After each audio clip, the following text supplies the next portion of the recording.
places that you know you've never been before. Can you be sure? 'Cause you know this has happened before. And you know that this moment in time is for real. And you know when you feel deja vu.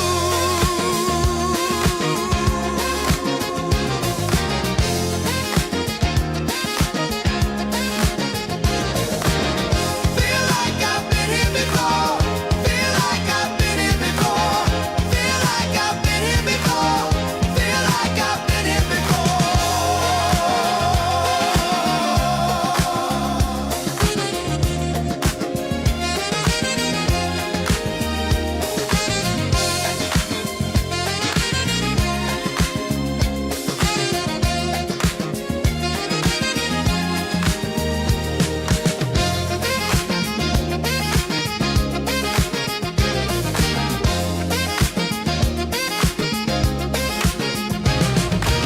Ever had a conversation that you realize you've had before?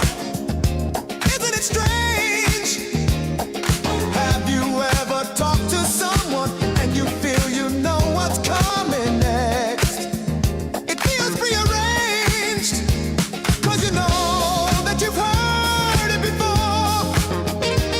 And you feel that this moment in time is surreal. 'Cause you know when you feel deja vu.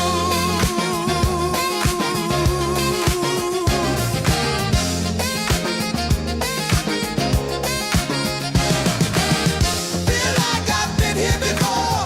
Feel like I've been here before. Feel like I've been here before. Feel like I've been here before.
Hey now, what's up everybody? Saturday Night Style coming at you 7:59 p.m. In a while since we had one of these. But now we are back, and it is time, Valentine's Day style, to get back into the story of KOGaming! Hell yeah! And it's going to be more fun than last time, I feel, because last time we were watching the up. We were watching the rise of KOGaming. But now we're at the peak. We're starting at the peak. So it only goes down from here. And I can promise you now there will be a part 3 because we have to cover what happened after the death of KOGaming, because it did turn into something quite different that's still up there now. And that is what you can find now. It turned into a different kind of thing. And that's going to be the next lore stream we do, and that will finish this series, all right? So this is part 2. I'm assuming you saw part 1. If you haven't, the link is down below. It's got its own playlist now. We're just going to roll with it like you know, all right? So, I'm going to start. Twerk to Spec says, these are so good, I dig them like a rake. Big ups, Twerk to Spec. I like these too. I like the Saturday night format. We have all the time we need to cover this shit. And let me tell you, I have over 100 tabs loaded up, crushing my RAM now, which I have bought. No, I haven't bought any new RAM, but my current RAM, millions of dollars worth, basically, is on full blast. I can tell you, I reached the limit of Twitter. If you have so many tabs open, Twitter won't load anymore, and I've reached that limit today. So I got to remember to close the tabs I'm done with on Twitter. They'll stop loading if you have enough. That's their trick. But don't worry, we won't let them do that to us. Fluctuating Miasma says, are you ready for Death Stranding 2? Obviously. I have already taken time off my real work for Thursday and Friday. Let you know Thursday. We're going to be doing it all day. I have nothing to do that day. I'll take the steps required to make sure I can do it. That first day is going to be epic, okay? That first day, March 19th. I have already pre-ordered it. I want to give Kojima maximum money. So we're going to see. I do have to finish Death Stranding 1 100% by then, but I'm at 90% of that, so that should be no problem. I do have to finish Heavy Rain as well. Hope to do a little bit of that tomorrow, but we'll see. We'll see. Let's not get ahead of ourselves. All right, enough nonsense. Yeah, Deluxe Edition, obviously. Moving forward positively here. Let's get to it. So our story ended last week with almost the release. What about Heavy Rain? That's tomorrow. I'm going to play at least a little bit tomorrow, so get ready for that. Anyways, back to it. All right. So, we have to get back to the story, which started last week. We ended with HomeFront review. As you can see, he dropped the tweet. It said, in fact, HomeFront has now taken the #1 spot of worst games I've ever played. I will be making a video about this tonight. That video is the video in question, the peak of KOGaming. This one is funny, I thought. Hyperbole for views? Check. Quality content said. And that turned out to be true. So, we're not going to watch this in its entirety. It is 17 minutes. But let's get a little taste for what is called the worst game I've ever played. I do want to show you here how KOGaming, this is all in reverse order, okay? So like we showed some of these last time. As you can see, this was the normal KOGaming thumbnail layout. It said KOGaming and then something below it. Okay, mini review here, a little different, but most of it was KOGaming this. He tried something else here, best UFC 2 knockouts, but again, we're right back to it after that. KOGaming something, okay? KOGaming something. Well, as you can see, this one we're going to watch today was the third time he's moved away from that set standard of KOGaming and then something under. All right? Just something to think about. I mean, that could have had something to do with the success of this video. But let's get back to the video in question and see if we think it's as awesome as it was required. Here we go. This is the worst game I've ever played. Ladies and gentlemen, my name is Darkside Phil. I've been on YouTube for the greater part of 8 years, covering pretty much every major release that I We did not say on behalf of KOGaming this time. could, ranging from console games that are huge AAA releases to small indie titles, the occasional PC release here and there, hell, even some handheld games. Hell. And in all the time that I've made videos, over 50,000 videos for YouTube. Today, unfortunately, is the very first day that I have to tell you I have played the worst game I have ever played in my life. And I just want to let you know, I don't take that statement lightly. I really pride myself on giving you honest feedback, commentary, and reviews regarding the games that I play on YouTube, because I'd like to think that my videos are a service to people who are going to watch them, see if they they are definitely a service. Like the game that I'm playing, and then go out and buy it for themselves, or subsequently skip the game if it's something that's not their cup of tea. Today we're going to be talking about HomeFront: The Revolution, a game that was stuck in development hell for 5 years, a game that was supposed to be the sequel to a 2011 release for a game studio that no longer exists. Give him credit for those transitions here. Let's get started. Let's get started. Back in 2011, a little game called HomeFront. A little game called HomeFront. Let's get so you can see an idea. Why is Epic Mickey in this? Okay, so let's see his points. I'm gonna try to get to a point here. Here we go. Let's see this. Boring, unfun, buggy. I could keep going on and on with the adjectives all day long. First of all, before I even start, I want to let you on and on with the adjectives. Let's see how many adjectives he did come up with. Let's see. This game is one of the most uninspired, tired, repetitive, boring, unfun, buggy. I could keep going on and on with the adjectives all day long. First of all, before I even start, I want to let you know I played the game on PlayStation 4, and I've actually heard that the people who reviewed this game all got PC codes for it, and apparently the game doesn't have as many graphical... That's a note. I played this game on PlayStation 4 and have no idea if other versions are better or worse, but this one sucks. ...issues as it does on the PlayStation 4. I'm just reviewing the... This one sucks. I really want to know what the comparisons are, so why we have Epic Mickey in here later? First off, Epic Mickey. That's right, I'm going there all the way back to December of 2010, the Wii console exclusive game release that was an action platformer. Other bad games? Oh. With painting and erasing mechanics starring Mickey Mouse. I hated this fucking game. Okay, that's so dumb. Mostly because, being on the Nintendo Wii, it had to implement motion control mechanics that made the Okay, that's what he goes to. Let's go to conclusion. I mean, we're not going to be bored by watching this whole thing. Here's the conclusion.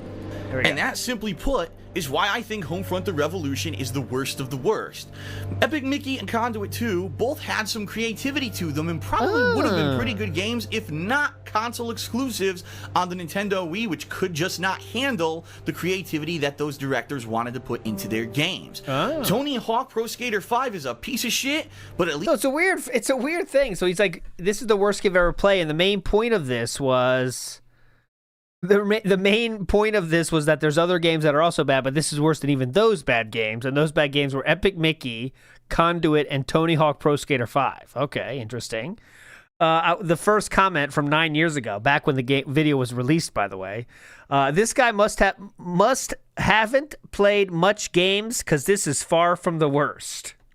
And that's what I say too. Like any worst game of all time really is one that you can't even fucking play, you know? But all right, there we go. We called it HomeFront: The Revolution was the worst game he's ever played, and it was released to not much fanfare. Okay, not much fanfare. But there was some fanfare, okay? He was happy with the views right away, and I'll show you. Ziggy says a legit child made a response video about his Epic Mickey video, buried DSP. Nice.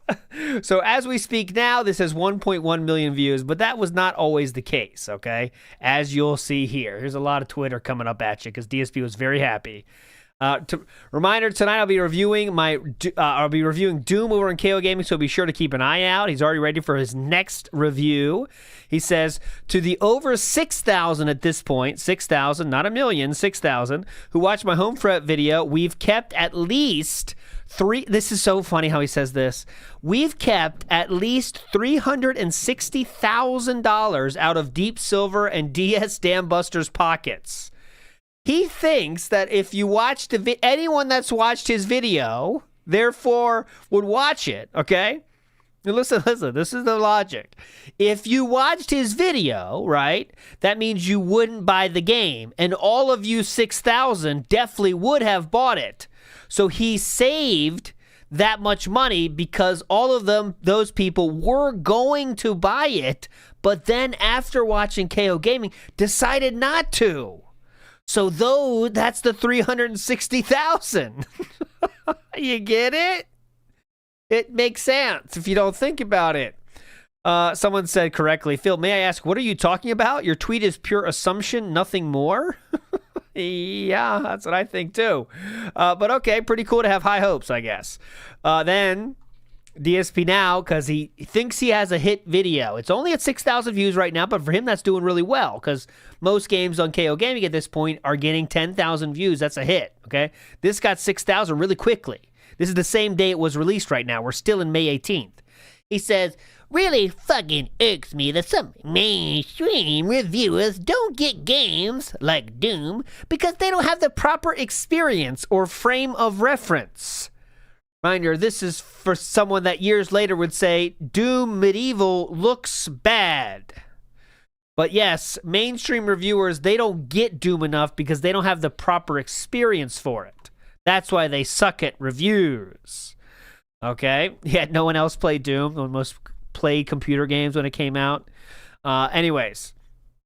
Or the game is simple for that modern gamer, so simple it's just plain boring. It's okay to not personally like something. It's not okay to say it's repetitive and derivative because you're a dumbass. Oh. Someone says, I don't think it's fair to call someone a dumbass because you disagree with them. DSP says, I don't think it's fair to call a game something it isn't because you don't do research to understand it before you review it. Evil AJ chimes in. You sound like an elitist. Does DSP respond to him? No.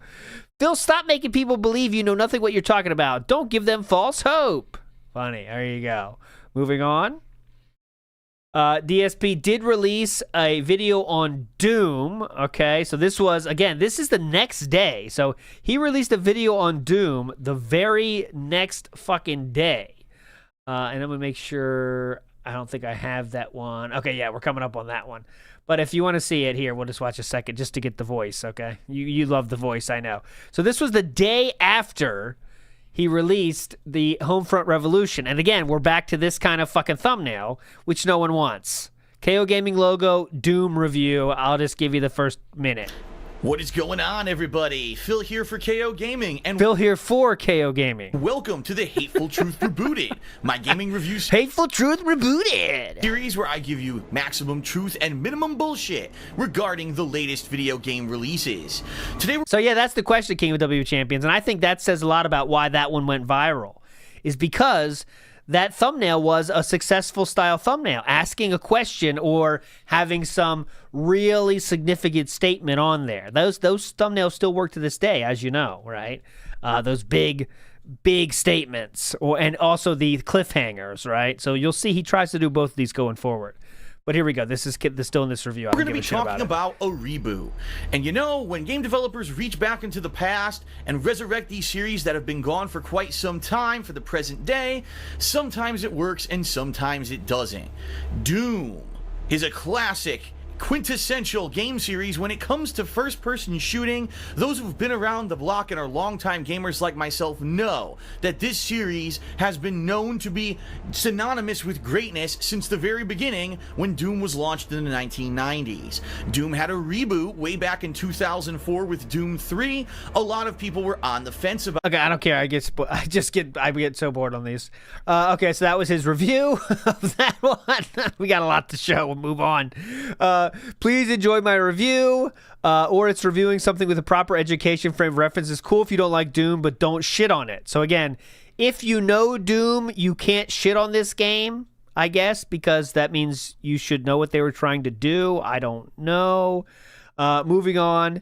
Almost 10,000 viewers now. This is in one day. He's got 10K viewers on that Homefront game.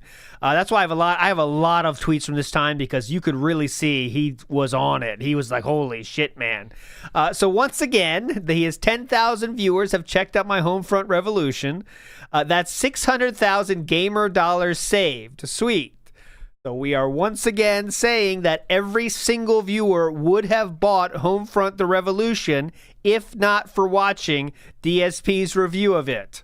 You're starting to see the math here? 10,000 views, 600,000 gamer dollars. That's the best. Okay, moving on. Nice! Over 15,000 and growing have checked out my Homefront vid. Spread the word. Save hard-earned gamers cash. Save the cash. The NYC Golden Glover says, don't ever associate Piggy with boxing again, please. Oh, I could do that. Okay, I could do that. Just remind me if I fail. Next, the same. I'm going back-to-back days here. Thanks for almost 22,000 views on my Homefront vid and tons of new subs to KOGaming. Cheers. He is on fire about this. He's very pleased. My Homefront vid now has 30,000 views. Someone must have featured this somewhere to get this attention. Thanks. He's very happy and wants everyone to know about it. That's how many tweets now about how many views we have. Here's the pre-stream, and we're going to talk about it a little bit here. This is from May 22nd, 4 days removed from releasing that game. See how people will react. And here's why, because here's the one thing I do want to talk about on pre-stream before we get started with gameplay. Please. So let me just get this out of the way. Yeah, go ahead. Ladies and gentlemen, KOGaming has exploded. KOGaming, my channel on YouTube, which I started back in February, where I do edited stuff. Game reviews, first impressions videos, mini reviews on things like DLCs and expansions. Sounds that kind of stuff. It has gotten tons of attention this week because earlier this week I made a video after playing Homefront The Revolution about how goddamn bad the game was, and that quite honestly it was the worst game I've ever played since I played games on YouTube. How goddamn bad it was. And this video has exploded in popularity. It actually started out in the first day or two. It only got a few thousand views.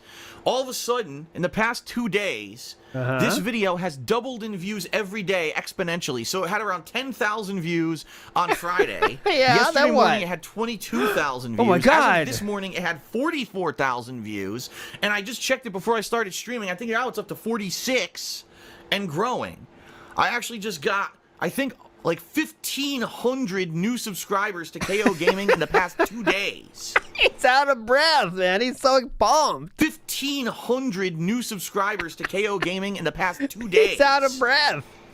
Pretty insane. Dude. I was not expecting that. I don't know what happened. I don't know if like someone popular on the internet saw my video and liked it and then shared it with people and then it just kind of virally grew. I have no idea. No one like directly... no one directly contacted me and said, Phil, this is an amazing video and I'm going to share it with my viewer base or anything like that. I think it might just have, virally grown. Virally exploded. I don't know. That's a good point too, Invisible Mute Real, you said. It didn't look like a DSP thing, and that's a good take, because look, this is the first one that doesn't have a KOGaming on it. Well, there was a few other ones. Mini review. This is the third, let's say, video that you wouldn't know. Well, third or fourth that you wouldn't know it has to do with DSP, and that's a good point too. Like you don't know it's about DSP. Has a very bombastic statement, right? That people do love as clickbait. The worst game I've ever played. Who's saying that? Must be pretty bad. Right? So that, I mean, it definitely has played a part in it. But here we go. It's cool because not only is that video getting tons of views, but now my other videos on KOGaming organically have gotten thousands of additional views that normally they wouldn't have gotten. Yes. And so what I want to really do this week, here we go, okay, is do some kind of content for KOGaming. So like I said, tomorrow I'm going to be doing my thoughts and impressions and kind of a mini review of the Far Harbor DLC. So this is true. This is good. Now this is different than my memory. Like, the lore is going to be right when he got this big view, he went on Staycation. He really did push it, at least for a week after this happened, okay? So he is pushing it. He is really trying to get as much shit out there as he can after this went big. That is true, okay? Someone asked about when is the Cannon Brothers Density Scrolls. That is next week, okay? Next Saturday, same bat time, same bat channel, all right? Next week. Here. And then later this week, I'll probably be doing Overwatch videos. Yeah. So there you go. I have a brand new viewer base out of nowhere for KOGaming, and I'm going to try to focus a little bit more on that and get more videos out on that channel so people can get hooked and like it. The thing is, for KOGaming, roughly I release one video a week, sometimes two. It's not a channel that I flood with new videos, so I'm hoping that these people that have subscribed will stay if I keep providing them a couple videos a week. We'll see. And I want to say thank you if you were one of the people who watched that Homefront video this week, you enjoyed it, and you shared it with others. Because the bottom line is, that's actually how I got popular to begin with. You know, way back when on YouTube, 2008, 2009, Uh-huh. 2010. I No, didn't they're have any not guests, advertisement. sadly. I wasn't affiliated with anyone. I wasn't partnered with anyone. The bottom line was people liked my videos. They shared them by word of mouth. And guess what? They got popular. And I think that's, you know, this is the exact situation of what happened here. A few people saw this Homefront video, thought it was really well done and really liked what I did with it, shared the word, and boom. Nope. I think it was a clickbait title, and the algorithm likes those. You know what I mean? So we shall see. This was a mini resurgence. He definitely thought this was a resurgence.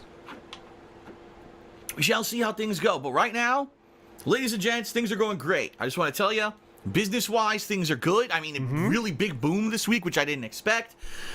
Personally, things are going pretty good in my life right now. Everything's good. That's why I'm so positive. I'm so excited every day. Don't care about freaking views. I don't care. I'm just here to have fun with you. Oh, he will care about views. Just wait. That's how it should be, right? Stress-free, having fun, playing games. All right, so. That's how it should be, right? But what did it take to get there? Just a video hitting the algorithm hard as shit, and you know, his channel seeming like it's on the up and up. That's the only thing it takes, right? Let's get started. Okay, that's done. Let's get started. Here is the weekend preview. Of course, he has to keep making videos about the thing that's doing successfully. So you have to make sure everyone knows about it. He talks about it all the time. Yes, this was his last big video. There were still some that performed well, and I'll show you those. That got up to even 100,000 views. But this was by far his most successful video. It's not even close. Okay, so, and also the success lasted longer than I remember, actually. But okay, here we go. It was a piece of fucking shit. Okay, that video. Not that high. Invisible Mute Reel. This is where he's like 100 or so, 120 something, I believe was the number. But yeah, this is also when he's in most financial straits, though, because his credit. This is literally when he's doing worse financially than ever. Yes, he's making a lot, but also he has more monthly expenses than he's ever had before, because we're still playing at the. We're still paying for the condo. We have all the credit cards and loans right now because this is pre-bankruptcy. So this was the heaviest begging time, these 2 years, really, because all of it. Panda had to go to work, yes. All of it's happening at this time. So went live on KOGaming earlier this week. I don't know if you're aware, okay, but over the weekend the video went viral. Oh my God. I don't know what caused it to go viral, but it did. And the video went from having like maybe 4,000 to 5,000 views all the way to having 10,000, then 22,000, then 44,000. As of right now, I just checked, the video has almost 60,000 views and climbing. See, it's only 60,000. We still got a long way to go to 1 million. On KOGaming. Obviously, by far the most successful thing I've ever done on KOGaming this year. I'm happy because I put a lot of, you know, effort and editing into that video, and obviously I want the edited style content on KOGaming to get a lot of attention. I've gotten something like 1,500 new subscribers, if not more, during the course of this week because of this video. So obviously, as a direct result of the success of the edited stuff on KOGaming, I'm going to do some edited stuff this week, which we're going to talk about in a moment. I think you're going to like what I have in store for you, okay? But if you haven't seen that video yet, I recommend you do. It has like, at this point, I think it has like over 1,500 likes and crazy amounts of comments, and it's interesting to see how when one random video somehow goes viral for whatever reason, how popular it can get and how it can bring attention, because that's exactly how I got popular on YouTube the first time around, back in 2008, 2009, 2010. Yeah, so he thought it was about the content, too, of the video. He really thinks like the content of the video is the thing that got it viral, even though you know that's not true, but he really thinks it is. Videos would somehow show up in a search engine and go viral, and a ton of people would watch them and start talking about my stuff, and it seems to have happened again, only on a completely different YouTube channel than the one that I usually focus on. So check it out, okay? Now, I also played Fallout Far. Don't care about that. Okay, so then he did release, this was only 10 days after he released Overwatch gameplay tips. This is a little bit different. I will say again, good thumbnail on this one. Okay, I think we can all agree this is a fine thumbnail at the very least. He did, in fact, let me show you this. Where is my? There was right here. So there was a tweet he made about this one. I wanted to show you before we actually play this video. Where is? Ba ba ba ba ba ba ba ba ba ba ba ba. Oh no, I have it here. Where the fuck did I put it? I'll show it to you when we get there. It's later. He said something a funny thumbnail about this, but it actually came out later. So these Overwatch gameplay tips were out, and the gameplay was in. It was very hot, and he wanted to get those new viewers, so he released this. Let's just watch one or two. This is a very funny video for people that like Overwatch. If you haven't seen it and you like Overwatch, this is going to be a good video for you. What is going on, everyone? Phil here for KOGaming, and if you're anything like me, this past week you've probably been playing quite a lot of the new competitive first-person shooter from Blizzard Entertainment, Overwatch. Being the very first-person shooter from this AAA game development studio, people have been absolutely hype about it for months. It's finally here, and so I decided to actually sit down and take some time to record some of the best tips and advice that I can give to people who may be relatively new to the game, and maybe to people who are playing it but need a little bit of help trying to figure out how to play with certain characters, out of which I'd probably say 10 out of the 21 characters in the cast I've had a decent amount of time to play with, and I think I've learned enough that I could lend you a little bit of knowledge and experience. So without further ado, with my tips for Overwatch. First off, the biggest, most major piece of advice that I can give to anyone jumping into Overwatch from the get-go is to understand this is not Call of Duty or Halo. This is not at its core a run-and-gun. That's how he played it, though, the entire time. First-person shooter where you're going to be running off and doing things solo. That's how he played it the entire time. And going all Rambo and gung-ho. This game is about teamwork. It's about synergy. In fact, on the character selection screen, when you're selecting your character, it'll actually give you little pop-up notices stating if your team currently needs more damage to be dealt or if it needs a more assault or healer. So that way you know how to actually balance your team as you're going into an online match. In Overwatch, if everyone runs off and does everything for themselves, you like DSP did, are going to lose. And that is what I think is one of the core attractions to the game, is that it's something different and refreshing. It's not your typical first-person shooter. Now, of course, what that goes hand in hand with is the fact that there are 4 different playable classes in Overwatch. There's a enjoy variety in the classes. More assault-based class, which is about dealing damage. There's a more support-based class that could be a balance between dealing damage and doing other things for your team that could help in certain scenarios. There's a defensive class, characters who are more... He's showing character select for this part. Like tanks with high HP, even though they may have some other uses as well. And of course, the more healers, the 4 characters who can basically restore your HP and or buff your shields. And or buff your shields. I'm its head. So I like the character. I just wish that she could deal a little bit more damage. And this is not gameplay tips, by the way. We're just giving a full review and like rundown of what the game is. Damage, so she'd be more viable against certain characters and matchups. Now, admittedly, the class I've played the least of is the defensive class, so really I'm only going to talk about a couple characters, starting with Reinhardt, the character who I used the most from that class. He's completely unique from everyone else because he's primarily focused on melee combat and doesn't even have a gun. Now, the good thing is they gave him a crazy powerful shield, and one of his primary capabilities is to block your team and or block an objective as you're trying. No one cares. The comments are funny.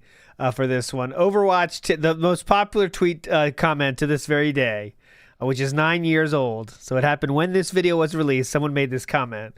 It says, Overwatch tips. Number 1, don't listen to anything DSP says. There are no more tips. That was the best comment. Communication is key, yet you mute everyone. Okay, Phil, okay. By far, his best ability is his ultimate. No shit. Let's hear him say that. Hold on. Damage from any range. By far, his best ability is his ultimate, by which... No shit, Sherlock. There's a reason for that. Okay. Wow. Soldier's ability to shit out people sure seems awesome, someone says. That's not about DSP. Phil's the last person I would take tips on Overwatch from. 4 DSPs, 1 healer, no DPSs, no, 1 healer, no tanks. As he is talking about how the tips are important, he proceeds to completely ignore them and picks another DPS, says Canadian guy. It'll actually give you little pop-up notices stating if your team currently needs more damage to be dealt or if it needs a more assault or healer. Anyway, that's funny. Okay, so then he says, then we get back to that video came out. You should watch that video if you haven't seen it. I'll put it in the description.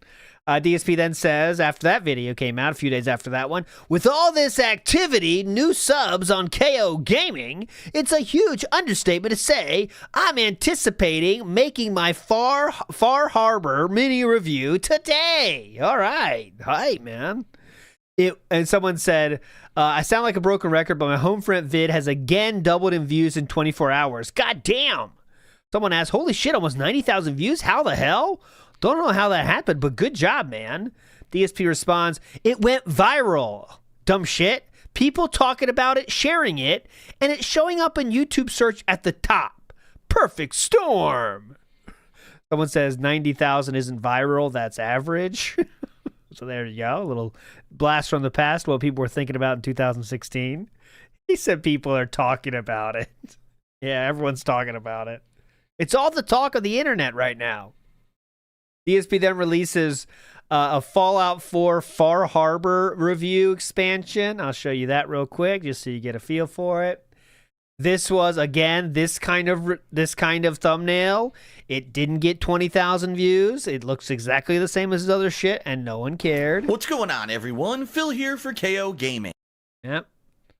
One-trick pony. You know, that Automatron DLC was more about just building a robot companion. The Wasteland Workshop was just about doing things at your workbench. This one just feels like a more natural expansion to the gameplay of Fallout 4. Okay, no one cares. Just for the record here, I want to show you for the thumbnails, okay? So as you can see, we have... we did the Fallout 4 Far Harbor review right here. Oh, that was before Overwatch. My bad. Bad order there. But as you can see, that was before that. We have a KO Doom review, and then we have the Turtles, and then we change our thumbnails a bit. Now, I'm going to go into that a little bit more in the future, but I just want to show you his overall feeling towards these thumbnails. He set this one, got a huge response, then went back to KOGaming shit, and again went back to the KOGaming shit, and then he decides to change it, okay? So we're going to see that change. There's his review of the Far Harbor. He says, someone asked him about why is there so many dislikes? So as you can see, I think that what's most perplexing about your HomeFront video is that it's like-dislike ratio is over 50%. DSP has to cope with this by saying, those would be the dislike bots. No worries there. They were used months ago and then laid off for a while. They're back now. Okay, they're back now. They were gone for a while, but now they're back. That must be the bots. No one could dislike that video. You see how many views it has? Dumb shit. Then again, if you missed it, the Fallout 4 Far Harbor review, and then he says this, the reason I included it, because reminder, I am not showing you all the tweets I could. He was tweeting so much during these times. We are talking 30, 40, 50 tweets a day. That is not an exaggeration, okay? So, I just want to show you this one because it was funny. He says, I make other videos besides the HomeFront one. Now, why is he saying that? That's because his previous videos have failed to get 20,000 views. Even though the HomeFront one now is 90,000, he's thinking, what the fuck's going on, guys? I make other videos, you dumb shits. Please watch them. Okay? Quality content response says, cool, I'll check it out now.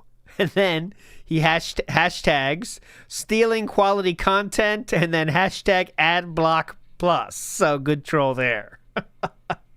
Okay. Next, he said, tonight I'd like to say thanks for a fun job, success, and the ability to share my life experiences daily with you all. I'm very grateful. Is starting to feel a little deja vu here. Right? Because whenever there's a successful thing that happens, DSP all of a sudden becomes very grateful, very positive. He shares it with everyone all the time, and we have that again, okay? So there it is. Everything's going well. We've seen it with Kino Casino. We've seen it with Asmongold. Everything's going well. Thanks so much, everybody. I love you guys, all right? Thank you so much. By the way, that was the reason I used the song Deja Vu for the intro today. Next up, DSP said, at this point, I have to wonder when this video is going to slow down. I've doubled my subscriptions on KOGaming as well. Okay, things are going great.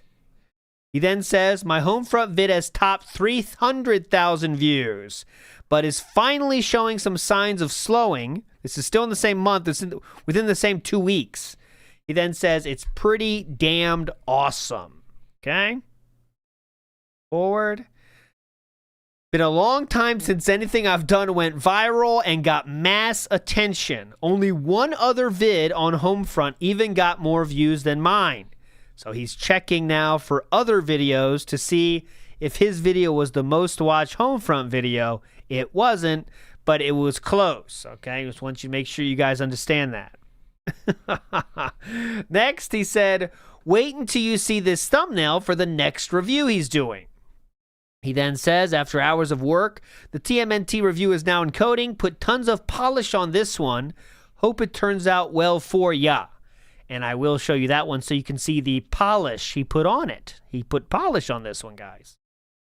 He then says, wow, I can only find about 3 people who've actually reviewed TMNT so far. Looks like most people skipped it. Thank God. Why is he saying thank God? Well, that means he could get those views. I'm going to scroll down. You're going to notice someone. Jake James Lugo responds to this and says, hey, asshole, my review for it goes up tomorrow.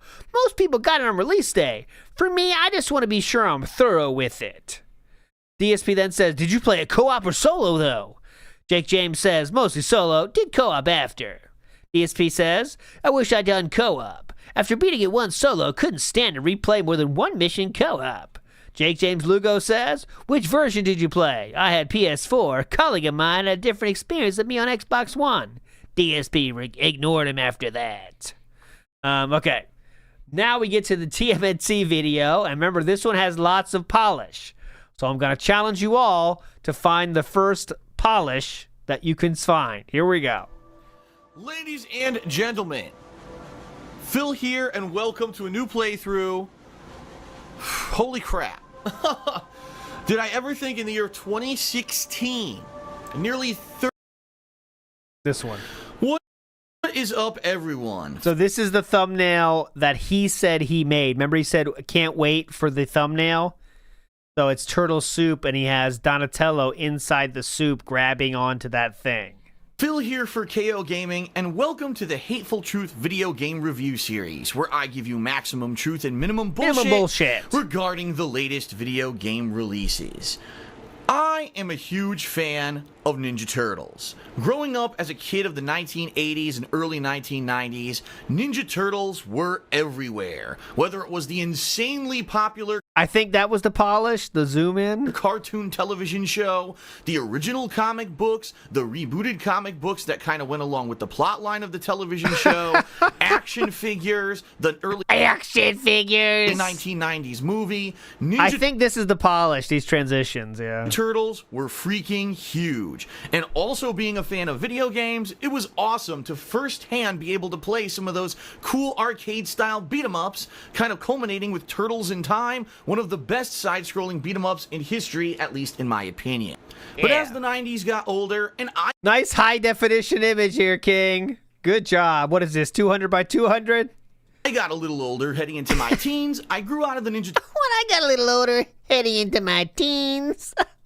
He was 12, still liking the Turtles. But as the 90s got older, and I got a little older, heading into my teens, I grew out of the Ninja Turtles and thought that I would never hear from them again. But boy, was I wrong. Much like many things from my childhood, the Teenage Mutant Ninja... Here's the polish. All right, so they would be gone. He did the fade out. Heading into my teens, I grew out of the Ninja Turtles and thought that I would never hear from them again. There you go. So they're gone now. But boy, was I wrong. Wrong, dumb shits.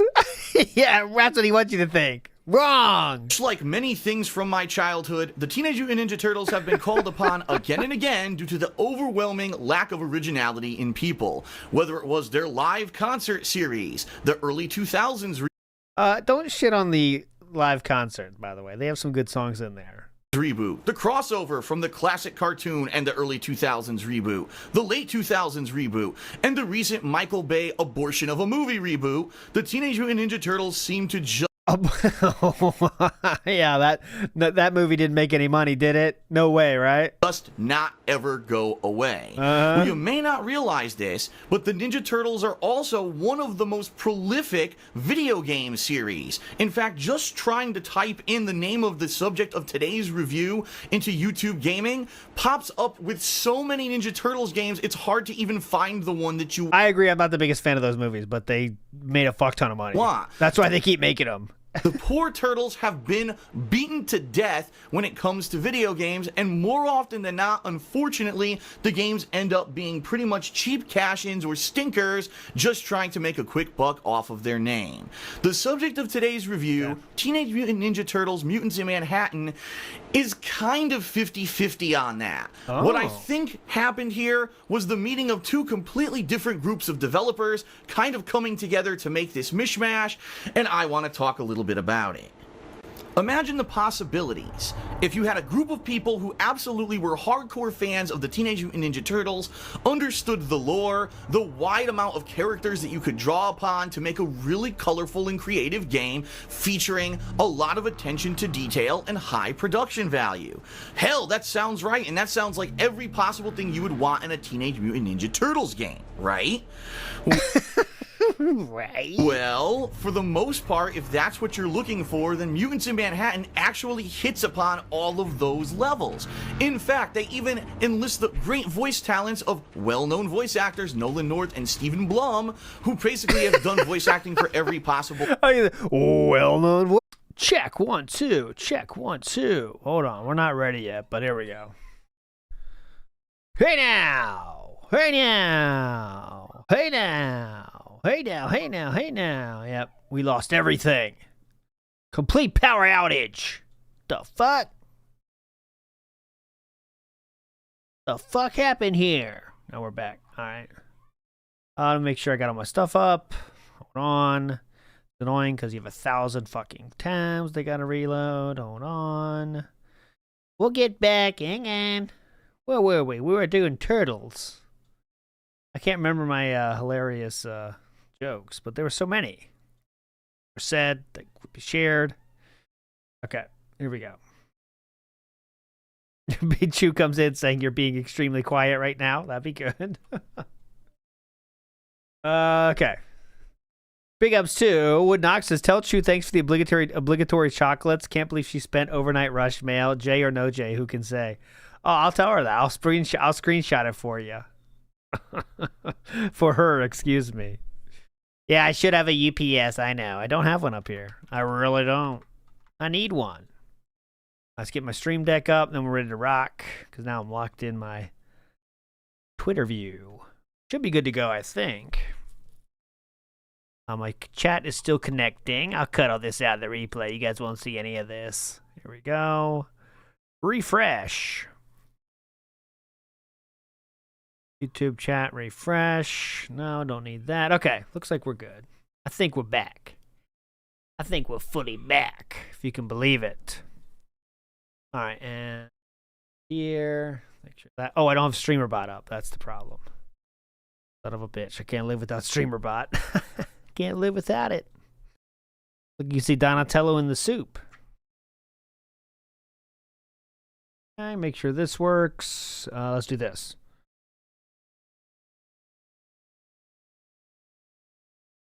No, I need my audio thing to come up. It will. Hang on. Did I cut this out? Leave it in for completionist sake? Well, don't. I'll put a thumb. I'll put a timestamp so no one will know. No one will be the wiser. Okay, StreamerBot's up. Let me hit this for a test. Ready, go. What the fuck?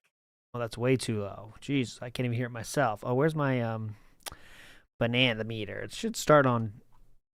Should open on a startup. I don't know why I didn't this time. Did I start it? Maybe I did. Here we go. Boom, boom, boom. Test, test, test. Go now. The fuck's going on? Hey, we got there. Okay, so we were watching this review. I kind of don't want to risk it, but we were watching this review. Let's go to the conclusion of this review and hope the power doesn't Turtles go out. fan, check it out then. But the bottom line is, I have to review the game for what it is right now at launch. This game is not a $50 game. It's not a $40 game. It's not a $30 game. Whoa! I would actually have a hard sell selling you this game for $20 with the little amount of content that it has and just how generic the combat actually is. I would have a hard sell selling you. Mutants in Manhattan is not a good game. Once again, Activision has done it, put out a stinker under the Ninja Turtles franchise license. I'm going to give this game a 4.5 out of 10 for the fact... Oh! 4.5 out of 10. Brutal. Brutal review here. Okay, back to it after this, he says... Please enjoy my review of TMNT Mutants in Manhattan. It may just be another game changer. It may just be another game changer. It may get the same number of views as that other viral video you may know about. It wasn't, by the way. It got up to 30,000 views, though. Okay, 30,000. I'm fucking dead with the thumbnail. Told ya. Told ya. Someone asked, so did you ever figure out how to fire the gun in Doom?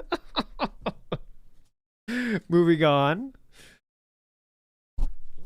I will take this luck blessing to make an opportunity and consistently create good content for KOGaming. Hopefully people keep watching. So he's letting you know publicly, guys, I'm definitely going to keep going. I will definitely make sure it happens, all right? I'm going to keep making videos for this great opportunity. Next, someone says, thanks for the over 10K views in one day on my TMNT review. It's near the top of YouTube search. Hopefully others check it out. Things have been going really well for me lately, for a few months now. Thanks to those who've been with me for a long time. Great ride so far. Just letting you know how great things are. Nothing I could do for DSP cries it with the burgers behind him. This is a 9-year-old tweet. Shout outs to that one. Okay. There we go. Next up. As incredibly... Oh, yeah. So this is out of order. I should have put there. As incredibly tempted as I am to use this thumbnail as clickbait for my Overwatch tips, I'll restrain myself. That's a joke you wouldn't see on DSP Gaming these days, huh? That's a DSP Gaming sex joke. Okay? You want the link to that, or... There you go. He didn't do it. He didn't do it. Someone says, please enjoy my Overwatch tips. We already did that out of order, but now we're back on track. My bad. Someone did say, your tips are all basic descriptions of what the few characters you played can do. What in the fuck? Why? Then their best ability is their ultimate. On screen, the character dies several times because you're inept. Today's tips are: blame everyone, beg like a dog, insult people. Is this right, or am I forgetting anything? And there's the Overwatch video here, which, like I said, got to 24,000 views. Okay, it did get to 24,000 views. Nothing compared to his HomeFront success. Nothing. But still, that would have been a successful KOGaming video, you know, if we pretend HomeFront didn't exist. That would be a great video, because usually his videos got 10,000, if that, on that channel, okay? Then he says, once you get a chance to watch it, let me know what you think of my first gameplay tips video on Overwatch, okay? Someone says, interestingly enough, I would change the thumbnail. Tracer is overused. Maybe some other character or art, okay? And then that one person responded, but it was deleted. Then he says, holy shit, it was slowing down. Now picked up again? I'm stumped, but in a very good way. So it's coming back. What the fuck? It's going up again? Apparently, Twitter won't let me tweet a link to my stream anymore because I do it every day and it thinks I'm a bot. What the fuck? So this is true, okay? So look at this. So DSP, someone thought At Twitter, Twitter automatically thought he was a bot because of how much he was doing it, okay? So, where is it?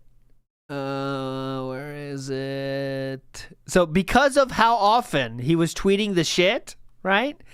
They thought it was a spam bot. So, as you can see, Dragon Killer here on Twitter has it. This is DSP's old chat. Right, and DSP in his chat says, I can't tweet tiny URL either today. Twitter is a piece of shit. It's literally unusable for business now.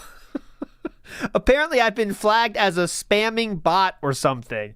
I've already contacted support, and they ignored me, didn't respond. So they thought he was a bot because how often he would link shit. He was absolutely using Twitter as a begging, but not for money, for links. So there we go. I did want to show during this time as well. This is a little bit after. Yeah, right. 4 days before. DSP would give out points on his forums for things. He would obviously warning issued. So what was the warning? And this is a note that DSP wrote about a single post on his forum. Unfortunately, the forums are gone, but there's a lot of good gold in there. This is what DSP said, okay, to this person he gave 2 points penalty to on his forums. He says, this is in response to the video about HomeFront, by the way. Okay, this is what he said. Post is derailing the original topic, has tons of info to build a case as to why a video got the views it got when it has nothing to actually do with the discussion. Don't go out of your way to try and disprove what any poster says, just for the sake of sounding intelligent. It doesn't work. You waste your time and it derails discussions. If you want to talk about the subject, Phil's review style, then do so. Don't go on a diatribe about how something that Phil said is wrong. This isn't prove Phil wrong every chance you get forum. Oh, I thought it was the prove Phil wrong every chance I get forums, but it's not there. Just agree with what I say and shut the fuck up. That's what he's trying to say right here. Just shut the hell up, all right? Sammy Samosa says this is during this time after the HomeFront video. This is a DSP fan of old that was pretty consequential, let's say. I think he did an interview with the Sons of Kojima, had a debate with Fred Fox. Everyone was feeling positive, and Sammy Samosa says, business is picking up for DSP and the fans, and it's not even the hardcore gaming season yet. The future looks bright. Yeah, hell yeah. Come on. So there we go. DSP couldn't link anything because Twitter thought he was a bot. Rightfully so, honestly. I wanted to show you another one of these where DSP forgets to change the message in the spam bot he was using on YouTube. YouTube had a thing where you could auto tweet, but you got to put a message in. He keeps forgetting about the message. Son of a bitch. And it says, add a message to your video. So, what have we done? Okay, guys. After we have success from Kino Casino, make a video saying thank you. After we had success with Asmongold, make a video saying welcome and thank you. After KOGaming got a video that got 90,000 views or 300,000 views, whatever it is right now, you're goddamn right, we got to make a welcome video. Welcome to all those new to KOGaming. Let's go. 5 minutes, we're watching the whole goddamn thing. What's going on, everyone? Phil here for KOGaming. You might have noticed recently, things look a little different around this channel. You might have noticed. Can you imagine saying that? You might have noticed that I get way more views than I used to get. Well, thank you for noticing. That's right, ladies and gentlemen. In the past 2 weeks, my channel has kind of gone viral on YouTube. What I mean by that is one video in Now, what do I mean by that? particular, my HomeFront The Revolution review, pretty much has become almost the top viewed video on YouTube for the game. People who wanted to know, gee, is this game good or not? Checking out reviews in YouTube search. Yeah, good point. How would a viewer notice the only thing that looks different is you got more views? Holy shit, he's got more views than he has. This place looks totally different. I've watched the living hell out of this video, actually giving it over 500,000 views in just about a week and a half. So 500,000 first week and a half. First off, if you're one of those people, I'd like to say thank you. Thank you for giving a look at a video from a little-known YouTube channel that you probably didn't know anything about. It's well appreciated that I got a little bit of viral popularity that has given this channel a boost. So I read the comments of the HomeFront video, and there was a lot of confusion regarding, who is Phil? He says that he's uploaded over 50,000 videos to YouTube, but this... No, unfortunately, that's not true. Most of the videos we're talking about, some people said it was a good review. Someone said, like the ones I showed you. Someone says, behold, folks, the one and only time Phil put any effort into anything. Let's go 9 years ago. Sounds like comic book guy from The Simpsons. Phil never played Ride to Hell Retribution. Let's see. So you are mad at Homefront because you got bored with the Far Cry's repetitive gameplay earlier? So someone did say, you've made over 50,000 videos on YouTube? What the fuck? 50,000 videos in 8 years, 14,000 subs. DSP watching this before he goes to sleep. DSP watches this before he goes to sleep. I think he does. I think he does, actually. If this is the worst game you've ever played, you haven't really played very many. Oh, someone says, I don't get it. Is this dude a modern AVGN ripoff? DSP responds, Yes, because everyone who reviews games negatively is an AVGN ripoff. This was also said 8 years ago when I started on YouTube doing Let's Plays. Broaden your horizons a bit there, bub. There's more than just one guy that makes gaming videos in 2016, you dumb shit. So there was a comment about the 50,000 videos, but of course we cherry picked the good ones. I didn't see much positive there, but okay, go ahead, Philip. The channel's only been around since 2016, and it only had 6,000 subscribers when he had uploaded that video. So what gives? Well, the bottom line is, I go by Darkside Phil across the internet. I've been making YouTube videos since 2007, started doing it a lot more seriously in late 2008, and actually started doing this as a profession in late 2010. However, most of Who were those recommended? Featured channels. Cocobos Are Delicious. Pandely Games. John Rambo Presents. King of Hate Vlogs, DSP Gaming. And actually started doing this as a profession in late 2010. However, most of my videos are raw gameplay. Me just sitting down and playing a game, unedited. You get the entire experience from start to finish. So if you're someone like me who's not exactly of superior skill in every single game, you can actually see what the experience would be of playing these new games at launch. That's a change. That was very popular at one point, and at one point I was virally popular on YouTube, getting hundreds of thousands of views on every video that I uploaded. Whoa, Zangief, why is that? He said Zangief. I was virally popular on YouTube, getting Zangief. That's just a random Zangief graphic. hundreds of thousands of views on every video that I uploaded.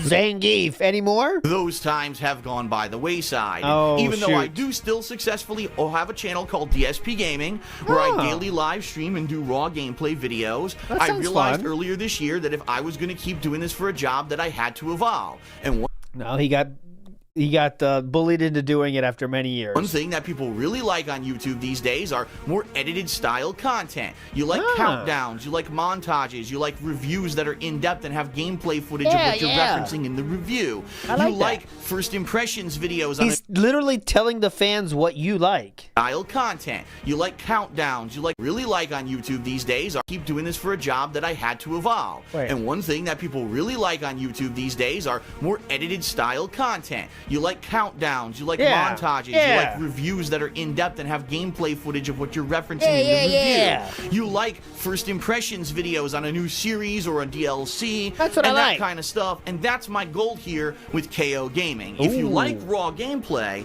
please, by all means, check out my DSP Gaming channel. But this is the place where you're going to get maybe 1 or 2 videos a week. Whatever the hot new releases, I'll be talking about it, whether it's a review or my impressions of it. It might be more in-depth, like some of my reviews that many of you you have checked out, like Uncharted 4 and Doom, or it could be a lot more of just a quick once-over on why the game sucks, like I did with HomeFront The Revolution. Oh. Now, FYI, I'm going to be taking some time off starting this coming weekend of Whoa! You're not gonna take a week off now, right? It's been now 2 weeks since the Homefront Revolution video came out.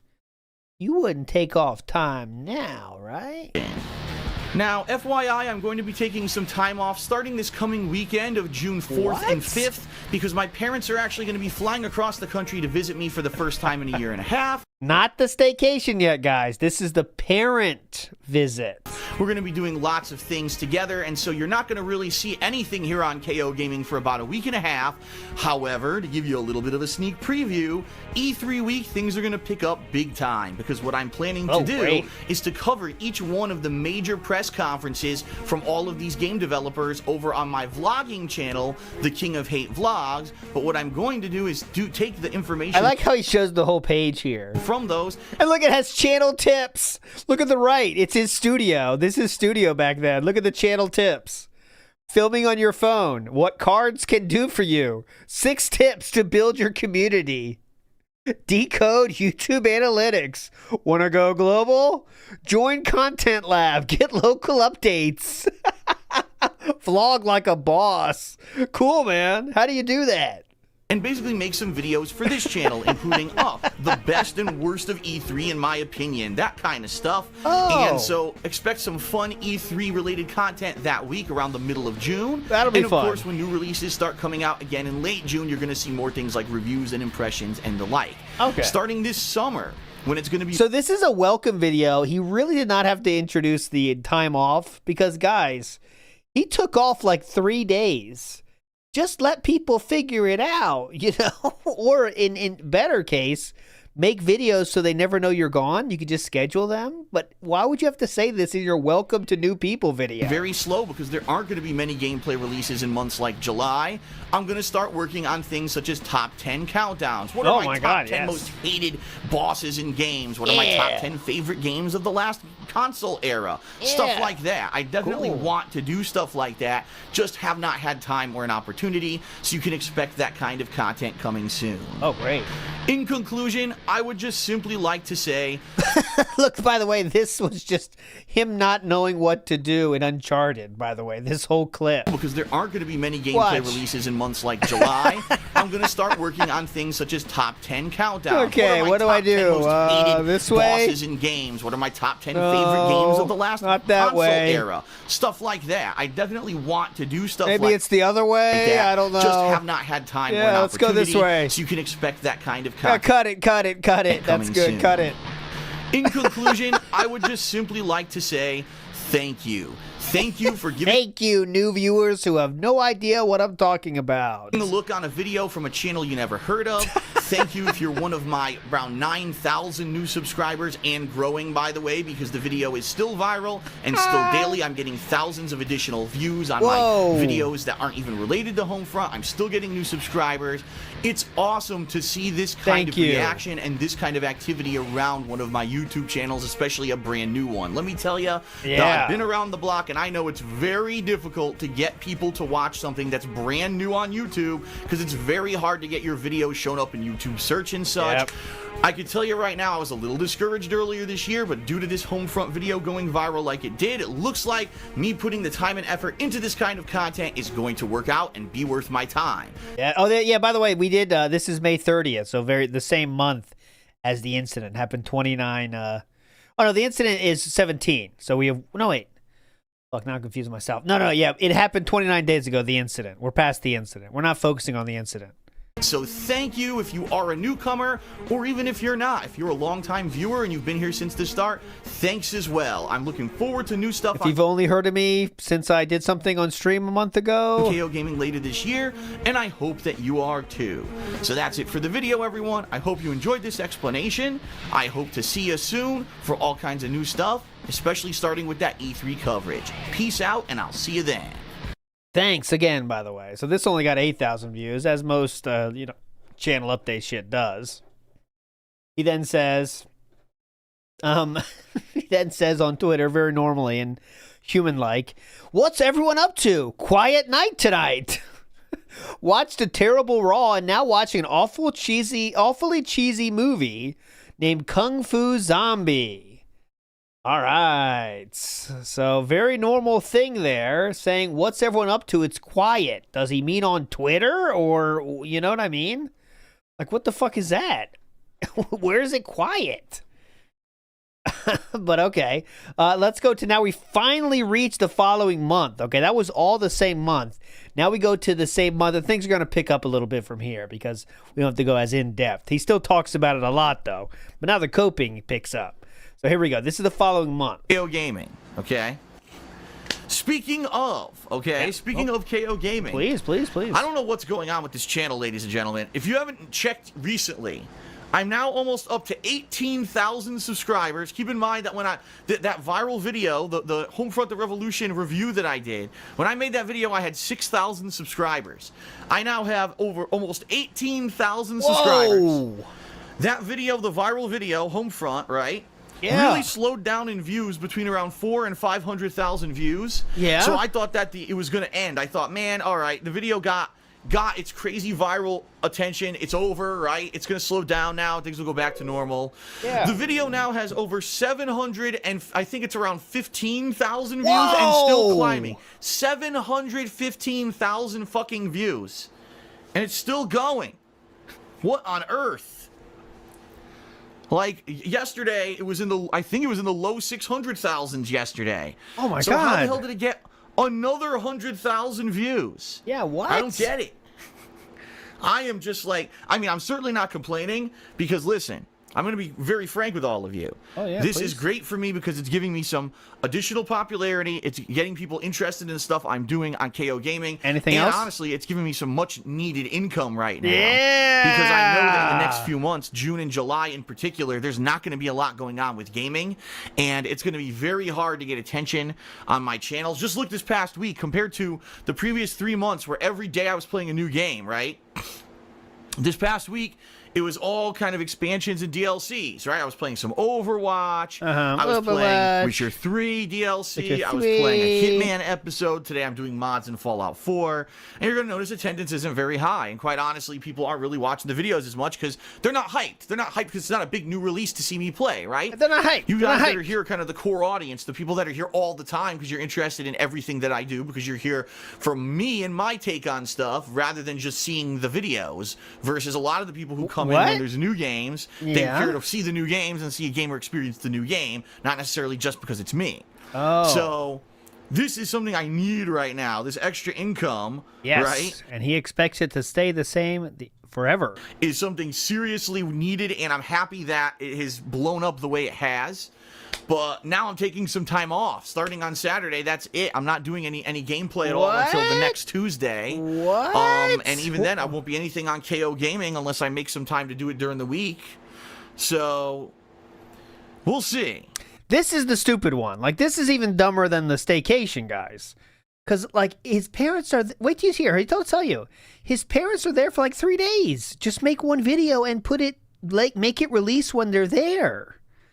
This is like, you don't have to do this. Your parents are visiting. All right, you cool. You don't want to make it. Just make another video now. This one's the dumb one. Like, this one really is the dumb one. More than even so the Staycation, in my opinion. But I'll let you judge. We'll get to the Staycation. You know, we'll see. A lot of people have been saying they've really been enjoying the last few months, like 3 months or so. Yeah, a lot of people are saying that. You know, people have Hey, really Phil, been enjoying been loving stuff. the last People have liked months. what I'm putting out, you know? Who would say that? Anyways. So that's awesome. Hey, Phil, been loving it. Been loving these last couple of months, man. Doing great. The date on this video in particular is June 2nd.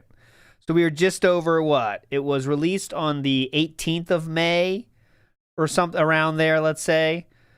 So that's, you know, what? We're like 3 weeks or more, a little bit more than 3 weeks away from the release at this point. So 3 weeks away. Mr. Hutstuff says, I remember when this was happening, he was going to not record videos during the visit, but then he just played Mirror's Edge 2 when they were there. And he did record a few things. We're not going to watch all those on this stream, but I'll show you at least a little bit of the Aftermath video, because that was funny. DSP then says, the next video, this is June 3rd, parents still not here yet. I had a wild time trying out mods in Fallout 4. Check out my impressions here. And this was that thumbnail to make it super funny. So there's boobs, there's the Ultimate Warrior. We're very funny and cool.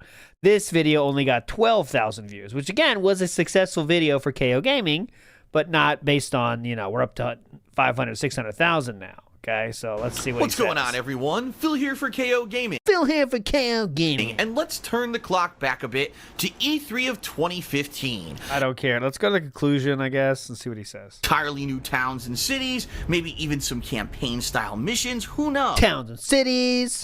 It's awesome when you have that kind of creativity and when the game creator allows you to do it and doesn't shut you down. So, Fallout 4 mods, right now, they're pretty limited, but they're pretty fun as well, at least if you want to make the visuals of your game look a little bit different and feel like you're maybe getting a refreshed experience for a second run through the game, it may be your cup of tea. For me, I enjoyed checking them out, but unless there's something that's really of note or really hilarious coming up in the future, I don't know if I would return to them, but I certainly liked running through them at least.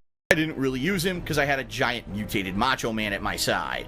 But now let's get down to business. Boobs. Big, heaving titties. That's what everyone wants to know about. Let's talk about it. Yes, I installed the mod, and I'll be honest here. 9 times out of 10, I did not notice any kind of a significant difference in breast size in the females of Fallout 4. However, when I walked to the Red Rocket truck stop and ran into Kate, I was like, holy crap. I will be honest, I did not know any increased mass on most of the breasts of the women in the game.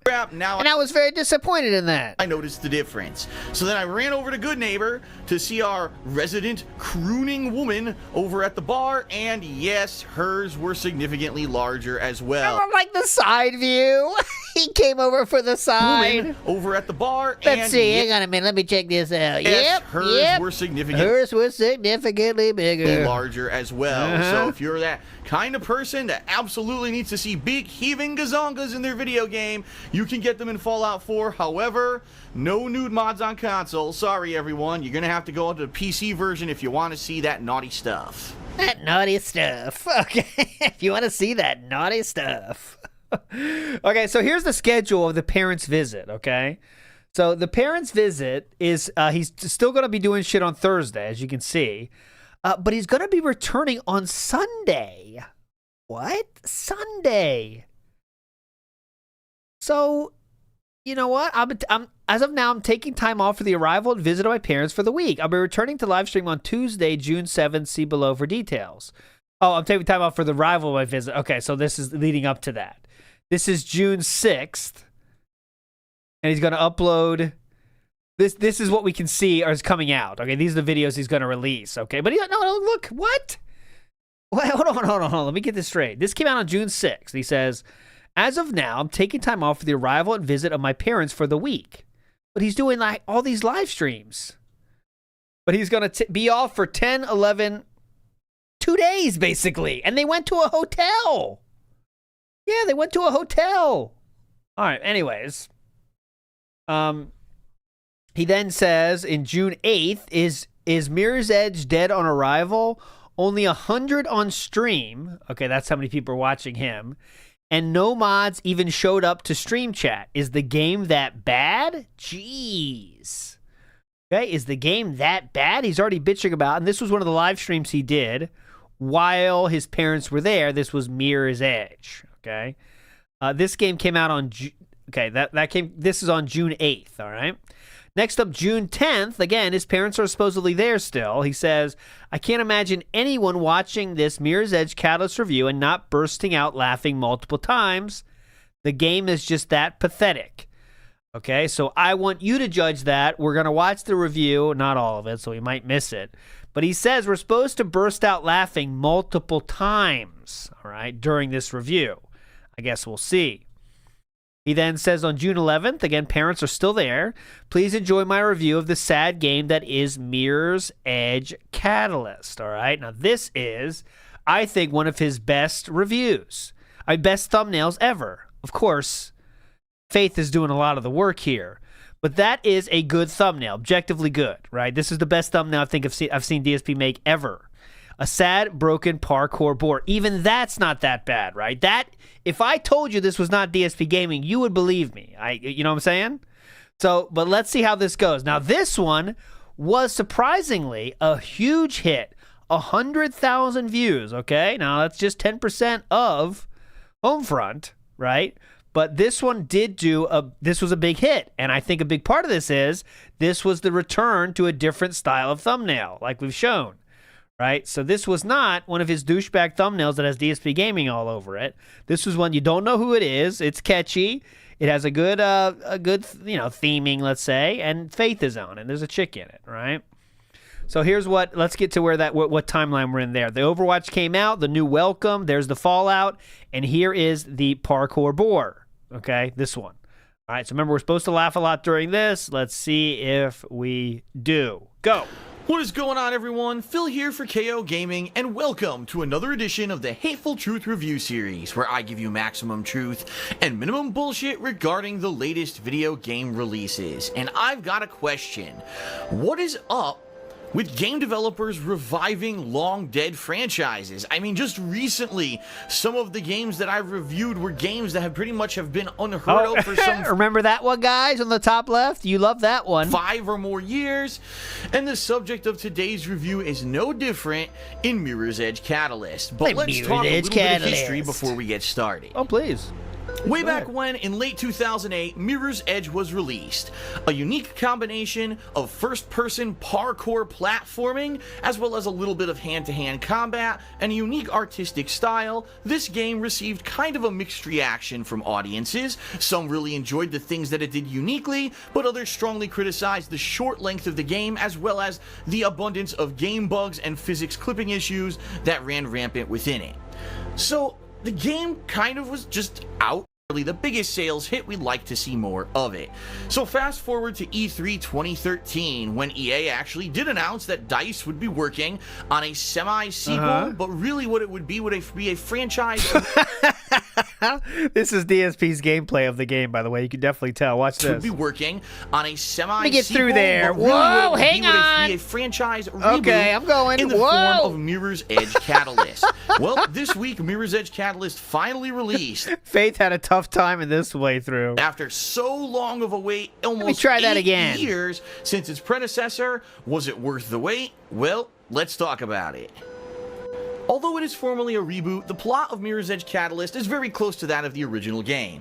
You play as an Asian female protagonist named Faith. You play as an Asian female protagonist. She is Asian. You're sprung from jail early on in the game to find out that you are part of the City of Glass, this hyper-modern, futuristic city that is She is Asian, by the way, just letting you know. Corporations and basically all the normal citizens. But I think, that was one of the times we're supposed to be laughing. You forgot, guys. We're supposed to be laughing at that one. Are bogged down and controlled by this man called she Asian, Kruger, though? who basically owns the city, things, the independent society free of this corporate clutch. Now, on its surface, the gameplay of Mirror's Edge Catalyst is very similar to that of Mirror's Edge. The vast majority of the time, you're going to be doing parkour throughout a city. You're also going to be following along colorful little trails. There's another fall. Trails that tell you how to get from point A to point B, similar to how things were colored in the original. What? Let me try that again. Trails that tell you how to get from a 6, similar to that of Mirror's Edge. The vast majority of the time, you're going to be doing parkour. Why would you show this? He jumps for the pipe, totally misses and falls. Ready? Throughout a city. You're also going to be following along colorful little trails let's go that back tell you how around. to get from point A to point B. Let me try similar to how again. things were colored in the original game. And yes, there's going to be there's some the tutorial too. The combat tutorial. in there, although it's not the major focus of the game. Why are you showing the tutorial? Oh, we're not watching anymore. Let's see the negatives, okay? The positives and negatives. Here's the wrap up. the course of the game that are very colorful and unique in their own right. Okay. And an improved parkour engine that I actually felt was better from that of the original game. And of course, a 5 to 8 hour long story with some interesting characters and narrative in there that I actually thought was entertaining. And that's where the positives end for this game. Let's talk negatives. Number 1, parkour that becomes wonky and imprecise near the end of the game. A checkpoint system that's not consistent. Sometimes it's really awesome and other times it's absolutely terrible, leading to For him, it means you need to save every step. frustration. Open world gameplay a la side quests that are completely worthless because you don't need the extra experience they Allah is you're supposed to say the thing that's comparable. Isn't it? That's what my knowledge of that phrase is. Allah, and then you need something that it's like. You can't say more stuff you don't like. What? side leading to frustration. Wait, hold on. Open world gameplay a la side quests that are Allah side quests? That's not how that works. Allah side... Is that a game? Side quest? frustration. Open world gameplay a la side quests that are complete open world gameplay Praise? a la side okay. quests that are completely worthless because you don't need the extra experience they grant you to get any upgrades. You can get all the upgrades that you need to finish the game just by playing the story, making the additional 30 hours of gameplay completely fucking useless. Allah, the final boss of this A game? hand-to-hand combat engine that is incredibly laughable, incredibly simple. You can mash buttons and win 95% of the time. And a physics engine for the combat that turns your enemies into wet puddles of physics mayhem that look absolutely hilarious and Wet puddles of physics mayhem. you cannot keep a straight face while you're actually doing this. Oh yeah, there's a ton of bugs and physics issues in the game, including game crashes and the like that make it incredibly frustrating. And then at the end of the game, the final boss is a joke and the ending is a fucking bait and switch piece of shit that Bait and switch again. says you have to buy the sequel to get any kind of plot progression. Bullshit. Ladies and gentlemen, Oh yeah, he hates those. Open-ending endings, he does hate those. Mirror's Edge Catalyst, an 8-year wait for a piece of fucking dog shit. This game is not good. This game could have been good if it had the correct creative control. If I actually feel, honestly, that please? Mirror's Edge Catalyst would have been better if it were not open world. If they had made it linear like the original game, but they had just doubled the length of the original game, and they had modernized graphics and slightly better combat, it could have been absolutely amazing. What do they have?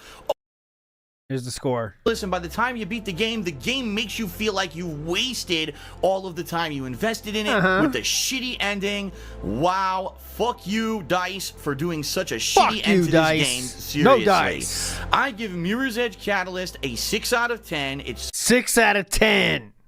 Let's check the comments. He says, You just have to mash heavy kick in order to win. Less than 5 minutes later, why is it not working?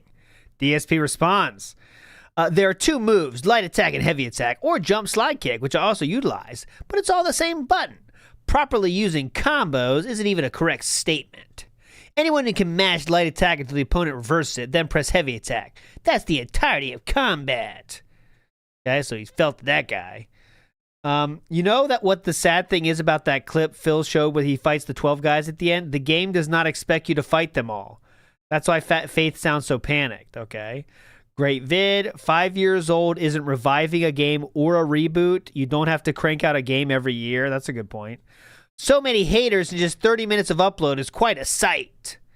Wow, everything DSP does on KOGaming has the delivery of a 6th grade book report. Oh, God. Jesus. Oh, felted him on that one. All right, wait, so the game is a reboot? I thought it was a prequel. DSP responds to this one and says, oh, I can't even find a response. Where is it? I never have to go this far. Where was it? He did respond to that, didn't he? Maybe he didn't. Or maybe he deleted it. Even more interesting. Personally, I love the game, been enjoying it a lot. Anyway, okay, we're spending too much time here. But this one was a success, okay? This was the first, again, huge success since the HomeFront. He says, seems many are enjoying my Catalyst review. Wish I could take more credit, but the game just let the awful fall into place for this one. All right. Remember, parents are still there until the 12th, then he's back to action. DSP says, hello, I return full-time for E3 coverage starting tomorrow. In the meantime, check out my ME Catalyst review. This guy says, dude, I can't stay silent anymore. It's a prequel. Fuck, delete your account. DSP responds saying, congrats, you're an idiot. Then someone says, hey, DSP, I'm curious. Why do you only think of clever video titles for negative vids? Is it to hype up for views? DSP then says, just started doing it, but not just for negative vids. My Fallout 4 mods reaction also had the same kind of titling. And I wanted to put this in there because I think that is a big part of why it started working. Is because it doesn't have the same stupid reviews he used to have, which is Hateful Truth Game Review, Quantum Break, Hateful Truth Rebooted, Dark Souls 3. He did have a more clickbaity title system in place, like this one, a sad broken parkour bore. You know what you're getting when you know what you're getting when you say that, okay? Next up, we have the E3 shit, though, okay? So, wow, thanks for over 10K views in less than a day for my Mirror's Edge Catalyst review. Okay, that's popping off again. He says, speaking of KOGaming, this is the same, there's a little bit later, by the way, just a few days later. Speaking of KOGaming, speaking of KOGaming, he's responding to a tweet he made himself about KOGaming. That's just how that works. He's saying it to himself. Funny you mentioned KOGaming. He's the one that's mentioning it, okay? But anyway, speaking of KOGaming, my Catalyst review got over 13,000 views in 24 hours, and channel now has over 20,000 subs. Sweet. Okay, there we go. So things are going great, all right? I do want to play, because it's kind of timely, he did release on this very same day. This was not to this channel, so it's a little bit of a field trip, but if you'll allow me. This is when DSP made a video entitled The Aftermath of His Parents' Visit, okay? So he made a video, a video after his parents were gone, showing them what they did, what they were employed to do, okay? So we're going to show that one just for fun. Twerk to Spec says he literally lives the same 300-day saga on repeat. Yes. Big ups, Twerk to Spec. Boat Knight says he never evolved because he is Catholic, right? Like, man, that could be part of it. That could be. Big ups, Redbird, for the membership. It gives you for 7 months. And Boss Nova says, been loving the last months of content. Big ups. See, I can say now a lot of people are saying that, right? All right, here we go. This is the 2016 Parents Aftermath. What's up, everyone? DSP here. And after a long week of my parents visiting from the state of Connecticut and coming to the state of Washington, we have completed many different home improvement efforts. I'd like to do a short video here showing some of these to you. Ooh. First of all, this is Leanna's new office. And when I say new, I mean, holy crap, does this place look... Now, real quick, I said, we're on a field trip here, so forgive me. This is the room that's too filled with shit for him to do flies. Leanna's new office. For him to do any kind of thing on the floor, right? He can't do workout because this room is too filled with shit. Okay, guys? No room for flies. Yeah. This is the gym. Thank you, Instamat. That's the funniest way to say it. This is the gym. And he has a bench in here and the dumbbells, but no room for anything else. Okay? It's filled with shit. This is that room. Office. And when I say new, I mean, holy crap, does this place look different now that it is blue? I mean, it used to be this ugly, ugly shade of orange.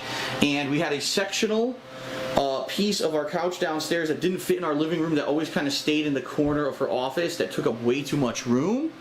Now it looks so much better and different. She's got her desk set up nicely. She hasn't fully set everything up yet. She's actually working on setting She has her desk set up nicely. She's not fully set up yet. And different. She's got her desk set up nicely. Now it looks so much better and different. She's got her desk set up nicely. She hasn't fully set everything up yet. She's got her desk set up nicely. She doesn't have everything set up yet. She's actually working on setting up the office, but We still have the fan to get the nasty new paint smell out of here. It's probably still going to be here for like a week, and we're going to have to keep running it. But it is nice for what it is, right? These new things she has here to store all of her gaming stuff and also her business stuff, which is excellent. She's got some nice succulent plants that my parents actually got for her. Shout outs to the succulents. To put into the office, and you know, it's a nice setup overall. She's even got her brand new PC, which we had to buy right before my parents arrived because her old PC died and she needs it for her business, so had to get her one. And you know, she also does gameplay and stuff for Oh, her don't sound so annoyed. She needs it for her business. YouTube channel. So yeah, this is the new office, night and day from what it used to look like. And now the sectional that we used to have in here, we now can fit in the nook, because if you were not aware, last year I spent a lot of time trying to sell my models and or statues, which are part of my collection from back when I lived in Connecticut and I was a bachelor. Okay, He was a bachelor. as you can see, there they are. There's still many of them in the back of the storage nook here. But I sold, I'd probably say, at least a third of them last year, which gave a lot of room. And so there's the sectional. We were able to put it in here with a lot of old, outdated stuff we don't need. We actually found out we can dump these chairs, not dump, but we can donate these chairs or give them away to certain areas, and we may do that soon. Yeah, you can just throw those in the woods somewhere. Even more room, because ideally what we'd like to do is use this nook for something, and we can't. It's just all storage from shit that from when we moved, and you know, statues I haven't yet sold. You have done that yourself. So yeah, so that's in there now. So her office looks way better now. So that's just one of the many improvements. Look at that, all those loot boxes. Look at that loot box. Look at the fucking loot box tower here. So that's in there now. So her office looks way better now. So that's just one of the many improvements. Okay, another major improvement that we made is our garage. Now, as you can see, Leanna is currently at work, so the car's not here.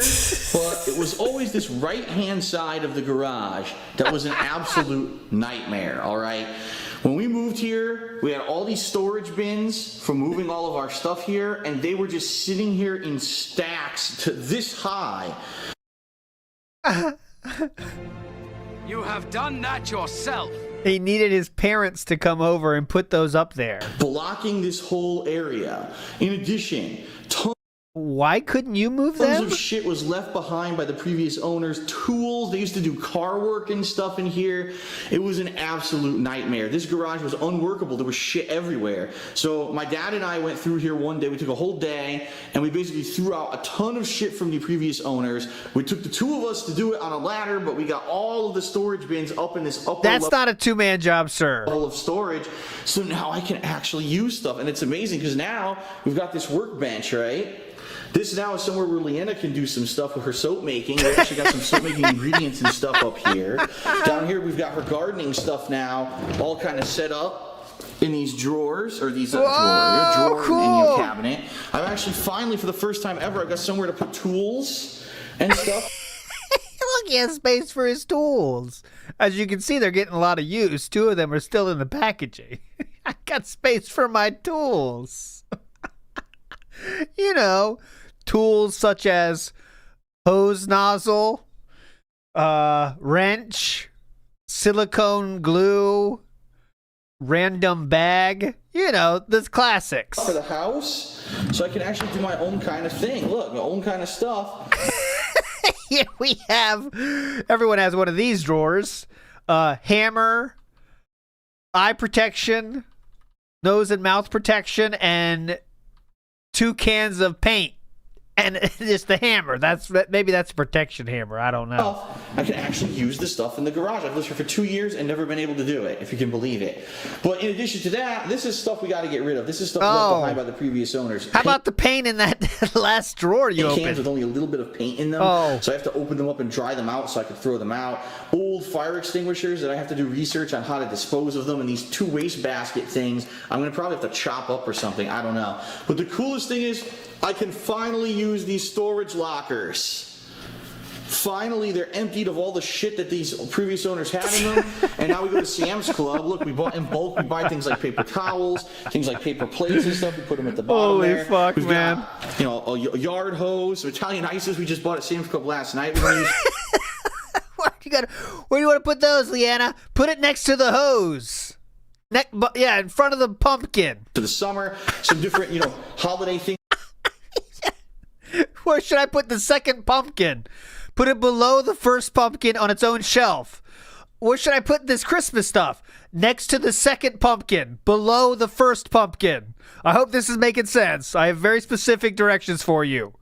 Not under the hose, on the other side of the hose. Thank you. Things we used to decorate outside, and we actually have somewhere to freaking put them now. I can't believe, again, 2 years Every Italian puts his Italian ice with his fake pumpkins. I mean, that's just a sign of a true Italian. I've lived here. Haven't been able to use anything in the garage because it was a mess.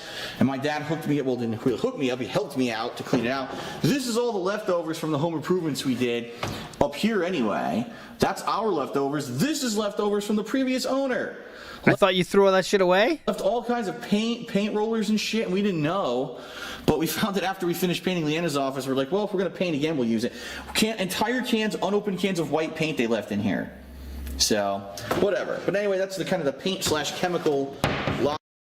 Okay, let's get to the garden. Okay, he's going to talk about the green screen. I want to show when he talks about the garden. Here.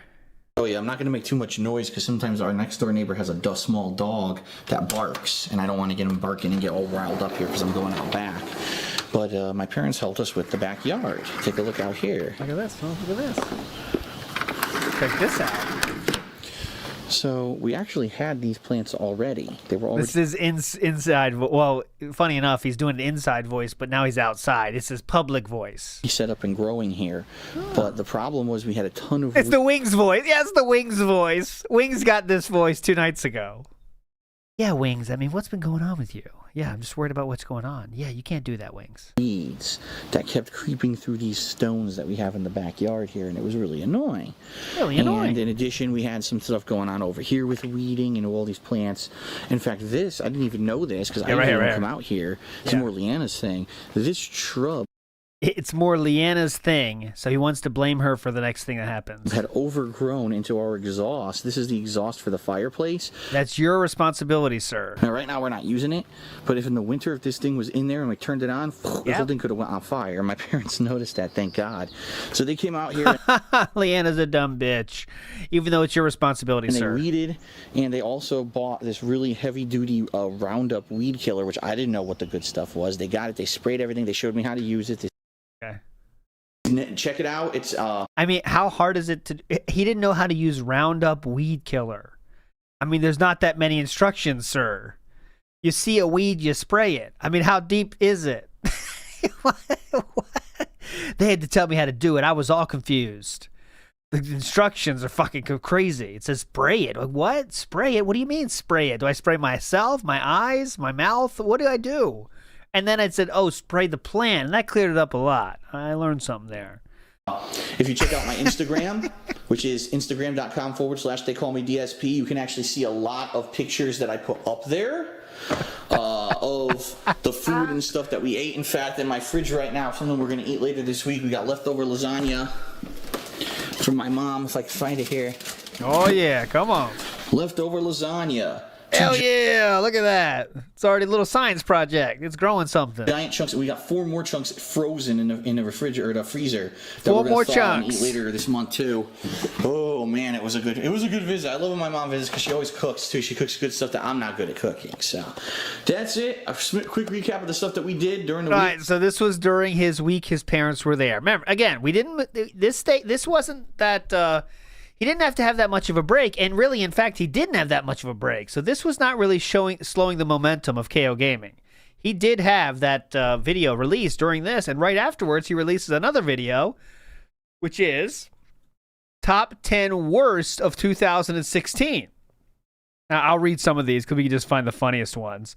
DSP did have... Without further ado... He has an entire chapter entitled Leave a Comment, and that's its own timestamp. So let's see what this says. I want to know. Here we go. The top 10 worst things about E3 this year. I don't know if this is an AI thing, but that's a timestamp. Leave a comment is its entire thumb. Look at this. Leave a comment. That's the entire timestamp. Oh, leave a comment. Oh, okay. Let me check out that timestamp. Big ups an Army of Tigers. First timer. First time watching stream. Shout out Dank Tank. Big ups an Army of Tigers. This is for you. And first timer. I can do this for a first timer. For you, brother. It's grippy. All right. Number 10. Titanfall 2. What else did he say? Battlefield. Oh, let's see the smoke weed section. Game, including Jamie Foxx, Zac Efron, Terry Crews, Snoop Dogg, who not only played the game, but was visibly seen smoking pot as he played it backstage, Whoa! amongst a few others. Dear EA, gamers don't care about celebrities playing No, Tyrese, you are not relevant. Fuck off, Tyrese. your games. In fact, it's actually worse because we know these celebrities normally don't play them and probably suck at them. We'd rather see real gamers play the game so we can actually get a good idea of the gameplay. Epic fail, you wasted your money and once again proved that you are not in line with what the common gamer wants. Yeah, we want more gamer style Number 8, guys. Project Scorpio. That worked out perfectly. Let's get to his Battlefield 2. I'm trying to see what his number 1. VR, Call of Duty. What was his worst? Let's see. The number 10. Here we go. Number 1, the worst thing at E3 this year was actually something that didn't happen. That's was right. it? The new Modern Warfare remaster is still packaged with Infinite Warfare. What? Yeah, and you might say, oh, that's bullshit. This isn't really something that happened at E3. But I'm sorry, the absence of something at E3, in my opinion, is just as bad, if not worse, than something that did happen. And the big controversy amongst gamers over the past several months was the announcement that a Call of Duty 4 Modern Warfare remaster was going to be created and released simultaneously with Call of Duty Infinite Warfare later this year, but that it would only be available as a bundled purchase with a more expensive version of that game. It would not be available as a bundled purchase with a more expensive version of that game. It would not be available as an individual purchase. When this was announced, especially paired... we don't care. He's very heated, though. This got 47,000 views, so a mild hit for sure. Again, you might think it's dying out yet, but it's still doing okay views, KOGaming, at this point. I was shocked by this, too. We're almost halfway through 2016. Still only a month removed, though, from Homefront coming out. He then says, again, oh, fuck, here we go again. I'd like to say thanks yet again as things are going really well. Viewers are loving my vlogs, edited vids, and gameplay. Couldn't be happier. Okay, once again, we're making sure everyone knows we're doing very well. Okay, just keep that in mind, everyone. We're doing very well. Don't think otherwise. Then he says, this is now a hint of his future thoughts, I'll say. I'll tease you with, okay? He says, for some reason, negative videos always outperform positive ones on YouTube. So, will my worst of E3 vid far outperform the best? Okay, we're going to see if that proves to be true. He then says, please enjoy my countdown of the best, okay, the best things that happened. Here is that one as well. Let's see what his best is. By the way, it did outperform. The worst one had double the views of the best, for those keeping track at home. The best was Xbox One S announcement, Watch Dogs 2, Dead Rising 4, Friday the 13th. Sony presents good VR games, Breath of the Wild, Persona, Death Stranding. Let's see what he says about Death Stranding, because as you know, I am a Death Stranding person. Let's see what he says. Making a surprise return to game development and presenting his new game at the Sony press conference. Let's see what he says. Last year was a mess. Hideo Kojima split from Konami on the worst of terms. His entire development team was let go. Metal Gear Solid 5 was released as an unfinished game, and then he was even banned from attending the Game Awards because he was in this weird kind of separation agreement with Konami at the time. We didn't know when we were going to see Mr. Kojima again, but we were all pleasantly surprised when he walked out to the audience at the Sony press conference. And not only that, he presented his new game, Death Stranding, which has Norman Reedus as the main protagonist, just as he was supposed to be in the now canceled Silent Hills project. Wow, what a double whammy. It's awesome news. Now, we have no idea what kind of a game this is going to be yet, but to see Kojima back in the face of game development is awesome. We know he's now partnered with Sony. To see he's already working on a new game, that Norman Reedus, who was so disappointed about not being in Silent Hills, is now in this new game. Awesome, awesome, awesome. I hope that this game turns out as a finished product I really liked what I saw in PT besides the insanely cryptic final puzzle, and I want to see more of that. If this is survival horror, great. If not, I'm still excited to see what Kojima's doing next. So good stuff all around. This was a great surprise announcement. All right, there we go. Not much about the game. I guess he didn't know anything about it. Hey, Would You Blow Me asks, are you doing the KO community creations? Yes, I will cover them, of course, but I already did a whole separate stream about that, and the link is already down below. I already preloaded it in. So if you want to see more about the KOGaming community creations, we're almost there. But no, actually, we're not almost there. Next up, we have, but I will say when we get there, of course. Next up, I haven't had a chance to see comments yet. Yes, you have. You're tweeting right now. He says, thoughts on my best of E3 countdown? Did you enjoy my first best worst countdown on KOGaming? First response says, no, the channel sucks. So there we go. That's a good positive response. 12 likes on that one. Someone says, thanks for over 5,000 views and counting on my best of E3 countdown. This guy would literally just check his views, see the number, and then make the tweet about it. So, okay, let's see. 5,000 views? Okay, cool. Thanks for the 5,000 views. Let me check it again. Okay. Thanks for the 9,000 views. Here's another link to it. This is why Twitter thought it was a bot, literally. Okay. Please enjoy my fair review of Mighty 9. Okay, this is a fair review of Mighty 9, all right? This is another review that came out during this time. I wanted to put all these in here so I could show you that he really was still halfway through. Again, we're just over a month since Homefront, putting out reviews very regularly. This got 40,000 views, okay? So this was one not so mighty, but not so bad. A fair review. This is he saying it's not negative, but yeah, we'll see. What's going on, everyone? Phil here for KOGaming, and I'm about to review... Any guesses on the score? We will see. Let's go to the final thoughts. So all factors considered, objectively speaking, Mighty Number 9 is not a bad game. It's certainly not a groundbreaking, amazing AAA quality game, but for a $20 price tag from an indie studio, it's quite a damn good one. What? This is unintentionally, this is how you don't play. Watch him try to get this ladder on the left side, okay? He's trying to get to that ladder, okay, guys? Watch it as he talks. Here we go. Game. It's certainly not Watch. a groundbreaking, amazing AAA quality Ready? game, but for a $20 Bye-bye. price tag from an indie studio, it's quite a damn good one, and I very much enjoyed it. For me, I see Mighty Number 9 as a first step in the right direction, proving you don't need a giant game publisher to throw millions of dollars at you and grant you their permission and all their time constraints in order to put out a game as quality as something that's been put out by them in the past. Mighty Number 9 is as good as any of the classic Mega Man games. The problem is... Jesus Christ! Anyone else agree with that take?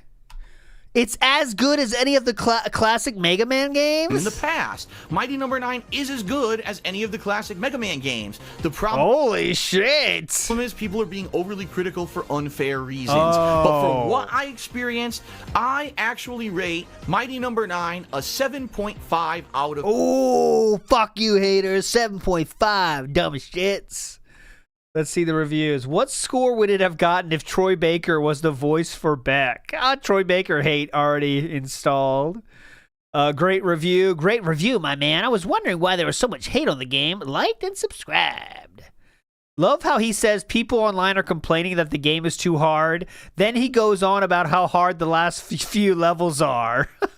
DSP responds, people aren't complaining about the last few levels. They're not even getting that far. Upping to 9 lives just to get past the robot masters. LOL. That guy, whenever someone gets him at the comments, he has to respond. He cannot resist. You're wrong, dumb shit. Here's why. Hope everyone enjoys my Mighty 9 review when you get the chance to see it. Seems everyone is talking about the UK voting tonight. Yeah, everyone's doing something that's way more important. So when you're done with that, please get back to my reviews. Okay, you dumb shits over there in the UK? Dumb fucks with that Brexit bullshit? Who needs it? Doesn't affect KOGaming. Okay. Please enjoy my no pool, this one. So that one didn't get as many views as he liked, I guess. And this time he said, enjoy my pull no punches review of Umbrella Corps. All right. I want to show you this as well. This was, and look at this thumbnail. No, this one, you know, he made.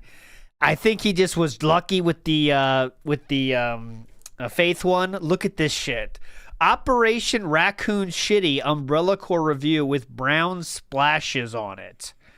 This was definitely a DSP thumbnail right here. Really funny and awesome. Let's get to the wrap up. Solved a decade or more ago by 30,000 views on this one. Very similar style games. You can tell they did not have a big production budget. The game was obviously rushed and or they cut tons of corners to get this out to market. It's not very fun after the first few initial hours. I'll be He put in the video of someone teabagging him. Why would you keep that in? You choose the videos. Have a big production budget. The game was obviously rushed and or they cut tons of corners to get this out to market. It's not very fun after the first few initial hours. I'll be honest with everyone here. I can't You choose the videos. Like, show when you look like you're doing good. I can't recommend you play it. I can't recommend that you even touch it unless it ever goes free. If you're like a PSN or Xbox Live subscriber and they've got those free-to-play games during the month, then maybe for a laugh, download it and play it. But don't spend any money on a stinker like this. You could go to your bargain bin at your local game shop and pick up any third-person shooter game. It's gonna feel better than this. If anything, the only little inkling of fun that you can get is playing a third-person shooter in a Resident Evil reminiscent stage. Like, I really liked playing rate that makes it unplayable, the jokishly bad walk animations, the insanely overpowered melee attacks, hip fire that's completely and utterly useless. I give Umbrella Corps Last chance for guesses. a 3 out of 10. Oh, 3 out of 10. Don't play it. It's functional, but it's a laughable. Don't play it. 3 out of 10. Don't play it. It's next up. He says, "If you've been busy, FYI, both my reviews for Mighty Number 9 Umbrella Corps now live. Just in case you've been busy, guys." This got 3 likes. He was such a spammer on Twitter, man. It's unbelievable. For the first time since I've tracked it, all of my channels are green for social engagement. I don't know where he's getting this metric. Maybe you guys will know. I do not know. But here you go. This is the first time he's ever been green, okay? And one of them is 0.0004. I don't know what this metric is, though, so I can't tell you how good it is, but it's 004 for one of his channels. And he made sure it was told on Twitter so we know about it. Thanks for that. All right. Thanks, guys. He then says, looking at the videos I put out for KOGaming in the last week, and I couldn't be happier. Worth every bit of effort. Okay, so here's all the last 4 videos, as we did show you. 10K, 11K, 13K, and 30K for the worst, all right? This is a little look at the health of the channel. So again, in 1 week, he released 4 videos. This was at his height of production. It would only go down from here, but this was the height of his production. I know it's easy to say he did take off the Staycation right after when it got popular, but no, that's a bit of a misnomer. He did literally try his hardest for a while, a month, I'll say, after the HomeFront went viral. He tried for a month to do as much as he could. So he did 4 videos in 1 week is trying his hardest, and we have not had a staycation yet, okay? We have not had a staycation yet. Here we go. So next, he says, so Twitch is, oh yeah, this I just put in because it's funny as hell. I put it on Twitter too if you haven't seen it. Remember, he's not on Twitch yet. He says, so Twitch is now about subs, donations, cheering, microtransactions, and selling merch. Oh yeah, there's games in there somewhere too, I guess. So there we go, making fun of the Twitch model before he would have to adopt the Twitch model. So this is before that, of course. He did say this. Yes, he did. He hated the begging model, guys. you haven't seen it on my Twitter, here, follow my Twitter, because I did put the post up where he says a lot of shit about Twitch and how it's all about asking for money, and it's a very bad practice. So check that out. Okay. Next, we go to our next chapter, which is actually entitled The Staycation. Okay, so we've entered the Staycation era. It says, please enjoy my impressions video on Fury for the PS4. It's currently free for PS Plus subs. He does do another video, which is about Fury. Now, this one is less than 10,000 views, okay? This is what I would consider a flop. This is the lowest after the ones that came out after Homefront, you know, out not counting that welcome video. This one did not do well, okay? And this is important because he'll talk about this era later, I'll say. So let's get to the ending and see what he thinks about this one. Then I played it, and right now, as I said, being a free PS Plus game for the rest of July 2016, if you have not gotten it yet and have a PS4, I recommend you give it a download just for the hell of it to play it and see if it is your cup of tea. For me, after getting about halfway through the game, I had enough, and my patience was tested to its limits. Even being able to beat games like Dark Souls in the past, I just certainly could not get through this one, because honestly, I don't know if there would have been a payoff. You know, going through all these grueling bosses and not really seeing an open world or seeing any kind of other kind of enemies, was it really ultimately worth it to spend hours of time trying to beat one boss? Probably not. You may find yourself challenged and intrigued and hooked on this style of gameplay. And if you are, I hope that I opened your eyes to a game that maybe you might have glossed over or never heard of if you hadn't checked out this. And if you are, I hope that I opened your eyes to a game that maybe if you are, I hope that I opened your eyes to a game that maybe you want to do another take on that one? I'm Hope. It's not live. And if you are, I hope that I opened your eyes to a game that maybe you might have glossed over or never heard of if you hadn't checked out this video otherwise. You want to re-record that one, or? Alright everyone, that is it for my impressions on Fury. No, this is impressions. There's no review, guys. No need to put your guess. What did you think? Leave a comment on the video. Certainly there's a lot of people that are angry at me for rage quitting the game, which I didn't do. I simply just lost my patience and didn't want to waste more time. That's a rage quit, sir. So he says, I did not rage quit. I simply lost my patience and didn't want to waste more time. So you rage quit then? But I can understand when people are seeing me play a game, sometimes they get upset if I don't finish it. You can go ahead and vent your frustrations if you'd like, or let me know, do you like this style of game? Is this your particular cup of tea? And no, it's not my cup of tea. Okay, so that was, that game came out. Then we had a little streak here. This is July 17th, okay? And this is the first mention of... This is 2 months removed now, okay? So I think to the day, 2 months since the Homefront Revolution video has come out. DSP has something to say about his future plans. I'm going to make sure I have the right timestamp here. Okay, so this is what he's going to talk about now. Video has been out for 2 weeks. We have to talk about KOGaming, obviously, but there is a little bit of news that you need to know.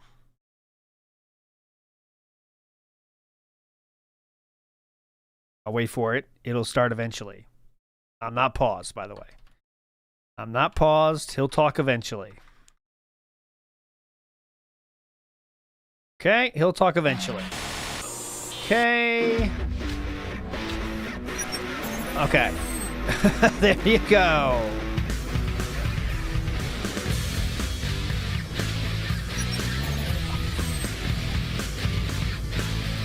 Okay.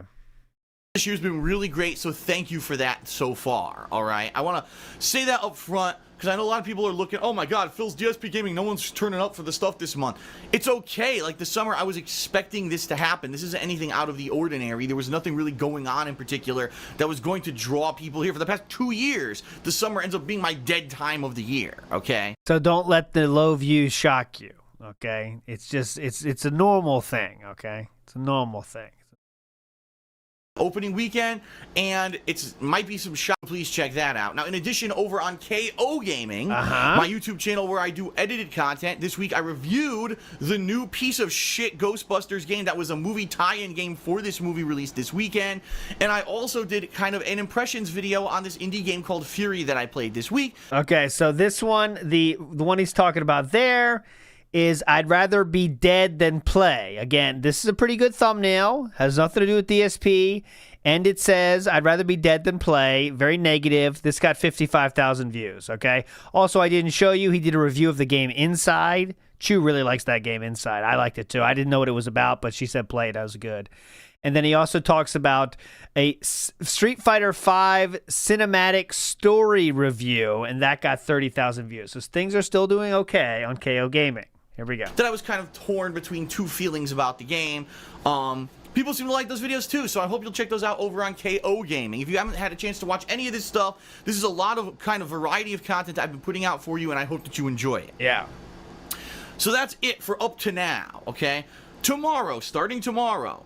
Okay, and then this is going to happen. Everyone, if you're subbed to this channel, all right, I've got some like 30-some thousand subs on the King of Hate vlogs. This is my vlogging channel where I do vlogging. If I'm vlogging a vacation, it's going to be here. I haven't been on a major vacation in a long time, so for a lot of you, you might be like, I've never seen Phil do this to the channel. I don't understand. That's the purpose of this channel, all right? Every vacation I've been on in the past 3-4 years has been on the King of Hate vlogs. So understand, vlogging is coming in a big way this week. I don't want people to be subscribed and get upset. Why is Phil uploading so many videos this week? I gotta unsub. That's the purpose of the channel. So if you see a lot of videos, don't unsub. This is what he's saying. Please don't go, oh my god, I'm so angry. My inbox was flooded with 20 videos today because Phil went to an aquarium and to this place and he made all these videos. That's the point of the channel. So if you're subbed here and that's not what you want to see, you're subbed to the wrong channel. So please understand, don't complain and get all frustrated. I'm forewarning you ahead of time. This week there will be a lot of video activity from Monday to Thursday right here on the King of Hate vlogs. Okay, and then a bunch of other new releases. So this is the ending. I think it's going to be exciting once I get back from this vacation, all right? But please don't forget about things like Patreon. Don't forget about Patreon, okay? Just because it's on vacation. Forget about the videos I'll be uploading to dspgaming or the vlogging I'll be doing here. If I don't get any attention on anything while I'm gone and I come back from 4 days of nothing, that's going to be a big problem. And that's why this week in preview in particular is so important that you spread the word.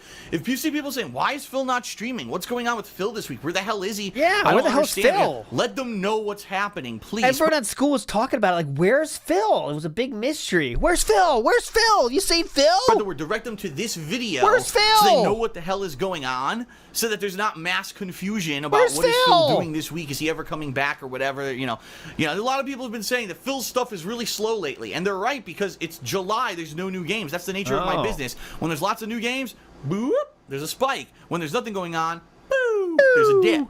And right now, I'm at a dip because there's nothing going on. I'm hoping with this stuff next week and then continuing on into August, we can get it at least kind of plateauing a little bit better until the new releases come out again. Then whoop, we're back up to the top. All right. Plateauing a little bit better until the new releases come out again. Then whoop, we're back up to the top. All right. Okay. That is it, ladies and gentlemen. Thank you. Thank you for giving me a great year and allowing me to go on this vacation. That seems to be one other point of contention amongst people who aren't too smart, because I've been saying for 4 months now, my business has been up for 4 months. Performance has been great. I've been doing good, especially with the explosion of KOGaming in the months of May and June. Things have been doing really good. So I can actually afford to go on a mini vacation. There you go. So 2 months of success means we can take a vacation now. And so people, but the Phil's finances are so tight right now that he can afford to go on a vacation. You're stupid. You obviously don't listen to anything. I've been saying for 4 months, things have been going great. That's why I can afford to do it.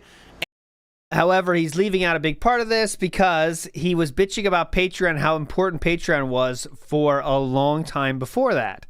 So again, he has 2 months of success. Got a little bit more money in his bank account. Instantly, I have to spend it. And he wants you to pretend of all the months he was begging people to get on his Patreon. $1 a month. That's all it takes, everybody. Please.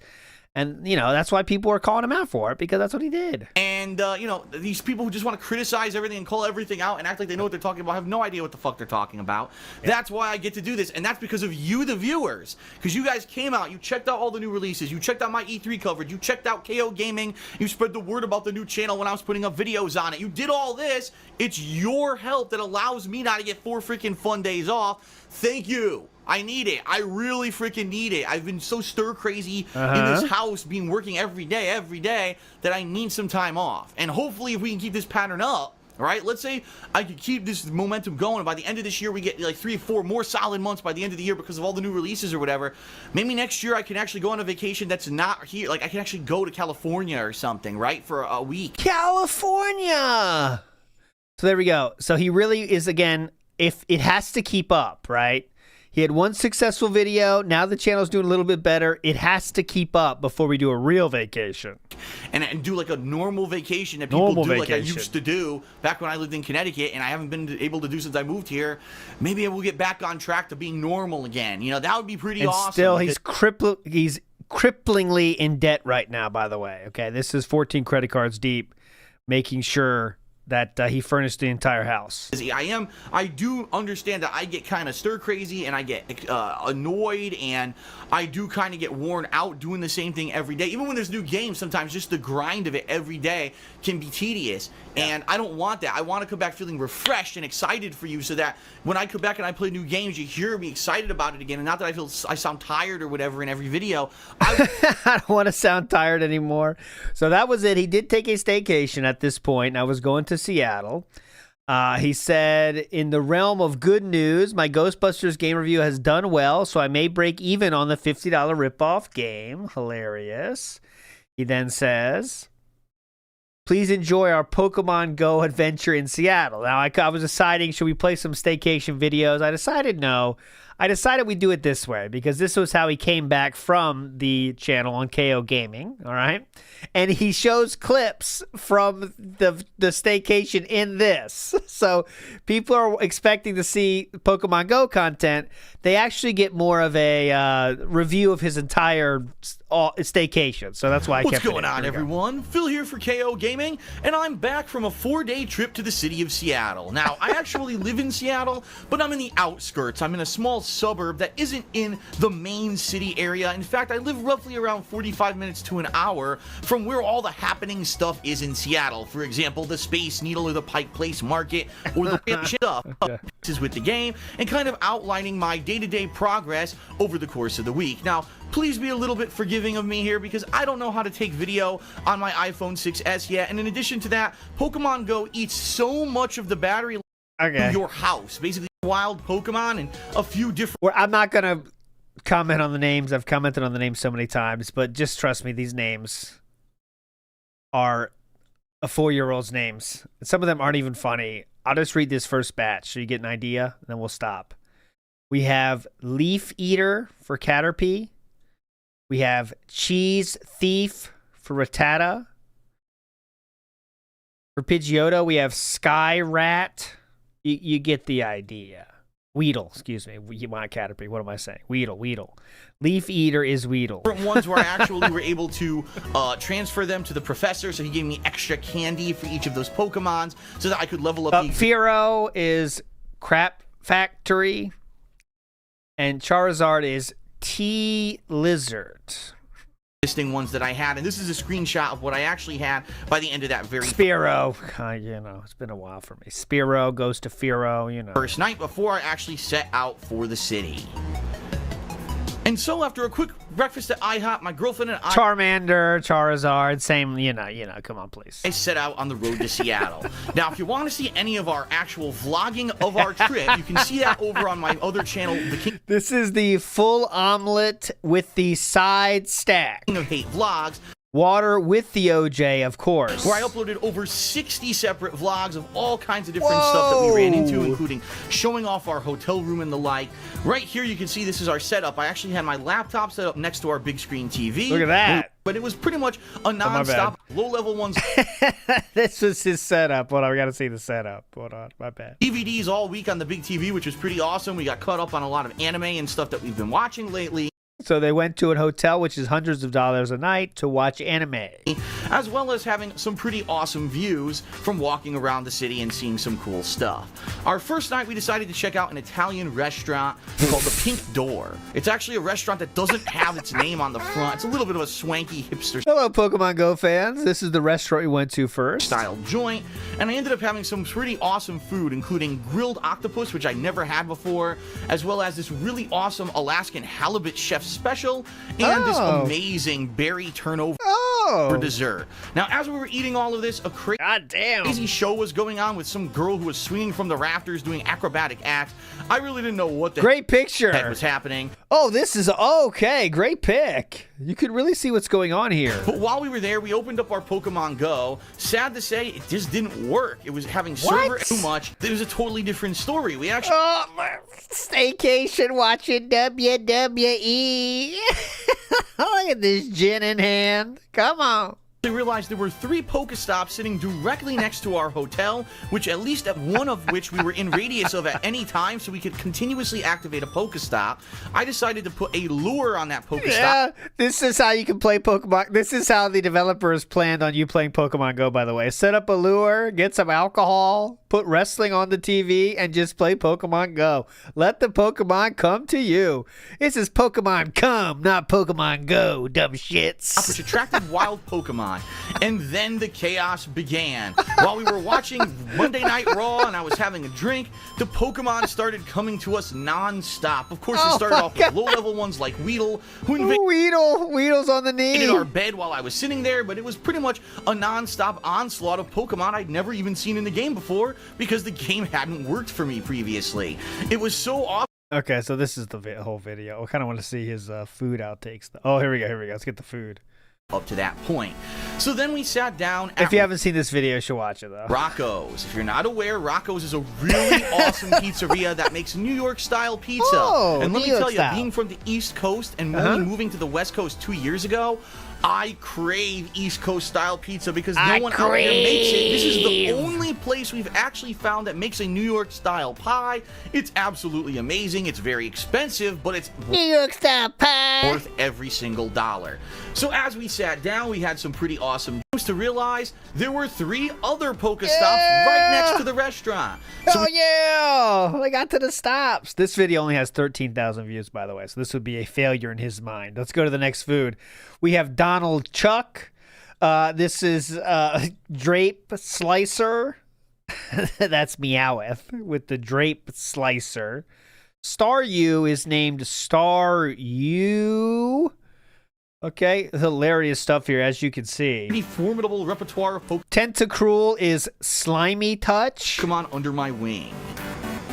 Day 3 started with a bang. We went out once again to get some yummy food. They need their extras, don't they? They cannot go without a second. They get their meal, and then there has to be something in the middle as well.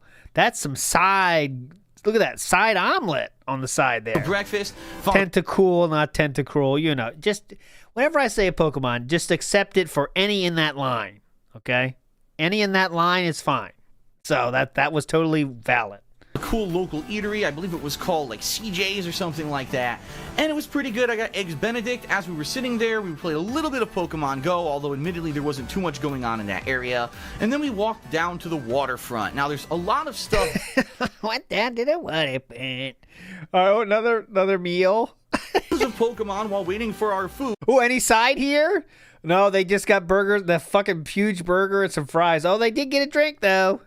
Something that normally you just kind of sit around and maybe do small talk, but, you know, this was cool that we were able to do something completely different while waiting. So when we finally got back to the hotel, I realized that my sunblock really hadn't been working very Okay, you get the point. This is his new video for Pokemon for KOGaming, and they loved it, okay? Next, he says... this one is, so now we're getting to August, okay? So now we're in August of the same year. ESP says, like, I just spent 30 minutes on this without even working on the video. I have no more time, so it's good enough. This was the video. This took 30 minutes, okay? This tweet, this thumbnail of his took 30 minutes to make. I mean, the line is not bad. Is it really No Man's Buy? But this took 30 minutes? What are you talking about? What took 30 minutes of this? like choosing the same font you always do? Like, this took 30 minutes? All right, but he says he took 30 minutes. So this is the real one. This is the final one. This got 52,000 views because this again was hating on this game was very popular back then. What's going on, everyone? Guy, but it's going to be a part-time basis. I'm going to play it balanced with other stuff, so that way for those who find the gameplay incredibly boring, I'm not just dominating my viewers with one kind of thing. I don't want to give up on the game yet because there have been some awesome moments, but I am questioning my own sanity and saying, how long do I want to spend in this game when I don't know if I'm going to find anything more interesting without all this wasted time? I want to buy this game. Yeah. My honest opinion on No Man's Sky after 8 hours, I think you could take this formula of the progressively generated universe and apply it to another game that's gonna be way better. This, in my opinion, seems to be like almost an alpha build, like an unfinished effort. Like, there's no tutorial, there's not enough guidance on what to do and where to go in order to more paint needed, find fun stuff in the game. Like, if these things are added, the game could be absolutely outstanding and amazing. But as is, in my opinion, No Man's Sky is incredibly underwhelming for what was at least kind of promised through the initial gameplay trailers and all the stuff that's been talked about over the past few years. It's just not there yet. Oh yeah, you're right. He said progressively generated. he meant procedurally, but he said progressively. Get there, but should you spend $60 right now for a game to have the promise of something awesome but no guarantee? That's going to be ultimately up to you. For me, it's going to be up to you. Okay. I bit the bullet. I'm going to try it, and maybe in another week or two, if I play it a little bit more, I'll have more info for you. But for now, I'm kind of on the fence, and I don't know what's going to happen with this game in the long run.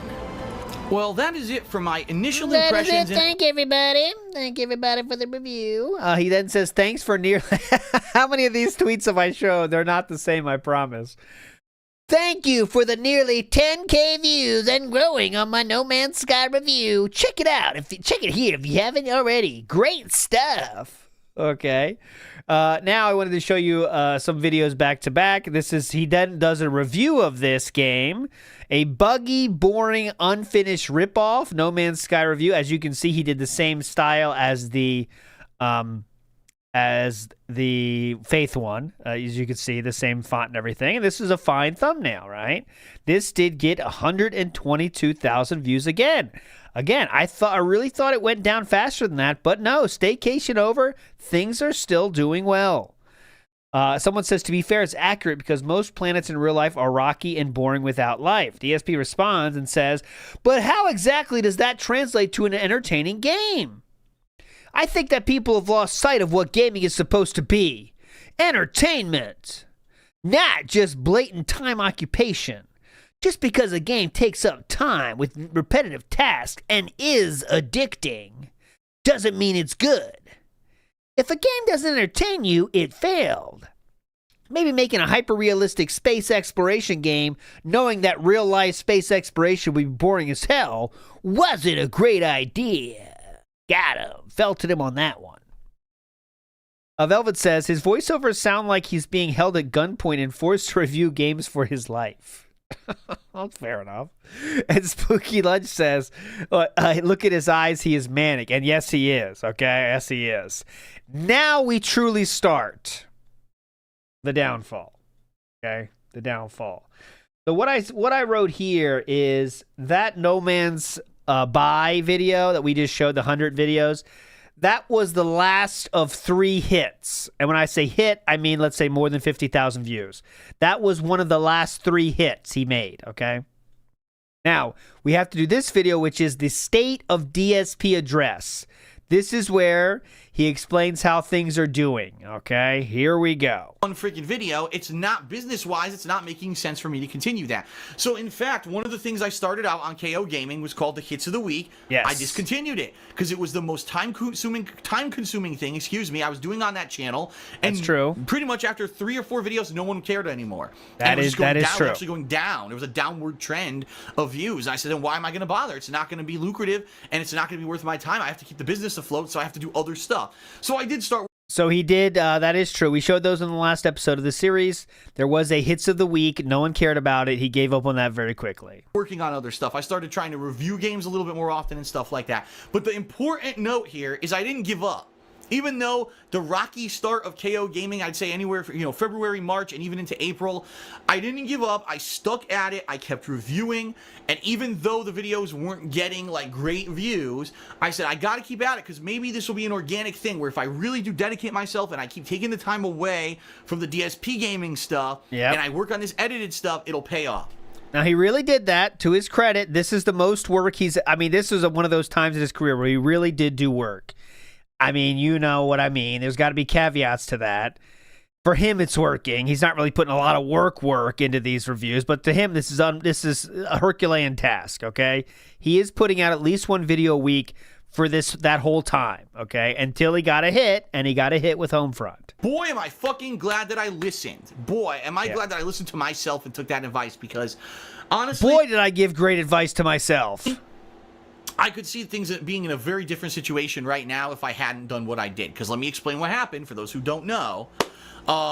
May came around. Now, May was a month with a lot of games that were releasing. I'll give you an example of a few. Yeah, please. Battleborn, Overwatch, Uncharted 4, Doom, Homefront: The Revolution, the Fallout DLC Far Harbor, Teenage Mutant Ninja Turtles, that new game. I showed you all these. Others, okay? Uh-huh. These games were games, besides maybe Uncharted 4, these were games that people really wanted to hear people's opinions on before they spent their money. Because Homefront: The Revolution, Homefront is a game from, 5 years ago? 6 years ago? Who knows if this semi-sequel would actually be a good game, right? Doom. We haven't seen an official installment of Doom in 10 plus years. Of course, you need to know from someone who's trustworthy whether or not this game's going to be worth playing or not. That's him, by the way. He's the trustworthy person. Want to just run out and spend $60 and get it done. So there were a lot of games in May that people were actively searching on YouTube for people's reviews and opinions and stuff on before they went and spent their money. I keep plugging away, right? I'm still plugging away on the videos and stuff that I'm putting out for KOGaming. And I took some advice. Some people came to me and said, Phil, I think the reason that some of the stuff that you put out on KOGaming isn't attractive is, number one, your thumbnails suck. Your thumbnails look absolutely terrible. They're generic. And number two, because you don't have anything to catch someone's attention. If you're going to put out a review, give some kind at least of information or something catching in the title so that when people want to figure out, is this the review I want to read, they're going to have some, not just Doom review. Or he did take that advice, and it definitely had a positive effect. Could say, one hell of a reboot, the Doom official game review. See the difference? By just adding that little bit of pizzazz to the title and adding a better thumbnail, it can attract more viewers. One hell of a Doom review. And because I was so filled with review. What? Hold on. And in reality, the very first review where I did this, because I was so filled with rage after playing the game, I hated this fucking game and wanted to get it off my chest, was Homefront: The Revolution. And I made about a 20-minute video telling you about why this was a broken piece of shit on the PlayStation 4, a complete and utter disgrace, a ripoff, why the game developers should be fucking ashamed and no one should spend their money on this game ever. And, yes, it had attractive title. I said it was the worst game I've ever played for YouTube, because it really was. That was the biggest excuse for a $60 game I'd ever played on YouTube up to that point. Yes. That video, all right, from all the videos on KOGaming, which typically were getting at that point maybe between 5,000 to the top video had 15,000 views. That video went viral on YouTube. Why did it go viral? Well, number one, because it had an attractive title. Number two, because of the thumbnail. But number three, because guess what? KOGaming is a new channel and it's not affected like DSP Gaming is. It still shows up in YouTube search results. If I put So he likes to point this one out for a while here. I don't know how true that is. I think if he did the same video on DSP Gaming and it did get that same viral popularity, the same thing would have happened there. But again, he thinks it's because it's a new channel that it doesn't have the stink of DSP Gaming. Well, very well, that could be, but I think more likely is the style of clickbait he used, right, and the style of thumbnail he used that had nothing to do with DSP or KOGaming. People saw it and they recommended, oh, worst game ever, let me click it. That's just how it went. That video on DSP Gaming would have never went viral and would have never shown up anywhere. But because it was on a new channel, It showed up in the YouTube search, and that video, within 3 weeks, became the most viewed video on Homefront: The Revolution on all of YouTube. As of today, I think the video has like 912 That's not true. You said it was the second most viewed. on Homefront: The Revolution on all. Within 3 weeks, became the most viewed video on Homefront: The Revolution on all of YouTube. Interesting, because you flexed on it being the second biggest, but okay, now it's the most As of biggest. today, I think the video has like 912,000 views, almost 1 million views. Yeah. It went completely fucking viral.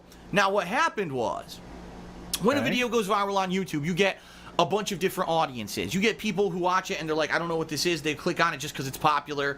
All right, whatever. They never go back. You get people who actually click on it and watch it and say, wow, I like this. This is great. Then you get idiots who watch it and say, I hate this guy. I'm going to fucking shit all over everything he ever does from it forevermore. And that's the kind of 3 groups that you get on YouTube. I don't think that's true for most people. The good news is, because this He picked up a lot of detractors. video went viral, all right? Yeah. I got a That's the 3 outcomes of a video on YouTube, by the way, guys. You get people that click it and say, I don't know what the fuck this is, and click off. Then you get people that watch the whole thing and say, holy shit, I love this. And then the third is people that watch and say, I hate this guy. I'm going to follow him wherever he goes and say everything he does sucks. Those are the options. Okay? And of course, I will hit this. That's a good image right there. Saturday night lore stream right there. Here, I can get the... Got that. ton of new subscribers and a ridiculous ton of new views on KOGaming. In a few weeks' time, KOGaming went from a channel that had like maybe 5,000-6,000 subscribers to a channel that had like 17,000-18,000 subscribers to a channel where the videos were getting, what, 5,000 views a video? Now they were getting 15, 20, 30,000 views on a video. That's All right? true. That's That's a true. big difference. Big so here's the difference. difference. I'm going to sit down, I'm going to work on a video for 6 hours of editing, and it gets 30, 40,000 views. I don't know how those videos took 6 hours. Okay. I mean, just that video alone, to give you guys some perspective, I Oh, can't yeah, go ahead. reveal the exact metrics of my contract with Machinima. Go ahead. Just the review alone pays for the cost of the game. So even if the playthrough was terrible and no one watched it, the review covers the cost of the game. So I have nothing to worry about buying a game that may be bad if I know the cost of the review is going to cover it. And then any kind What? of, views Games are $60, that I right? get on the playthrough ends up being profit in my pocket so I can keep running the business. So that's awesome. And that's what I needed. I needed that kind of confidence and boost to say, wow, I have more freedom now in what I do. Because I know when I make an edited review or video about a game, it's going to cover the cost of the game. So now I can go off and play other games and do whatever. And I can have, with confidence, say, I don't know about this game, I'm on the fence, but I'll buy it and play it, and I'll expose it if it's bad, or I'll say, wow, it's a sleeper hit, and I'll tell you about it, and people will appreciate it. And things completely flipped. Seriously, like, I went from not knowing what was going to happen this year to being incredibly confident. And I am right now. I'm confident because KOGaming is doing really well, and I'll give you some perspective. That's foreshadowing. Here. Some videos still don't do that well. If I do a video that's a one-off that really isn't a game review or anything that's new or hot or popular, it'll get anywhere from 5,000 to 10,000 views. For example, I just did a video last week, Sonic 2006 retrospective, okay? Talking all about my experiences playing Sonic 2006, doing a playthrough of it and all of that. Right now, I think it's got about 7,000 views. So, did it make me a ton He knows every view count for all of his videos at this point. You name a video, he can tell you what the views are. of money? No. But it was worth doing. It was fun. It's variety for the channel. It attracts new viewers. Now, to give you some perspective here, I did an early review of No Man's Sky. Pre-bankruptcy, right? We are as in debt as he'd ever would be at this time. After 8 hours of gameplay, that has like 45,000 views, and I just released my full review of No Man's Sky, and that after like 2 or 3 days has over 26,000 views and growing. Every day it's getting like 10,000 more views. It's crazy. This was, just for those who didn't see the first episode of the series, this is part of the 3-pronged plan, okay? The 3-pronged plan to save the business, because remember he was in ungodly amounts of debt, was to do vlogging more, to do KOGaming, and what was the first one? To do more on DSP, to do streaming? I can't remember what it was, but like the streaming where we don't pretend they're not there. I can't remember all the prongs. So, you see what I mean? Because the channel was a new channel, got back into YouTube search results, went viral for one of the videos because I did change my thumbnails, I changed my naming style of videos, it exploded. And now, no, is it mainstream popular? Fuck no. It's hilarious because I hear people comparing me, wow, Phil's reviews are just as good or better than Angry Joe's. And I'm like, I'm glad that you think that. I really am, because there's no way I'm anywhere close to getting anything. I hear things such as, man, this video is better than Angry Joe's videos. Kind of viewership like that anytime fucking soon, that's for sure. Man, I look better than him. Because of what YouTube did to their website in late 2012 and then subsequently in 2013, 2014, where they changed all the site metrics, it's incredibly difficult for a new channel to get noticed at all. I am so lucky that the YouTube search algorithm picked up my video on Homefront: The Revolution and gave me the boost that I needed. Because if it didn't, this channel might have just gone into oblivion. But I lucked out. Thank goodness I stuck at it. I listened to those who gave me good advice. I said, Phil, please doing it. Please keep working on these videos. It's going to pay off. It did. All right, so there we go. So this is the state of DSP address in August 22nd. Things are going well. He couldn't be more pleased with how it went. Okay. Here is, I put this in because he's using the clickbait title on this one for sure. Nice shot there for you guys. This was the second to last hit on KOGaming, the second to last. We fast forwarded a full month. This is September 12th of 2016. He has been releasing stuff through there, though. I stopped showing you everything because you kind of get the point, right? As you can see, though, for the record keepers, you can see he made a video here. There's the No Man's Sky. He got Deus Mankind Divided 12K, Battlefield 1 7K, Attack on Titan 10K, Deus Mankind, the full review, less than 10K. Then he did have this Street Fighter video, which got to 58K. Okay, 58,000. So let's just get to the recap of this. What's going on, everyone? Phil here, and welcome to KOGaming. Left, the only leg that Street Fighter V has left to stand on are the graphics. They're much better than the King of Fighters 14. But outside of that, King of Fighters has more characters, better design of the characters with more gameplay variety, a better gameplay engine, and more offline content. Sorry, just off what content? More gameplay variety, a better gameplay engine, and more offline content. I love offline content. Sorry, just comparing apples to apples, the King of Fighters 14 wins. Now, it's not the best fighting game I've ever played. In fact, it's not even the best one in recent memory. I would probably say a game like Mortal Kombat 10 last year, Injustice, and other recent games I've actually liked a lot more than the King of Fighters 14 overall, but the King of Fighters 14 is much better than Street Fighter 5. And get your guesses in for your review now, because he will say that this game does get a review. Overall, I'm giving the game last chance. 5, 4, 3, 2, 1. A 7.5 out of 10 review score. So here comes the controversy. I gave it a bigger score than Street Fighter 5. I'm sure some people will be up in arms.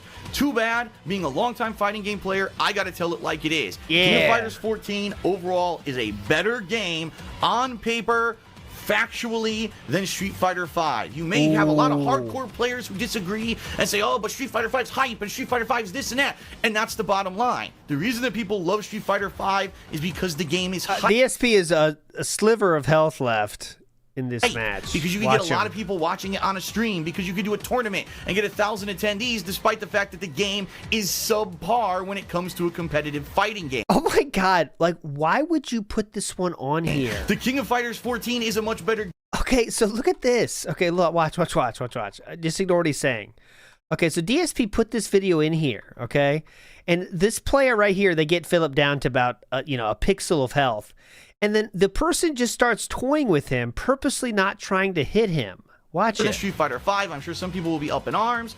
Watch this Cammy style character. It looks like Cammy is kind of right there. Watch this. They purposely don't hit DSP for the last hit of damage for a while, just dancing around him. Too bad. Being a longtime fighting game player, I gotta tell it like it is. King of Fighters 14 overall is a better game on paper, factually, than Street Fighter V. You may have a lot of hardcore players who disagree and say, oh, but Street Fighter V's hype and Street Fighter V is this and that. And that's the bottom line. The reason that people love Street Fighter V is because the game is hype. Because you can get a lot of people watching it on a stream, because you can do a tournament and get 1,000 attendees, despite the fact that the game is subpar when it comes to a competitive fighting. I don't know. It looked like they were just doing that. Maybe they weren't. But. Game. The King of Fighters 14 is a much better game, but it has no advertisement budget, it has no hype behind it, and therefore it's going to have a hard time finding an audience because it doesn't have all those installed advantages that a Capcom-developed fighting game has, and that's a shame because this one is awesome. I'm glad to see this franchise come back after a long hiatus. Okay, who cares? I know you guys don't really care. Garbage Can says, this is what overdosing on cope looks like. It is. Wait, cope's coming, okay? I know I took a long time to get here, but I felt it was important for the storyline that was different than what I expected. Because KOGaming was successful for much longer than I thought, and he did try for much longer than I thought, okay? Oh, he was just being passive, not trying to lose. Okay, well, that's fair enough. Okay, now October 7th, okay? October 7th of 2016. Now we are quite a few months removed from the big hit. We're not going to start saying negative stuff yet, are we? And if you like any of my unboxings, including the 2 loot anime crates I've unboxed and the 2 years worth of regular loot crates I've unboxed, please use that code. Save yourself a little bit of money, and I get some cool referral credit for it as well. Cool. All right. All right, number 2. Yeah, please. KOGaming. This channel, I'll be honest. And also, okay, he would do these every single day, okay? So you know WPIG is known for being thorough with these fucking lore streams, right? Someday there could be a WPPIGG, and they could do a stream for a week with how long there is. Every single pre-stream, he is doing what you're about to hear. I'm saving you now. But this is what he would do. All right, guys, let's talk about KOGaming. And it would just be the schedule fucking segment about KOGaming. But this was relevant, so here we go. All right, number 2, KOGaming. This channel, I'll be honest, has been a little slow lately because I've been busy doing remasters, re-releases, and things. Huh? It's going to pick up in a big way because over the next couple of weeks, as I start playing all these new releases, I'm going to start reviewing the games. And so KOGaming is going to have a lot of new review-style content on it shortly. Okay, so it's slow. So now, while that effort that he kept up for many months was unending, except for the time he had a break, now it's starting to slow down by his own admission in terms of output. And he's not lying about that, okay? It did take, there is a little bit of a gap now in every video, more than there was before. Some months he's not getting out a video, some weeks he's not getting out a video, which is what his goal was, right? He then says here, October 30th, because I know from we can't see the post anymore, but he says, because I know from experience, it's impossible to get people to move to a new channel. KOGaming only has 21,000 subs so far, LOL.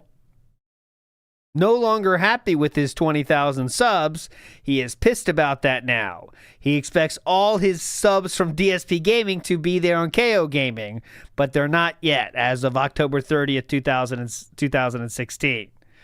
Now we have more pre-streams to listen to because, well, as he said, he's not releasing the same amount of videos as he once was on this channel. How's it going? Wow, I think. I'm finally going to start working on edited content style videos again for you.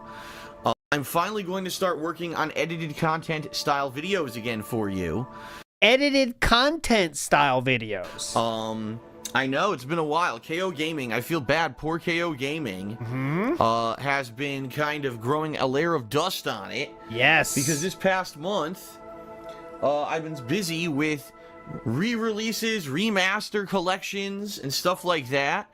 And just simply put, didn't have anything really to do on that channel. You know, that there you go. So almost a month. The facts of the matter is, after that Street Fighter video went out, it was almost a month between videos at this point, which is, you know, for some people it's not a big deal, but for a video that was growing, you know, in his mind, he was releasing at some points 4 videos a week. Now he didn't have one for an entire month. Stuff like that, and just simply put, didn't have anything really to do on that channel. You know, that channel is for reviews, reactions, countdowns, and when you're doing remasters and stuff like that, there's really nothing to talk about, right? Oh, now that one had its own echo. Talk about, right? Now, did you hear the reverberation? I didn't do that. That had its own reverb effect on it.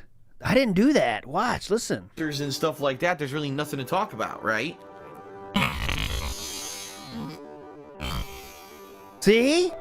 Now, I think that rippled in time. Hear that? That caused a ripple. This past week and a half, I've been incredibly busy with new releases. Mafia 3, WWE, Gears of War 4, and of course, the PlayStation VR. So I've been incredibly busy covering all that for you, doing double streams and the like, and because of that, again, I haven't had an opportunity to really work on any kind of an edited content video for you. So that all changes starting tonight. Okay? There we go. Starts tonight. Monday through Thursday of this week. I'm not doing anything for the second half of the day in regards to gameplay. What I'll be doing is working on edited videos, okay? Today, the gameplay stream is the conclusion of Mafia 3. And the way it's going to work is... I am very close to the end of the game. All right, we're going to hear this. But there you go. That was just the update. It's been a long time. The frequency of video is definitely taking a hit on KOGaming. We move forward again. Just a few days here. He's going to say basically the same shit, I imagine. I'm not sure what this is here for, but we'll hear it. Of the PlayStation VR. So I've got 2 brand new videos up there. If you've been on the fence about either of those games, these reviews are incredibly helpful. So please check them out, and in particular, the PlayStation VR review that I posted up there has a lot of information, in-depth coverage that a lot of other people who've played this thing have not really gone over. So if people could watch that video, and if you like it, please spread the word about it. That video has potential to get a lot. You guys checked out DSP VR review? Yeah, it's very informative. A lot of people aren't talking about that. Yeah, apparently a lot of people told him that.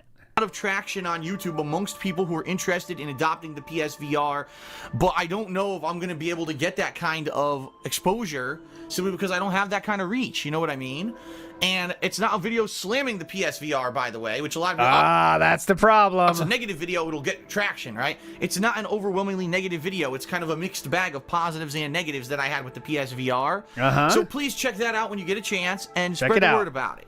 Please, so that's over at youtube.com/KOGaming1. You heard it. It's very informative, right? So this is going to be very informative, right? Not just 25 minutes of slop, right?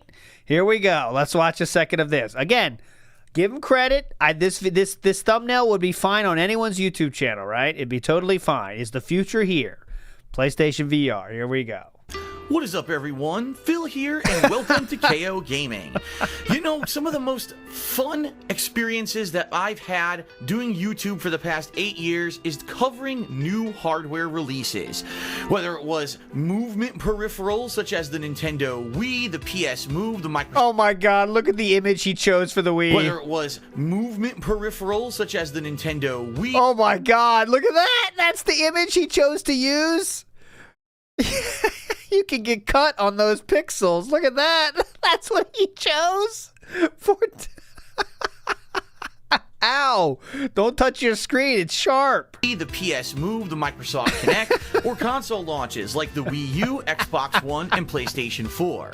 This past week... He cut it out with scissors. Yes, he did, Pandery. That was scissor cut out. The PlayStation VR was released. Oh. This peripheral promised to bring virtual reality gaming into the mainstream. Anyone who owns a PlayStation 4 and has a little bit of space in their room can have a virtual reality experience like never before. Now, I had stayed away from things like Oculus Rift and the HTC Vive simply because I didn't want to have to buy a super high-end PC in order to experience VR capabilities. Being able to experience it with the existing hardware I already had for a $400 price tag here in the United States seemed a hell of a lot more reasonable. So, this past week, I did a live unboxing as it arrived at my home on its release day of Thursday, as well as a live setup video where I kind of walked through the steps of what it was like to get this thing.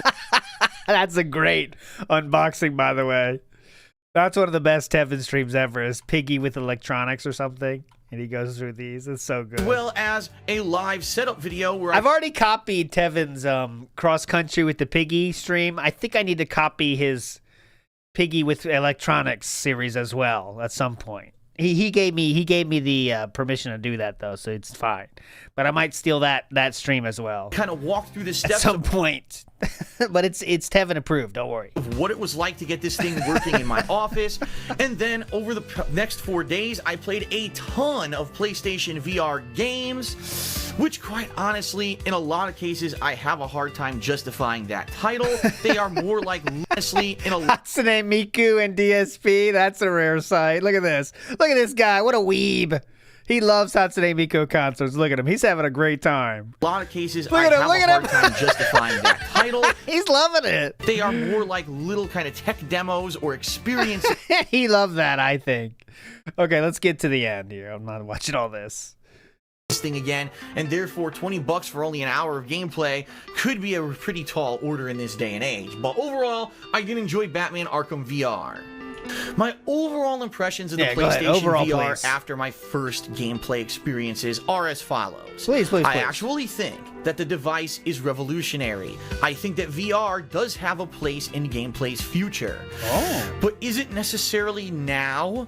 I honestly, after experiencing the PlayStation VR, have to say probably not yet. Oh. For the most part, the gameplay experiences that I have were over-glorified tech demos and or kind of limited time experiences, mostly because I felt so much discomfort wearing the headset for longer than 20 minutes that I had to take it off and take a break. He's a sweaty piggy. I realistically do not see any AAA studio designing a game exclusively for the PlayStation VR or any VR headset if you have to take frequent breaks in order to play it. Imagine I think that's just you, Grandpa. Vike says, has there ever been a DSP on fat people before and after Cat stream? There was a talk, I believe, of doing, because I have done now DSP code black, and I've done code Asian instead of the other color I could have done there, which is more racist in my opinion. I've done code Asian, I've done code black. I have not done code Hispanic yet. We could do that one. But we could do code fat, I guess, as well. That'd be kind of funny, code fat. buying a $60 retail game that says it's 20 hours long, but you can only play it in 20 to 25 minute increments before you have to take an extended break to get the sweat off your face and kind of get a breath of fresh air, and before you jump back in. It could take you so long A breath of fresh air. to beat the game, and honestly, Holy shit, I'm getting tired of you. I'm fucking diving. you could actually bog down your experience. What if you're in the middle of an important part of the game or a critical firefight or something going on, and now all of a sudden you're feeling discomfort and you need Yes, that's true, Yosaru. Japanese people will refer to themselves as yellow, and they don't even think it's a racist thing. They'll say, yes, I'm yellow. Like, I'm yellow. That's a black person. You're white. I'm yellow. That's not even a racist term for them. It's weird. take a break. It's not necessarily going to work. If anything, I think what's going to end up happening is that game developers Which it does, to me, not to get in the racist, I don't know why we get the racist conversation. It is kind of true, though. You might be feeling strange because, calling black person black is not bad. That's just the color. But I don't get it because, why do we say they're yellow, though? I never understood that part. You know what I mean? Actual color of the skin is very similar. But anyways, moving on. Let's go.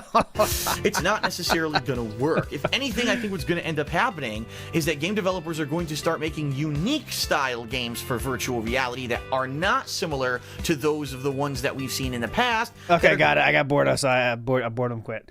Okay, now we get to the pre-stream after this. Again, that was not a big hit, by the way. Let's see the views on that one just to make sure I didn't miss it. Let me see the views on that one. This puppy had less than 10,000 views again. Less than 10K views on this one, okay? And he's not going to be happy about this. Okay. As I plug away at all the new releases coming out, of which there's a bunch coming up shortly, as I review all these new releases for channel like KOGaming, right? Ad revenue should be at an all-time high. And so I'm hoping with this big push towards the end of the year through all these new releases and also my year-end stuff that's coming up. Keep in mind, I do my year-end series, the best games, the worst games, the funniest moments, all that stuff I think should get a lot of attention for KOGaming at the end of the year. I'm hoping for the best. I'm hoping for a big push, and the best case scenario, all right? So this is all because that insane heights that he reached with that Homefront video didn't continue. So he's already, fuck his new success, which is like 10,000 to 30,000 views, sometimes 50. That means nothing now because it's less than the Homefront. So you heard him here now. He's already hoping for things to improve past their current point because, hey, it's a hardcore gaming season coming up. Come on. Honestly, the best case scenario for me would be this. Well, the go next ahead. 2 months, Yeah, I what make is some extra money, Uh-huh. okay? And it helps me early on next year when things are going to slow down with the ad revenue. But because I'm constantly covering all these new releases and I'm getting a new audience in KOGaming, Yeah. I retained that viewership for next year. Because if you're not aware, early 2017 Yeah. is one of the busiest times ever in gaming. So many my games God. kind of got delayed or pushed or just happened to coming out in the early months of 2017 that it's going to be insane. I don't even know if I'm going to be able to cover everything. I might actually have to just skip some major releases because there's What? so many coming out early next year. You can't do And that. that's good. If I could take this momentum from the end of this year and push it into early next year Uh-huh. and keep moving like that, that would be amazing. But the bottom line is, I don't know if that's going to happen. I don't know what's going on anymore. I can't seem to control my viewership. I just don't get it. See, and that means things aren't going as well as he hopes. So, we'll see. We'll see what happens. We'll play it by ear. But I do want to say this, ladies and gentlemen. Thank you to everyone who did pledge to my Patreon this month. This month looks like it's going to be the highest Patreon I've ever had. There you go. In the most amount of people pledged, as well as the most amount of fundraising that I've ever done since I even launched it. It looks like it's actually going to surpass that first month that I ever did Patreon. I'm actually going to top that. Okay? There you go. Things are going well, right? Unfortunately, we now have a serious update. I need help to keep going, so let's talk with updates. You thought everything was going well for a minute, didn't you? Well, less than 10 days after that video we just watched happened, this happened. Uh-oh, get ready. Not my $15. So everyone who makes a pledge and then lowers it isn't reflected properly on the page at all. And that's the problem with my Patreon page. It's just not correct. DSP Reacts is, yeah, this is on DSP React. This is the King of Hate Vlogs, okay? This is the King of Hate Vlogs channel. But he talks about KOGaming on this. So really, unfortunately, you're going to have to rely on what I tell you, every month on how I'm doing on Patreon. The good news is, There we go. right now, I'm probably going to make the most ever on Patreon in a month and the most number of patrons, and it's good. And here's the thing. If we can retain that, if every month the people who pledged right now keep their pledges, all right? Not that they make one large pledge that they go away and they never come back, but if they do $1 a month ongoing pledge, $5 a month ongoing pledge, okay? Yeah. That's going to save my ass. Like, you have no idea. If right now, like I said, 10% of the people who I put this in because I have to for the timeline, okay? watch my stuff gave $1 a month, Uh-huh. I would never be talking about this shit ever again. So if you're seeing this video, this is the first you're hearing of this, Yep. and you watch my daily live streams or you watch my daily gameplay videos on DSP Gaming, you love my vlogging here on the King of Hate Vlogs, and you really like what I've been doing over on KOGaming with the new video style I've been putting out this year, and you want to see me continue to do this, Yep. little as $1 a month. It's nothing to you. In a lot of cases, and I'll say this, I'm fully aware there are some people, viewers of mine, $1 is a ton of money, okay? For Yeah. us in the United States, it's nothing. We can't buy a pack It's nothing. of gum. We can't buy any food. You can't even buy an onion at your grocery store for $1. Yes, you can. Even in 2026, you can. At Walmart, they're like 70 cents. I know that. I know that personally. But yes, cases, go ahead. it's more than that, okay? No, it's not. So $1 to us is nothing. I understand that's from my frame of reference that I say that. But if a bunch of people pledge $1, it means a lot. It could keep me doing this in the long term. So thank you to those who have pledged. Please, This is the great onion shortage of 2016, I guess. I hope you keep your pledges moving forward, because that's going to support me and allow me to keep doing this. And if you have not pledged yet, get in on it. I'm telling you, this is how I'm going to be able to do this long term, and it'll get me up in the morning energized and positive that people want to see me keep doing this rather than me every day stressing out about fucking views. You And thought I was joking. Look, I knew I was right on it. 70 cents for an onion, all right? And that's 2026 dollars. who's going to show up and who's going to watch what game. That's why I adopted Patreon last year to begin with. So if I can make enough money doing it, that I don't have that pressure. The problem is, last year the false copyright strikes completely fucked my business. And now I'm not in the position where I'm sitting pretty and Patreon's helping me with that anymore. I just need to pay my fucking bills. Okay? And remember, he's not even playing WP Champions at this point. He had KOGaming, an entirely new channel that was extremely successful by his own admission. But yet, he still had time for a staycation. And remember, he made fun of people for saying shit about the staycation? Clearly, you'd rather have that money than not have it, right? But he chose to spend it on that, all right? So here we go. KOGaming is not, I mean, things are not going well somehow. And we need more money from you on Patreon. Despite the fact that KOGaming was doing well this entire year, it's gone. Next up, we have a lot of emergency videos coming out now. This is November 20th. And this is a video entitled Reality versus Did You Hear? Okay, Reality versus Did You Hear? Now, this is only here because of, he mentions KOGaming, okay? Okay. Case in point, the reason I'm bringing this up That's a good is point. because this He did spend a lot on Pokemon Go, that's true. He bought lures and shit, so there you go. past whole month, there's been Yes. a ton of discussion around myself, around my YouTube channels, how to improve, how to make them more viable for the modern audience on YouTube. Because the bottom line is, for 8 years, I have primarily done raw video game playthroughs and raw video gaming Let's Play live streams on a daily basis. Yes. And it doesn't seem like that's cutting the mustard per se, all right? What I've noticed is a huge drop-off in views. I can't explain it. It kind of came out of nowhere because the first half of this year was great. The first half of 2016 was amazing. Views were up. I have my new channel, KOGaming, that was doing really well, and everything was going great. And then all of a sudden this summer, literally out of nowhere, it didn't seem like there was any cause or effect relationship. It dipped massively and hasn't come back to anywhere near the levels where it used to be. You see how fast this happens? That's what I was so shocked at. It's November, okay? That HomeFront video came out in fucking May. And this is all the stuff. This is it right here. This came out in May and had 1 million views. 40,000, 32,000, 24,000, 8, 103, 47, 20, 31, 29, 34, 55. Then he has this little downturn after the staycation, okay? 7, 13, 20, 15, 14, 52. That's not a dip. 18, 122. And then, by his own admission, he took a month off. And I don't know how the algorithm works that much myself. I'm not going to pretend. But that month off really fucked him, apparently. I don't know if that's because of maybe his thumbnails weren't as good, or he didn't have the same clickbaity skill.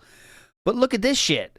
8, less than 10, 3 videos in a row, like 1, 2, 3, 4 videos in a row that didn't get 10,000 views.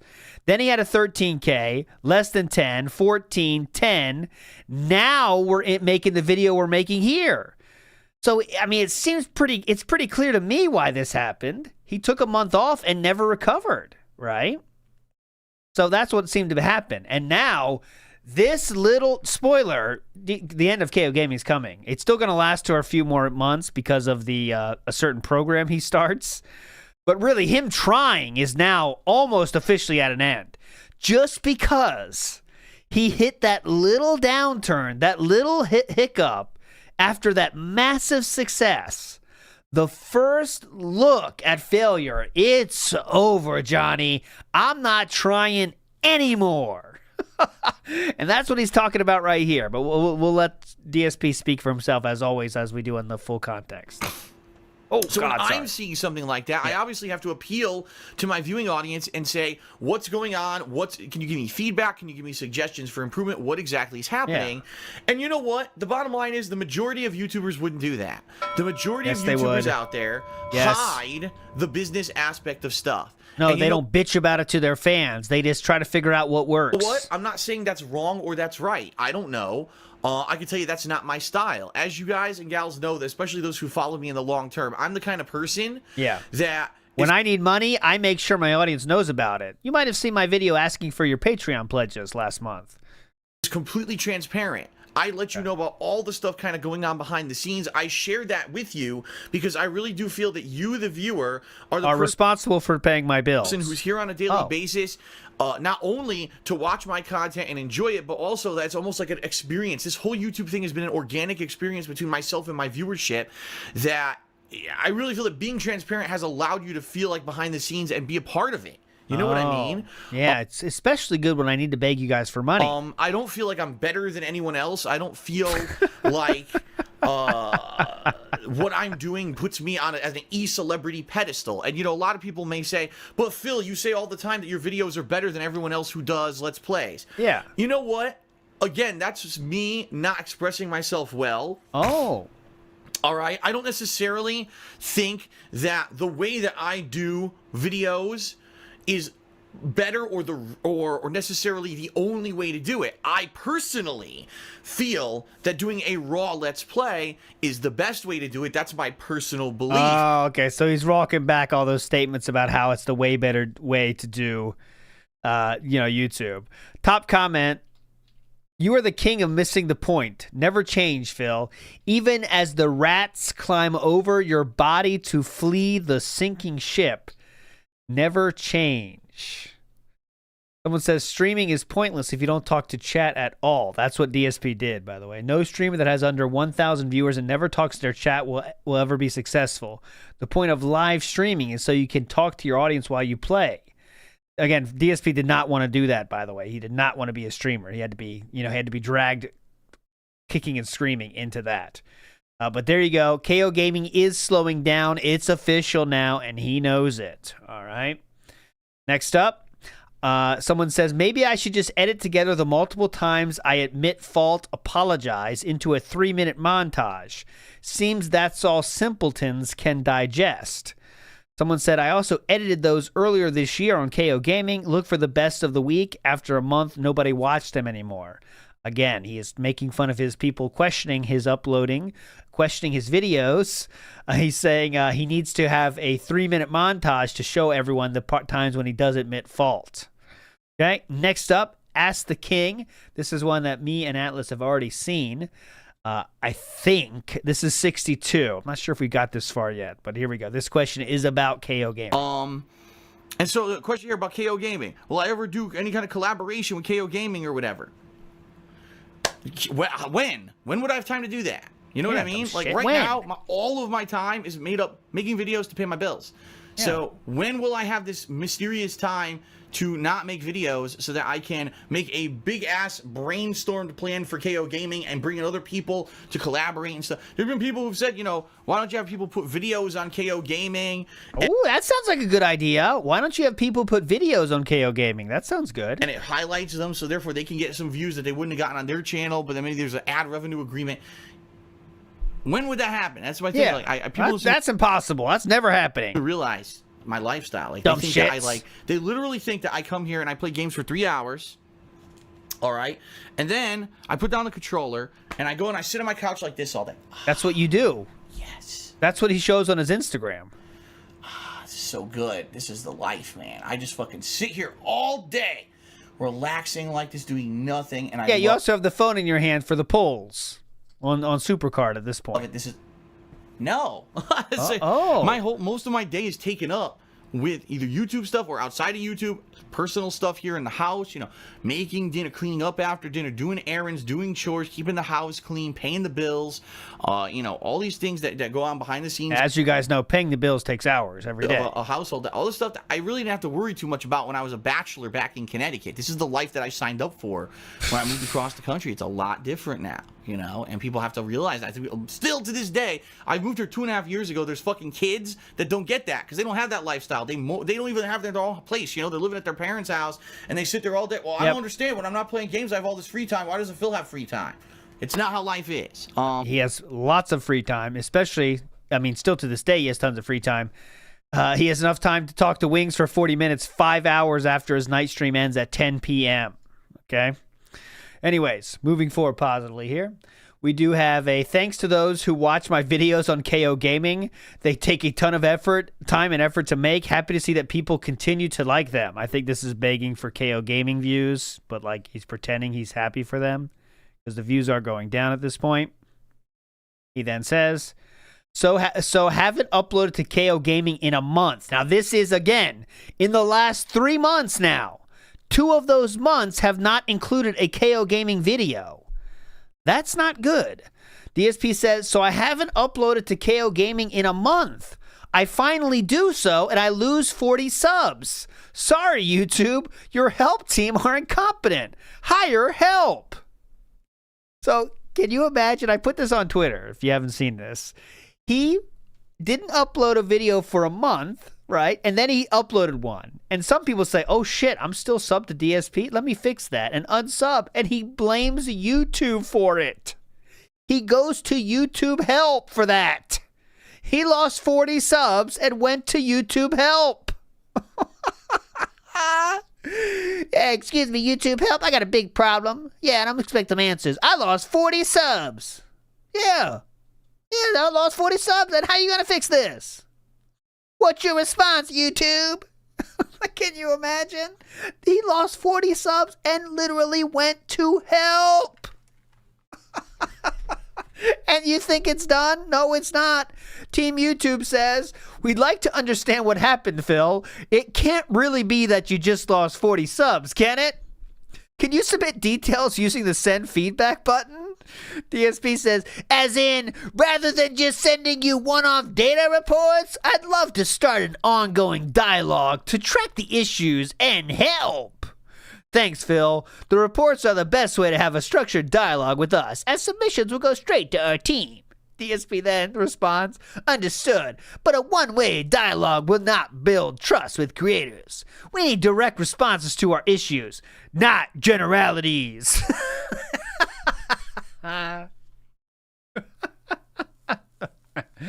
So we can't see the post, but someone must have said something about the dislikes. And DSP said, every video I upload, I get a shit ton of dislikes from the same dumb fuck kids. Just look at the channel. Nobody unsubbed. He still thinks nobody unsubs. I can't see the comment because the person's gone now, but he says, wrong. Even the most well-received reviews get hundreds of dislikes from the same moron kids. That's all you guys. Morons. Of course, he cherry-picked a video that had more likes. You know, who knows what video that is, but...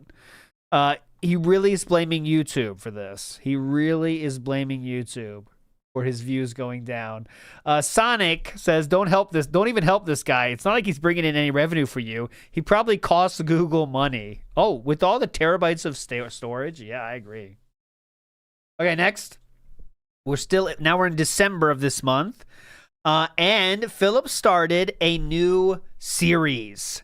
Excuse me, it's not a series, it's a program. And it's called the KOCC, the KOGaming Community Creations Program. And I have done an entire stream on that, so we're not going to do that now. But DSP did do this, and it was a way to get content on the channel that wasn't of his making, because he really needs more content on there because he is slowing down his own actions, right? We really have started to slow down the work, and we need some ways to fill the gaps. So what's going to fill that gap? Well, it's going to be KOCC, the KOGaming. And this is what that, if you want to see that stream, the link is down below right now, okay? This is the KOGaming Community Submissions Program. He started that in early 2017. Okay, now we're in the next year. This is the first one. It's not the first one. I just picked a one we didn't show before. This is one of them.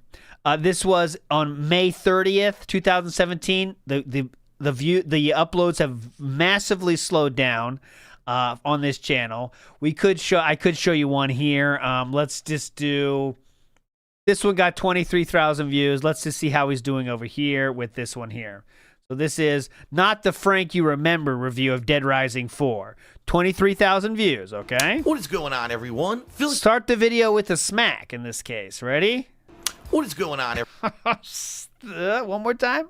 What is going on, everyone? Phil here, and welcome to KOGaming. You know, one of the biggest risks that...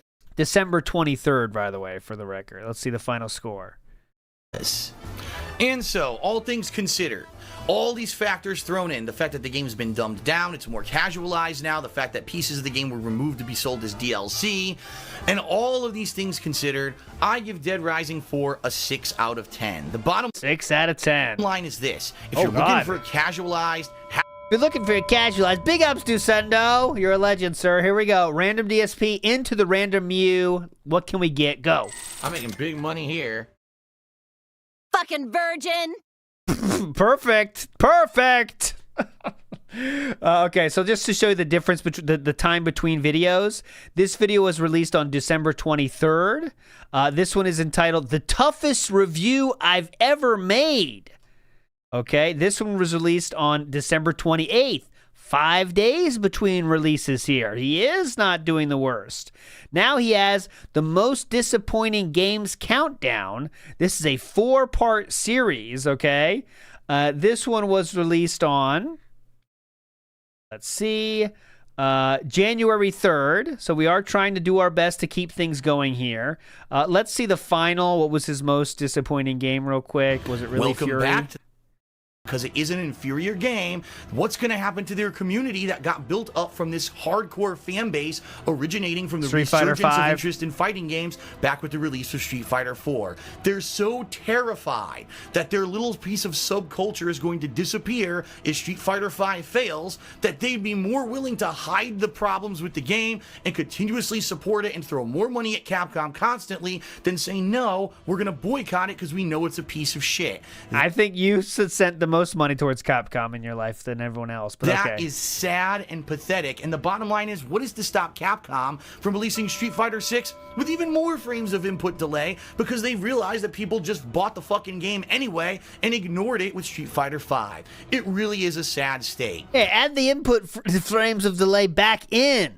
At least for me, I'm the kind of person, I'm more diversified. I'm not so reliant on fighting games and fighting game coverage that I'm forced to play and continuously support a game that I know is subpar like Street Fighter V. Sadly, not everyone is in the same boat as me, but all I can say is this. Street Fighter V by far was the most disappointing game not only of 2016, but of recent memory for me. Not ever have I had such a beloved franchise that used to be the top of the mountain, the king of the crop. Street Fighter was the king of the crop. quintessential top dog of competitive fighting games. The top dog, the king of the crop, the top banana. And because of an inept game development team that listened to all the wrong people, What? made all the wrong choices, No. and ended up releasing a subpar, input delayed, bare bones game, this franchise has effectively been run into the ground outside of the hardcore fans. That's a shame. Hopefully, at Master of the Hill. some point in the future, they'll figure out how they screwed up and turn it around. But for now, Street Fighter V is a huge, stinking. That was his biggest disappointment. All his biggest disappointment, okay, guys, was Street Fighter. Can you believe it? So, just to show you, that was in the beginning of the year. Then he has the Game of the Year awards as well. This was all big push towards the end of the year, right? This was a big push. He does. This is January 21st, the first month of the year. He's doing okay. I mean, he's pushing it. He is pushing it. Okay, next up, let's get to. I don't want to show you all the fucking videos and the dates he releases, but as you can see, he's releasing some stuff. Okay, he's releasing some stuff.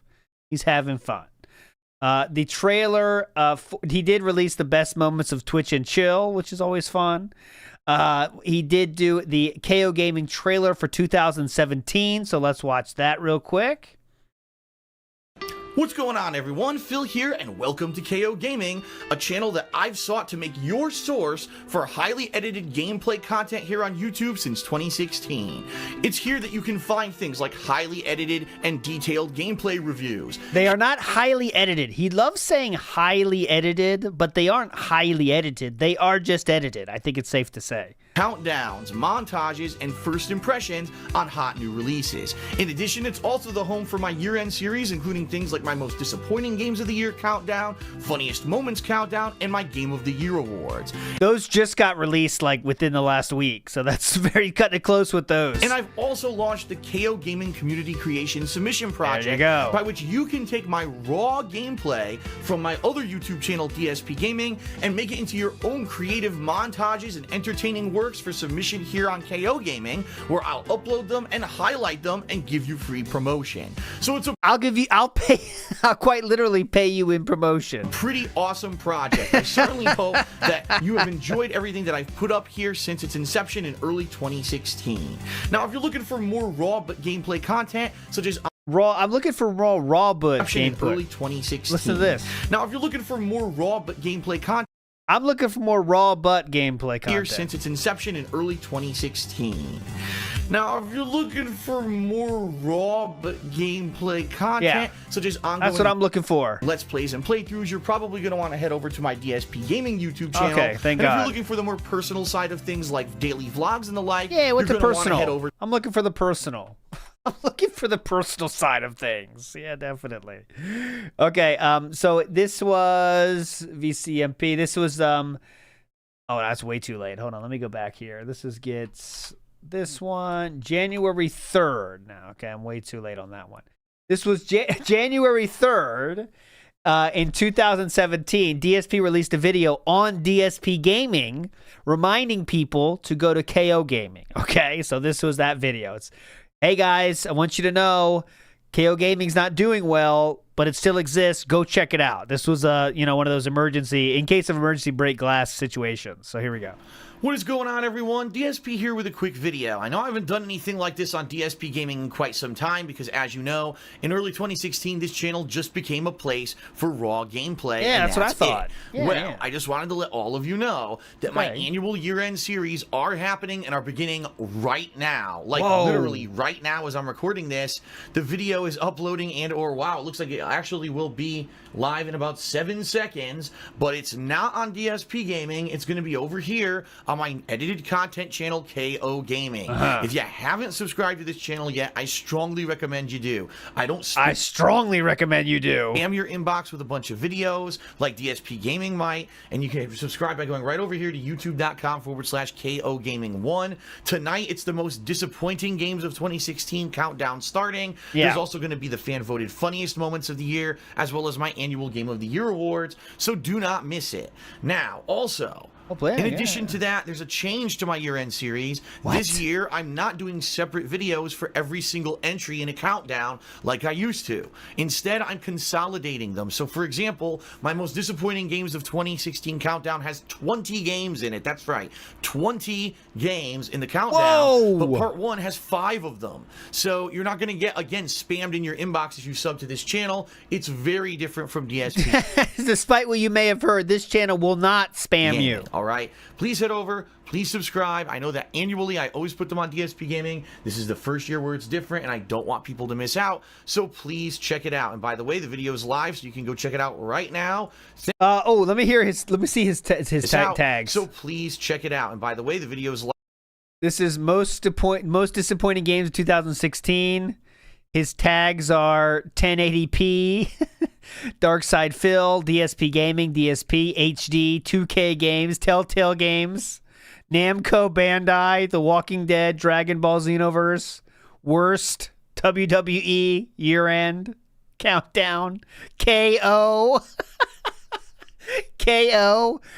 Gaming, KOGaming, Edited Content Review, Top 20, Most...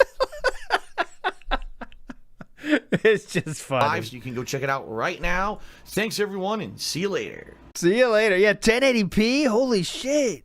I'm searching for 1080p content. You mean this is 1080p content? Fuck. January 6th, DSP does. We're getting towards the end here, guys. By the way, once my year-end series are done, Dark Souls The Redemption Run could be a great opportunity for montages on KOGaming. This is him asking for people to make montages for him, by the way, okay? So please, guys, I need some more montages, if you don't mind. Those would be great. But no, then he proves me wrong and says himself, I've decided to begin work on a montage for KOGaming tonight, and I have some things in the works for the channel's future as well, okay? Now he's going to talk about how things are going on January 31st, okay, of the channel. Now, I think, personally, montages, why would you go back to the thing you have proof of them not working? He knows they don't work. They didn't work when he started the channel, okay? But now we're going back to them? It just seems strange, right, to me. His montages never worked. He's bitched about them before. Now we're going to go back to it? Why? It doesn't make any sense. What's going on, everyone? Phil here, and welcome. Phil here, and welcome. So let's get to the throwback here. I want to show you, Like, he had the no, Cat's not there now. It's still Panda. She's leaving soon, though, in the timeline. So, he had these best of the week shits, the mini review. He had, where were the hits of the week? And they never worked. But now that we enter the new year, let's get to the new year here. We started with these things. He did a review of Resident Evil. It got 13,000 views. He did best moments of Twitch and Chill. He did the review of this, review of the best of Dark Souls the Redemption run. So this is a community creation, online beta impressions. Then he decides himself to make this montage of Prepare to Die, Dark Souls death reactions montage. So he's not the one making it, though. It's the other person that's a part of the KOCC program, okay? So that's different than what I was saying. This is a part of the KOCC program, okay? When he says, I'm working on the montage, he's not working on it. He's just adding the beginning and end to it, okay? Let's hear what he says here in February 1st, okay? Start work on my video for KOGaming, where it's basically the head-up comparison of Resident Evil 7 with and without virtual reality. What is the definitive way to experience the game? Yes. Okay? I think there are major pros and major cons to experiencing the game in virtual reality, and I definitely want to share those with everyone. Okay. So it's going to be a fun video for KOGaming. I'm going to start work on that tonight. I'm not promising you that that's going to go live tonight, okay? But I'll probably at least, in the next day or two have that live for KOGaming. So that's good.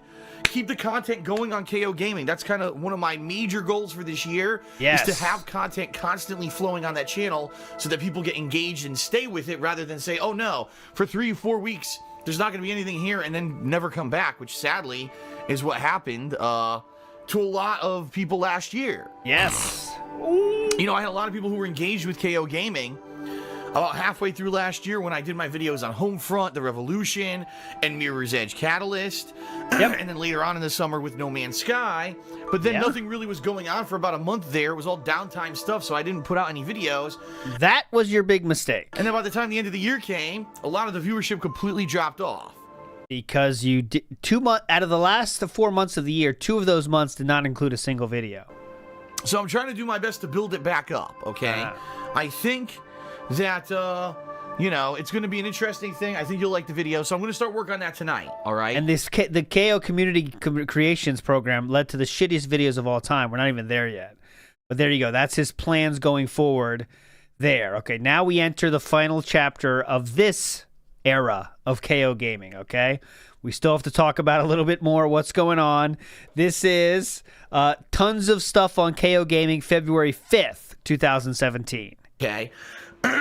Outside of all that, yes. Okay, I am looking for more submissions for KOGaming. As you know, I need submissions, guys. Played a lot of other games recently, including Zelda: The Ocarina of Time, including Resident Evil 7. Right? I'm playing Yakuza 0. I did some fun stuff in Injustice 2. There's a lot of stuff. I mean, Neo is coming up this week. This is a no-brainer for someone who maybe wants to do a montage of Neo at some point this week.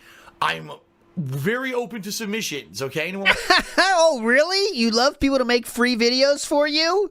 I'm surprised by that fact. You're going to take those? Wants to work on this maybe at the end of the week, do the best stuff, and then do a montage and submit it to me on the weekend, and I can release it on the weekend. 2 thumbs way up, and I will give anyone free promotion, whatever you want promoted, whether it's your YouTube channel, your Twitter, you have your own business, whatever it is, I'm more than happy to promote it for you. I have my own business. I think this is going to work out. I have a roofing company in bumfuck Idaho. Could you please give it a shout out? That would be great on the 10,000 view video. This partnership where I play the raw gameplay during the week. Yeah, I have a company in Eastern Europe. Could you please shout that out? Thanks. And then people are able to, in their free time, to do the montages and submit them to me, and they can get some credit for them, some shout outs and stuff. I think it's going to be great. I think it's going to work out great. That way, KOGaming will have content all the freaking time, all year, rather than you waiting for me to have time to do the montage or whatever. Yeah. I'll have time to do it myself, all right? Wow, that would be really cool if you could have a YouTube channel where everyone just gives you free stuff to show, and they do all the work. That'd be really cool, huh? That sounds really cool. Now, next week, not this week. Okay, we don't need to see that. Okay, so he's really he wants more KOCC submissions, guys. Could you please submit more to the KOCC? Do not forget about the KOCC program, okay? That's how we're going to keep this. We're going to keep the thing going. February 6th, he says, now encoding the very first KOGaming community-created submission. Really think you'll enjoy this one as I laugh my ass off at it. So there you go. I jumped the gun earlier. This is the first ever KOGaming community submission. And you'll tell right away, this fucking sucks. Oh, this isn't even the first one, but I just wanted to show you what they're like, okay? This is what a KO community creation is like. What is going on, everyone? Phil here, and welcome to KOGaming for something completely different. This video is the Oh, this is the first one. I apologize. official launch of the KOGaming Community Submissions Program, by which you, the viewers, can submit your own montages of my raw gameplay from my daily live streams on Twitch TV, as well as my raw playthroughs from my other YouTube channel, dspgaming. It could be any playthrough. It could be a montage. Use the exposure to get your own YouTube channel noticed. This video has 8.3 thousand views. Of fails, of funny moments, of rages, of anything that you think would be entertaining to my viewership. Please contact me at darksidephil@hotmail.com. Oh my god, that's it. Look, that's a benefit. I have over 40K raw gameplay videos and more are created daily. Look how much you have to choose from, guys. I have 40,000 videos for you to farm clips from. That's a benefit. That's a you positive. think would be entertaining to my viewership. Please contact me at darksidephil@hotmail.com or send me a private message on my kingoфhate.com forums to let me know if you have a particular project in mind. Send me a PM. Today, the very first submission ever comes from SkySands2008, a viewer who has been doing some awesome fan art as of... Now, when I did this community submission stream, one of the guys showed up in the chat and we talked a little bit. I don't think it was Sky Sands. It was a different one that had left. But yeah, he was in chat explaining the situation to him. Yeah. Late, and in particular, really enjoyed my Dark Souls Redemption Run playthrough and made his own personal montage of the best moments. Yeah. Without further ado, the very first ever KO community creation submission, the best of Dark Souls The Redemption Run. So it's not, I mean, doesn't take a genius to see how this doesn't work. You know what I'm saying? It's just, here, just get a taste of it. You need to see it yourself. 1 minute. It is time, ladies and gentlemen. Fuck that shit. Let's do this. Dark Souls, motherfucker. You beat me in 2011. You beat me in 2013. Now it's my fucking turn, baby. Yeah. All right. Oh, I think we've done it. God. Accept. Yes. Yes. Yes. Yes. Yes. Let's do this. I mean, I guess it's a good insight into what they think is entertaining, maybe. And dead. Hello. Oh, yes. Like, you know what I mean? Like maybe they think that's a good joke. I'd hope not, but you know, I guess. Oh shit! Oh! They like the fake jokes, the fake pretending not to know what's going to happen, I guess. I didn't know you could do that. Oh god! Oh! As you can see, it doesn't quite hit like this is how you don't play, does it? Let's check the comments. Says it's more of a death reel than a best moments. All deaths, but missing some pretty funny moments that didn't include dying. It's good either way. Pretty neat to have fans work dedicated like this. Of course, the trolls come in and say, I assume Sky Sands will be adequately compensated for his work. Redemption Run. Chat still holds his hand through the whole game. Come on, bug logic. This is true. Music selection is atrocious. Music is way too loud. Editing is choppy and amateurish. Yes. It doesn't take a genius to tell this is not going to work. I mean, it's not entertaining for anybody unless you are a supreme DSP fan. And even they might have already seen the videos themselves, so it's not going to work. It didn't work. They never got really popular. He says, we have as many as 3 new KOGaming community submission vids going live this week. Pretty cool to see people engage for this program. Then says, I know KOGaming has been dead lately, but soon there will be reviews for Zelda, Andromeda, the DS3 DLC, and thoughts on Danganronpa. So again, we have a month without any views. And he burned through these cocks, guys. When he got cocks, the cocks went out. He did not plan anything. You could have a cock a week if he wanted, and that would have lasted months. However, he got too excited about the cock and released the cocks as soon as he could. As soon as he got his hands on these cocks, they're going out. Watch this. Okay, so look, we have he released the Neo video. Okay, give him credit for that one. He released it. He released the Neo one. But then We goes real fast into community submission. Community submission. That's the trailer. DSP released one. Community submission. Community submission. DSP released one. These were happening in 1 week. You got to plan it out. You know, you got to make sure that's how you know the channel doesn't go lame, right? Didn't do that. He wants to keep going.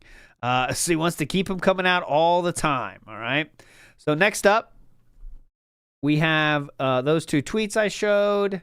End of the year. Let me get back to where I am. There we go. That's the March 27th now we're saying. I know it's been dead, but we're going to do something coming up, okay? This is a KO community submission. This is the last one that was ever released, which is why I have it here. It's Sky Sands again. This was in March 30th. The entire program had 7 or 8 videos. Could have been spread out on weeks he didn't make a video. Could have taken 3 or 4 months, but no, it's gone. Now, this is the last one right here. What is going on, everyone? Phil. The last cock to ever have. What do you expect me to do? I'm just gonna keep fucking attacking me. I can't get past them. But anyway, when a game comes out today, to put insanely cryptic shit in a modern game is a death sentence because the modern gamer doesn't want that. Yeah. Right? Yellow paint, bitch. Right, the modern gamer. What is this? What the hell? What am I looking at? What the hell is this? Why is this in here? The stuff that we were just watching wasn't in the game at all. What is this? This wasn't in the game. What? I think he just didn't find that stuff. Is there a new game or something? Because we just Did you not find that stuff? saw literally wasn't in the game. Oh, so Sky Sand says that not sure if brain fart or early onset Alzheimer's. That intro portion was like that was supposed to be like the final boss, but it didn't look like the final boss. It had legs. And then it showed you doing the grapple shit or the magnetic ball stuff on something that you don't do in the actual game. I don't know what that was. You know what that was? Maybe this is the trilogy. Yeah, this is Metroid Prime Trilogy. So maybe that was showing you stuff from the other games. Okay, that's probably what it was then. I'm mind-fucking myself here. Mind-fucking myself here? Yeah, some of the stuff that's really annoying. Infinitely spawning enemies. 2015, that doesn't... Okay, so he's just giving the review, as you can see. So that was the last one ever. We don't need to watch that endlessly. Next up, he then says, my talking review of Zelda Breath of the Wild is now uploaded to KOGaming and should be live shortly. More Danganronpa coming later. This is the end. He decided to move to talking reviews. And I believe, personally, this is what killed KOGaming. When it wasn't even worth enough effort to edit the little editing he did, he moved on to talking reviews. And you know what those are, right? Those are hateful truths where we just sit on the couch and say shit. And he did not try anymore after this. So we're going to give you a little look at that so you can see this was the end. A talking review. And you know it's DSP, so no one's clicking that shit unless you want to make fun of it or you have 4 brain cells total combined. This got 11,000 views. So here's the talking review. What's up, everyone? Phil here, and welcome to KOGaming for a new... Oh, it's weird to see the live KOGaming voice, though, isn't it?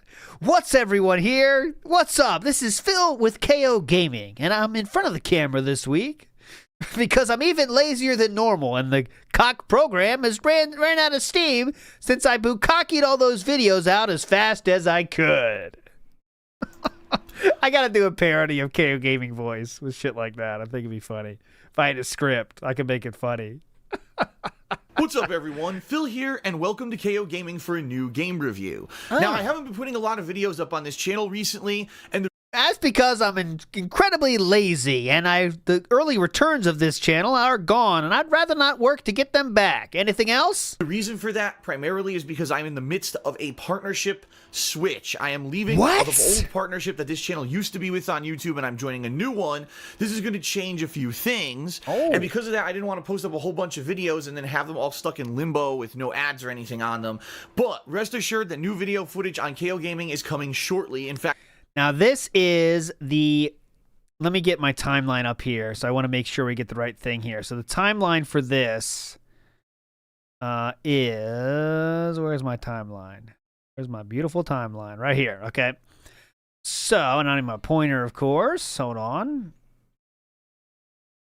We'll use Ogre Cap here. Here's my pointer. Okay, so we are in early May 2017, right? And I don't think I did put that. Oh, I didn't put it here. But we're in Why Am I Toxic? We're in April, so we're right here, okay?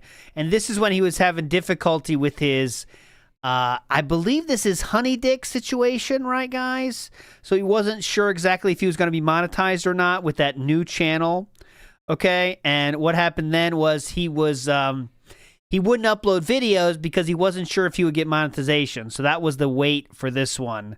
This was why he wasn't putting up videos, according to him, of course. Starting with this video, in which I'm going to review a game. Now you might say, but wait a minute, Phil, you never talk to the camera in your game reviews here on this channel. You have all in-game footage and the like. Why are you doing it this way?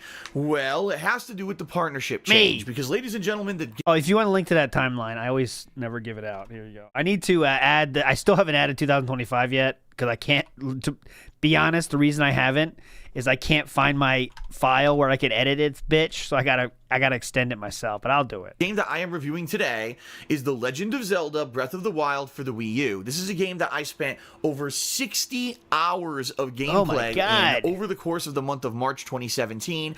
I literally just finished playing it this morning, and I really enjoyed this game. Although it does have some flaws, I enjoyed it so much I said there's no way that I could not review this game. It would actually be a disservice because I liked the game so much and I wanted to share my thoughts with you. The problem is the game is made by an entire console just to play this game. In fact, this is the last major game for the Wii U. They've already said the Wii U's done. It's out of production, and they're not going to be making any more games for it. So you want to go buy a whole console just to play this game? And this is the problem with Nintendo. They don't listen. They actually think they should still be a console manufacturer. They shouldn't. They should be a third-party games publisher that sells their games on multi-platform so that other people can enjoy them. They won't. You realize how many less billions of dollars Nintendo would have if they took his advice? I'm not saying that's good because I think it is too expensive. But yeah, they made a lot of more billions of dollars because they kept in the console arena, let's say. Silas Sama says, I told my wife not to forget about the KOCC program. She said, no, thank you. You got to tell her you are more than welcome. You are more than welcoming of new submissions for the KOCC program. She'll love it.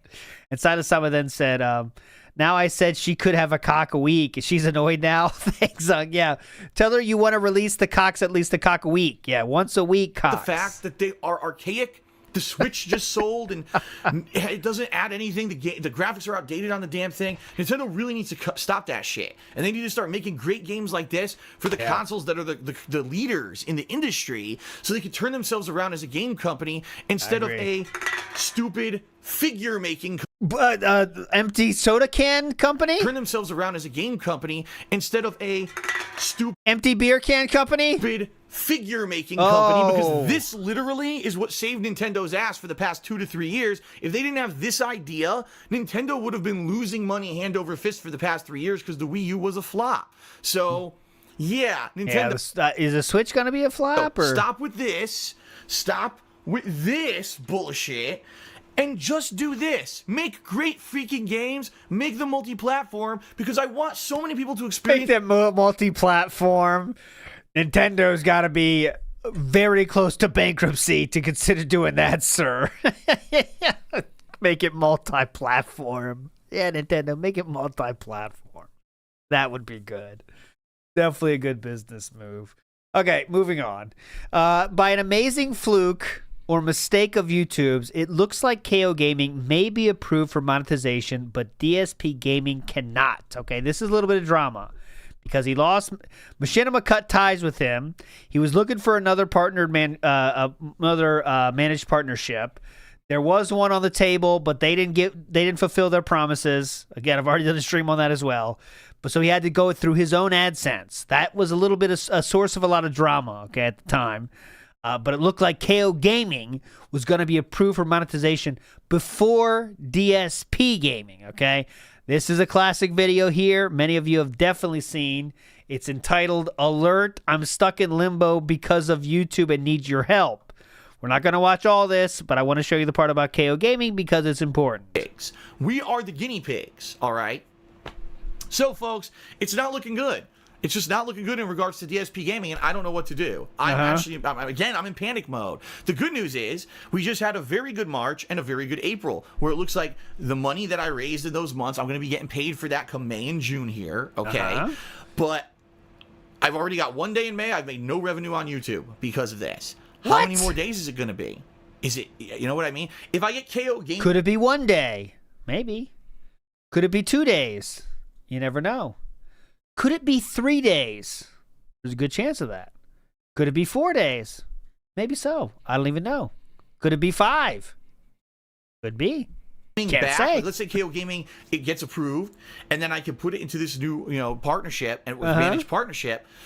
Do I start uploading gameplay videos there so at least I can make some money? The problem is I know I don't get any of that viewership for raw gameplay videos on KO Gaming. That might make people unsubscribe from KO Gaming because they only subscribe there to see the edited style videos, right? And now they're unsubbed, and that could destroy the channel. Plus, I know, like I said, I'm not going to get that mainstream viewership on DSP Gaming that I get for those videos. I'm not going to get that right away on KO Gaming. People aren't going to migrate over right away. They're going to be like, I don't understand. And a lot of people don't even pay attention. They'll come back months later. What happened here? And think that I'm dead because I didn't upload any videos.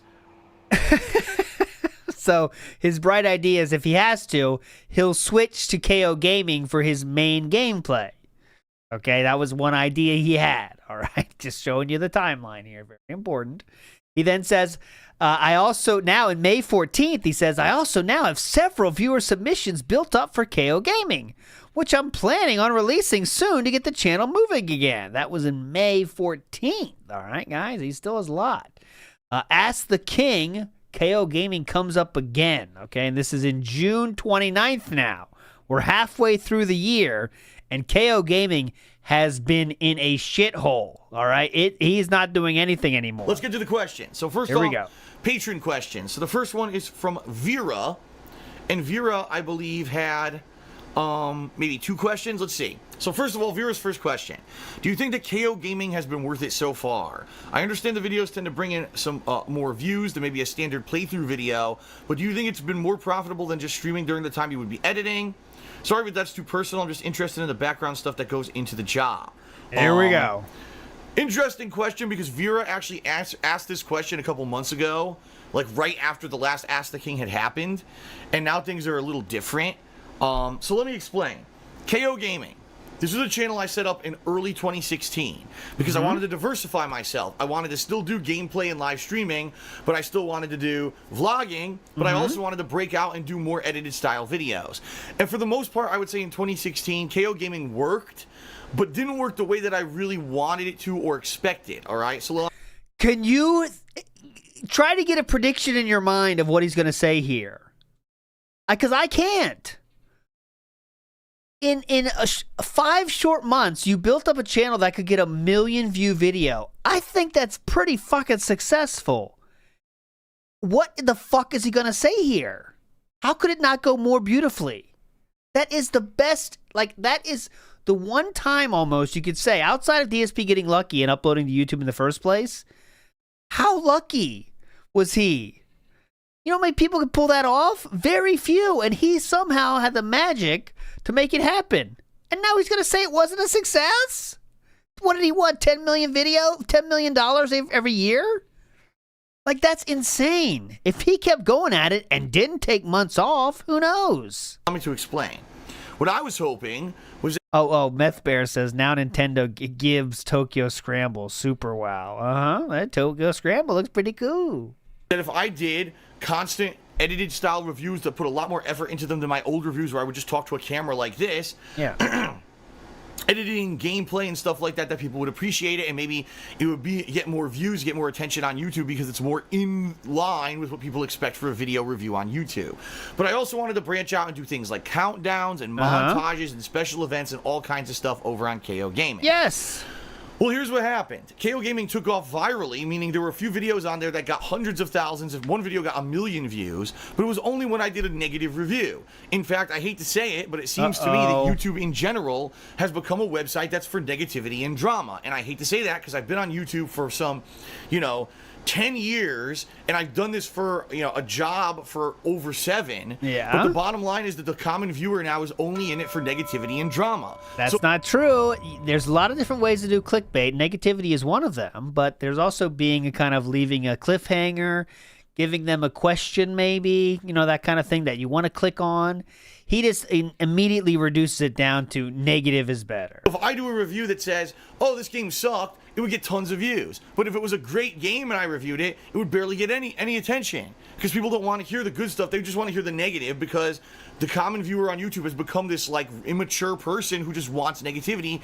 And I'm not all about that. When I'm going to review a game, I'm going to be honest. And I'm going to be positive if it's a good game. And really, that's what happened last year with KOGaming is I had a short span there between May to June to July where I was playing some really bad games and I reviewed them and they got giant attention because of that. But then when I started reviewing games that weren't so bad, once the hardcore gaming season of the fall hit, no one wanted to hear that and people just basically stopped watching the videos. He still had a very successful channel at that time compared to the average, right? As I showed you, 10, 20, 30,000 views was nothing for that time after the HomeFront video. But that wasn't enough, and that's why he stopped working on it. And then he found the KOCC program because he did even less work. Then we did talking reviews because that's even less work. And, of course, people are going to start checking out then because it sucks, And it was ridiculous because I was still putting in the same amount of time and effort. But just because the games are good, now people don't want to watch. It doesn't make any sense. But again, logic doesn't really define what people watch on YouTube. They watch negative, stupid, drama-filled shit because that's what's popular on YouTube because it's an immature viewing audience. Again, he's talking to his YouTube audience here. He has talked down to his audience since the beginning of time. That's what I've learned. But yes, go ahead. So, okay. After a year of doing KOGaming in that method, I said, kind of sucks because I had that popularity, but because I'm not that negative style of person, I couldn't maintain that level of popularity. But it's okay, I'll just keep going. And then what happened? Well, YouTube ad revenue plummeted because YouTube fucked up and had a completely automated system for their advertisements. Advertisers didn't like that their advertisements were going on videos that weren't pertinent to the customer base they wanted to advertise to. Okay. They were advertising on racist videos, terrorism videos, and they were like, fuck this, and they cut the cord, and they all left. So in the month of February, YouTube ad revenue declined by around 50 to 60% for everyone on YouTube. So everyone took a 50 to 60% pay cut. And the bottom line is, right now, I'm in a situation where I have to do what works in order to keep being able to live stream and put out videos for you on a daily basis and do this for a living. What works right now for me is balancing live streaming, like I'm doing right now, with videos on YouTube that are more gameplay related. Because the gameplay throughs, the live streams of gameplay, those are my lifeblood right now. DSPgaming is what's making me money on YouTube. Right now, the King of Hate vlogs and KOGaming make me nothing. Like maybe a couple $100 a month tops, which is So the three-pronged plan died this very day, officially. is not enough to keep, the bills, the electricity on, and the internet paid for, and the bills going. It's just not. So I have to go towards what works. And what works right now is more gameplay streams, and keeping the streams more interactive with you so that I can get things like tips and cheers and all of that. And There you that's go. the bottom line. That's what's going on right now. So there you go. The three-pronged plan is now dead. It is all stream, all beg, all the time. This is June 29th of 2017, okay? He then says, here we go, even more panic. So this one, it's the auto thing on YouTube to send a tweet out, okay? This is August 29th, 2017. Remember earlier, if you were here, I showed you, it said add a message on the top left, and then you could put a message in. He forgot to delete that all the way. So you can see it says add a me alert, I'm back. Huge changes to KOGaming. And then the second half of the message is after.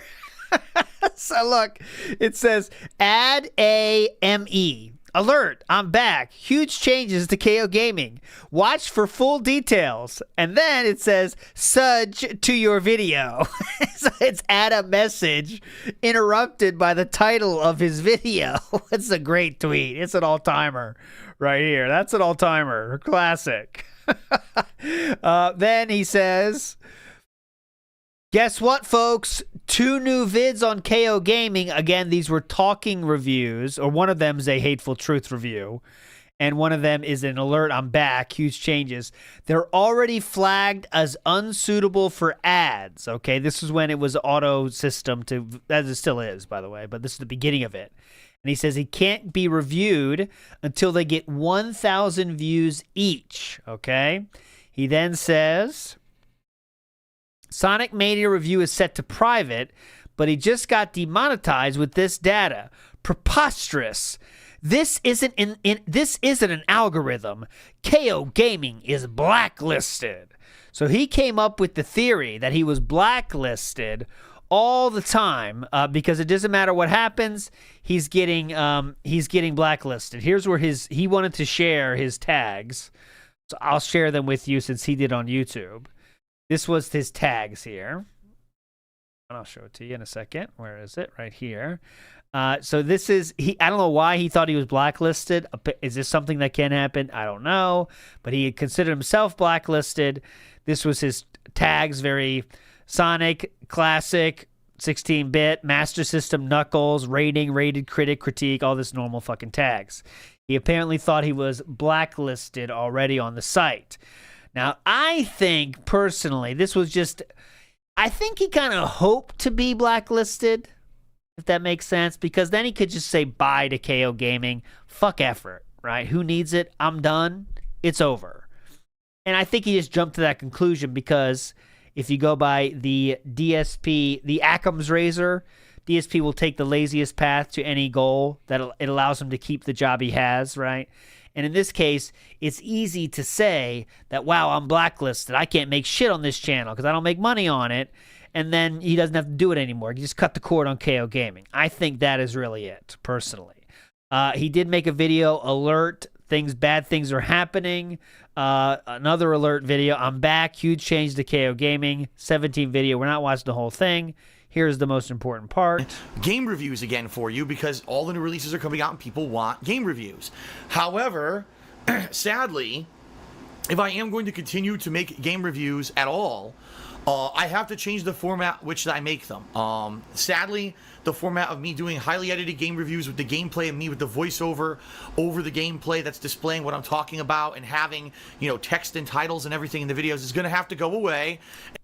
That's the official end of highly edited content on any of DSP gaming channels, and it hasn't been back since. This is August 29th of 2017. We could call KOGaming, as it was planned to be, dead at this point here officially. And I'm going to have to go way back to my old school style of review that I used to do from like 2009 all the way through like 2015. That's what I have to go back to now. Now, what kind of style of review is it? Just like I'm doing now, just me sitting here talking to the camera. You know, the boring kind. This video only got 10,000 views, by the way, so people weren't even into the drama at this point very much. He's struggling. Sharing my thoughts with you about a video game. Now, you might say, but Phil, why? That's a major step back. You've been doing... Yeah, why, Phil? That's a major step back. These highly edited videos on KOGaming, we love... You've been doing these highly edited videos, and we love them. That style of video. We love that style of video. Why would you take, 10 steps back from what you used to do and what's... Why would you take 10 steps back? ...popular on YouTube right now? Yeah.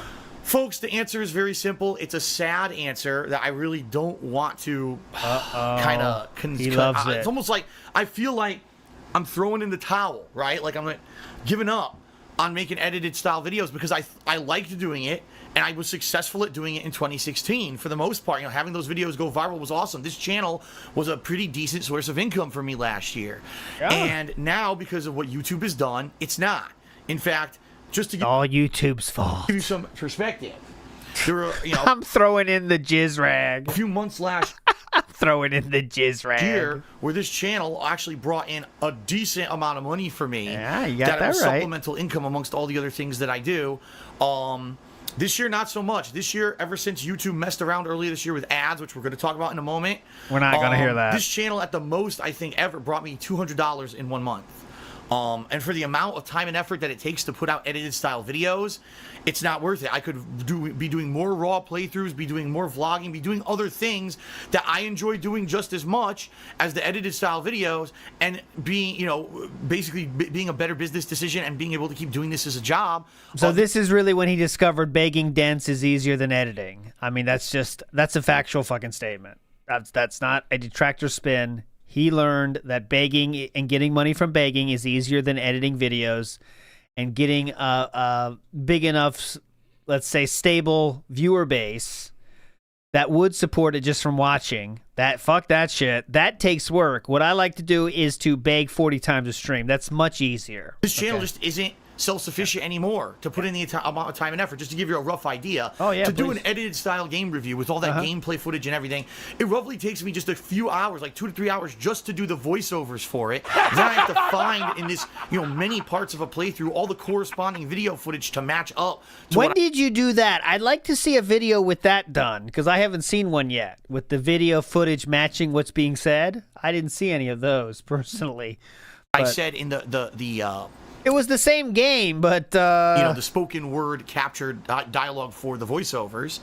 Then I have to edit it all together and code it. I mean, we're talking upwards of anywhere, at a minimum, usually 3 hours for like a real quick review. Maximum, I think the most I ever spent on a review was around 8 hours. So 3 to 8 hours of work, and the videos now are literally making just a few dollars each, if that. Because of what YouTube has been doing with all of this demonetization and shit, which we're about to talk about right now. So you might be saying, well, demonetization, what do you mean? All right, we're not going to get to that. But yeah, so he's talking about the ad apocalypse and shit. It's just not worth it anymore, all right? The million view video was hype. I'm not getting million views anymore. I'm making even less now because of the ad revenue changes. I just want to beg. That's what the conclusion was. 2 more links on the night. And he's still bitching about this. He says, so an entire 3 days later, my latest videos on KOGaming were finally reviewed by YouTube and approved for monetization. Screw this. That was September 1st, 2017. And just for fun, because remember, there will be a part 3 to this series. It'll be KOGaming after KOGaming, if that makes sense. Okay, so we're going to go all the way from what happened to KOGaming until it became DSP Throwback.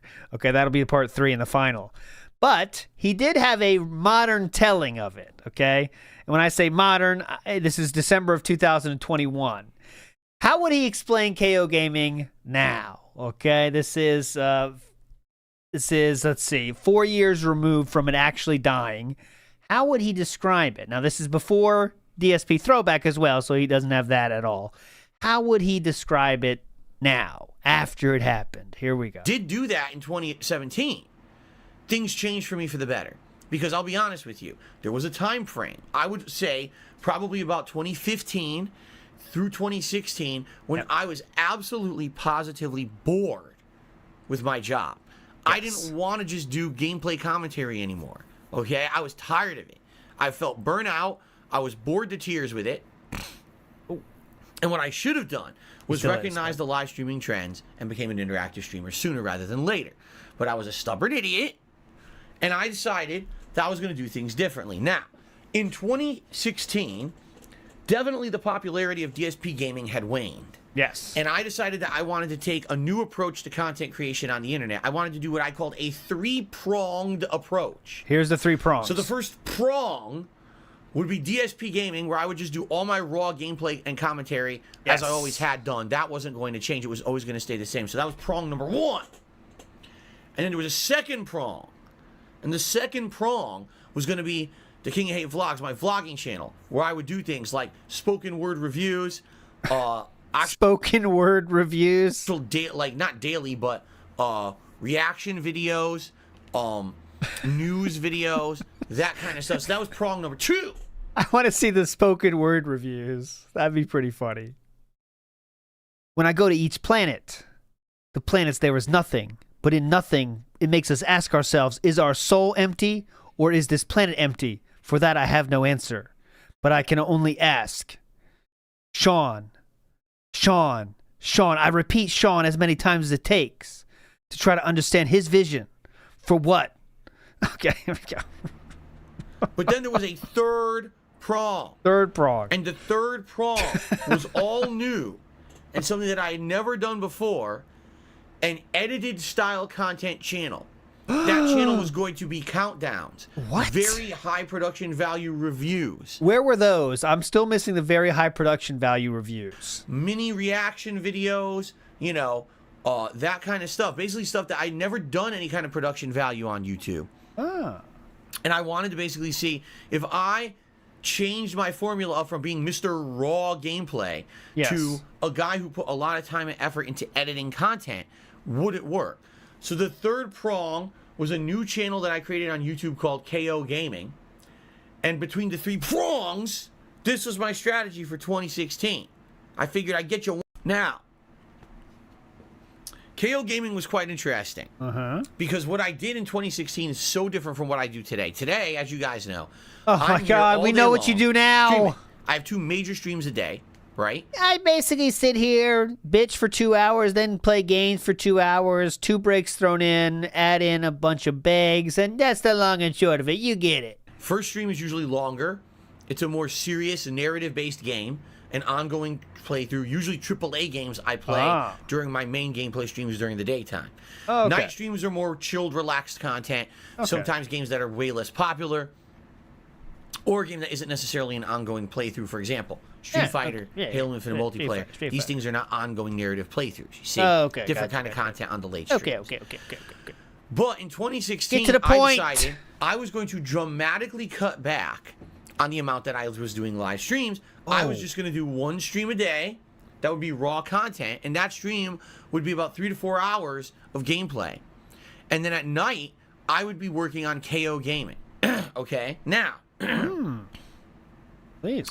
this is interesting because back then, all right, things were very different on YouTube. This was way before the YouTube ad apocalypse. It was the year before. Okay? What is the YouTube ad apocalypse? No. YouTube Okay, we not care. We're not getting the apocalypse story. Okay, you know the apocalypse. I'm not gonna fucking do it. Okay, I'm skipping 2 minutes here. I like it. Okay, here we go. But this was the year before that. Okay. At this point in 2016, it was still very much viable to make a living doing YouTube videos. Yes. Now, for me, I had noticed the popularity of my raw gameplay videos was waning.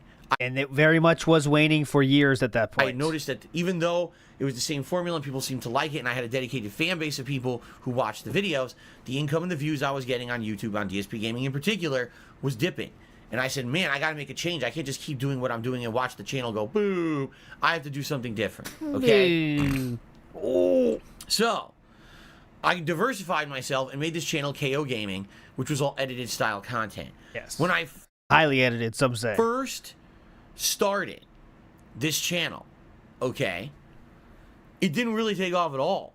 I was Correct. doing things such as He still was getting way more views than anyone would have hoped with a new channel. I mean, outside of someone with 180 subscribers or whatever as he had, right? He had a fuck ton of subscribers on his main channel, and he got about 10,000 views on his other channel, the brand new channel, which is a great starting point. And it turned into something even better. But yeah, go ahead. the week in review. And what it was, like, highlights the best moments of my raw gameplay on DSP Gaming that week. I remember sometimes it had stuff from Yakuza. It had stuff from shooter games. I basically just Shooter highlight games. the funniest moments of the best things that happened in the week. Yes. You know, I'm sitting... Those were horrible, and no one wants to see highlights of DSP Gaming videos. Even the most dedicated of DSP unironic fans don't need to see that shit. in there at night. Like I told you guys, I would not stream at night. I would forego doing a live stream of gameplay, and I would just sit there editing and doing voiceovers and doing all that stuff at night. Okay? So, I would be working my butt off. Sometimes it would take 2-3 nights of work. We're talking 2-3 hours a night, 2-3 nights of work. So we're talking 9-10 hours of editing, voiceovers, etc. He did say during that time, the longest he worked was 8 hours, remember? But now it's 9-10 hours. Put okay? out the video gets 4,000 views. Makes me like $8. Yep. Now it didn't work out too well. in that regard. So at first, I say the first 2-3 months that I was working on KOGaming, it wasn't really working that well, all right? But I'll tell you what happened in 2016. A bunch of games released, and these games were so disappointing, underwhelming, and in some cases just outright rip-offs. I made a series of videos that year, all right, that basically Now it's a series of videos. All right. highlighted those games, okay? No Man's Sky, a game that was hyped for years and years. It would be That was at the tail end of the success of KOGaming, but yeah, go ahead. the future of gaming. Oh my God, no. Big ups DS Pikachu. Here we go. Random DSP first. PW Dubs cheered and said, congrats on Jasper. When can we expect him on merch? Good question. So here's the thing. Already, you're not the first person who's asked this. There's a few people who've said this. Can we have a Jasper shirt or whatever? Look, Suck it, nerds! Oh my God, look at this corner demon. Holy shit, another top writer. It's an all-time night here. Look at the top right, going nuts. All right, go.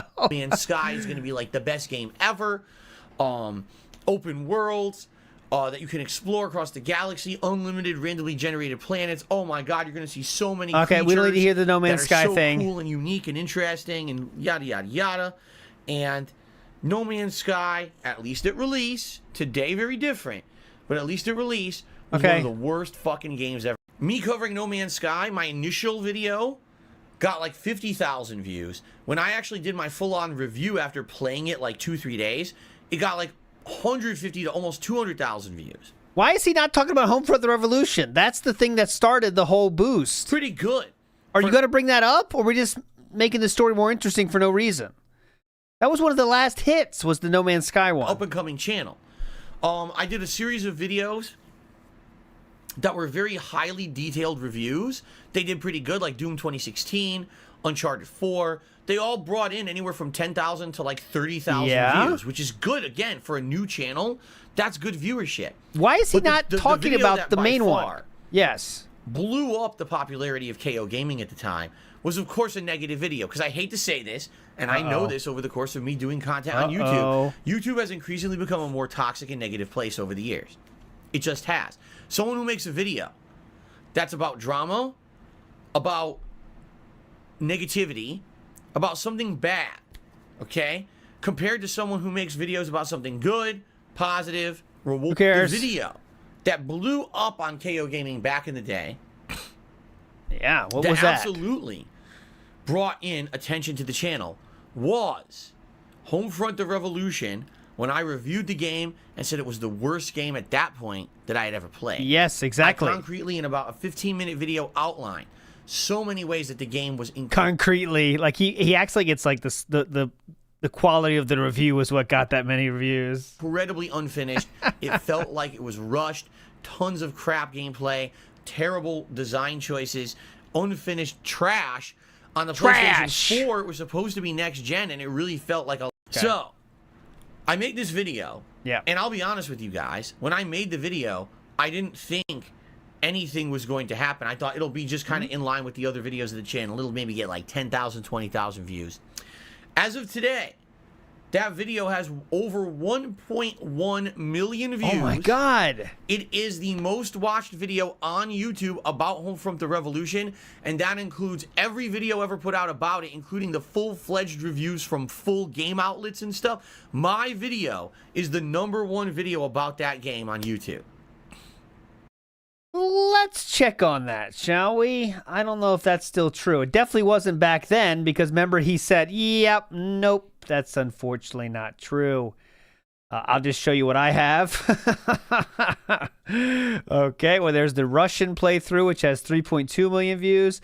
We have Homefront the Revolution, all weapon animations, has 2 million views. We have the Escapist, Homefront the Revolution. That has a cool 2 mil, of course, okay. I'm going to show you as many as it takes so you start getting my point. He's wrong on this one. Here we go. IGN review has 1.4 million views there. Let's see. Can I stop yet? Oh, I found DSP, finally. Here we go. He is the 7th most viewed video on the game We have Tetra Ninja, we have Gamer, Inks, and we then have DSP at the bottom of the list there. So this is a utter and complete lie. But it's fun to say stuff that makes us look cool. We all know it. Go ahead. Okay? Pretty crazy. I didn't expect that. And personally, I don't even know what triggered the YouTube algorithm. It was changing the thumbnail and having such a clickbaity title such as the worst game I've ever played. It's not rocket science. To actually make that video as popular as it was. Because I remember when I put the video out, within 24 hours, it maybe had gotten 10, 20,000 views. And I was like, okay. Then all of a sudden, like there was a second wave of attention and viewership that hit it. It hit somehow. It hit the YouTube recommended algorithm. And everyone started seeing the video in their recommended feeds who was interested in the game. And then people just started seeing it in their recommended feed who weren't interested in the game but were just looking at video game stuff. It just blew up as like the biggest recommended gaming video for like a week and a half. Yeah. Okay? For like a week and a half. And that just blows my mind. That's what happened. Now here's the thing. And here's the thing about me compared with other content creators. Okay? I'm someone who's an honest dude. And I'm someone who's going to cover games in a worthy way. And I'm not going to over-exaggerate, and I'm not going to lie. And I'm certainly not going to focus on one style of a video just because it became popular, okay? There were... That's not true. He did try to do that. Why are we lying? Yes, he did do some more positive ones, but let's be real. When he did try to let's say lean into the negativity side of things. Look at the ones that worked. We have a sad, broken parkour boar. What the fuck did I just play? Operation Raccoon, shitty Umbrella Corps review with actual shit in the thumbnail. He then said, not so mighty, but not so bad. All right, well, there he's making sure it's not that bad. Okay, making sure it's not bad. Then he said, I'd rather be dead than play. Now, that seems pretty negative to me, sir. But okay. And then a buggy, boring, unfinished ripoff. Seems like he's leaning into the negativity a little bit.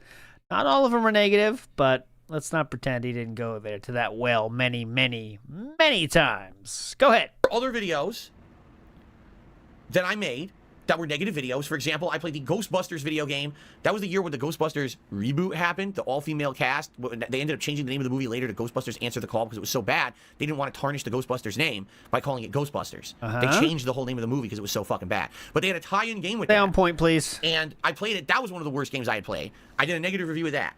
I also played a Teenage Mutant Ninja Turtles game. That was god-awful. And I reviewed that. So when I did these negative reviews, these videos took off. I mean, I'm not even kidding, anywhere between 50 to 100,000 views usually on the negative videos that I put out on KOGaming. Those videos, no exaggeration, because again, remember, this was before the era of the YouTube adpocalypse. Yep. They were making me, I'm not exaggerating, thousands of dollars. Yes. When I put out a video, that fucking HomeFront the Revolution video made me thousands of dollars. Those other videos made me hundreds upon hundreds, like lots of money on each video.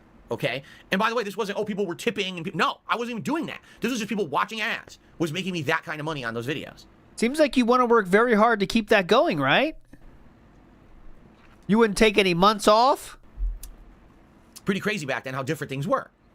Okay? You wouldn't want to take months off, right? The kind of person that I was, I did not want to just be the kind of guy who put out constant, toxic, negative content. I could have done that.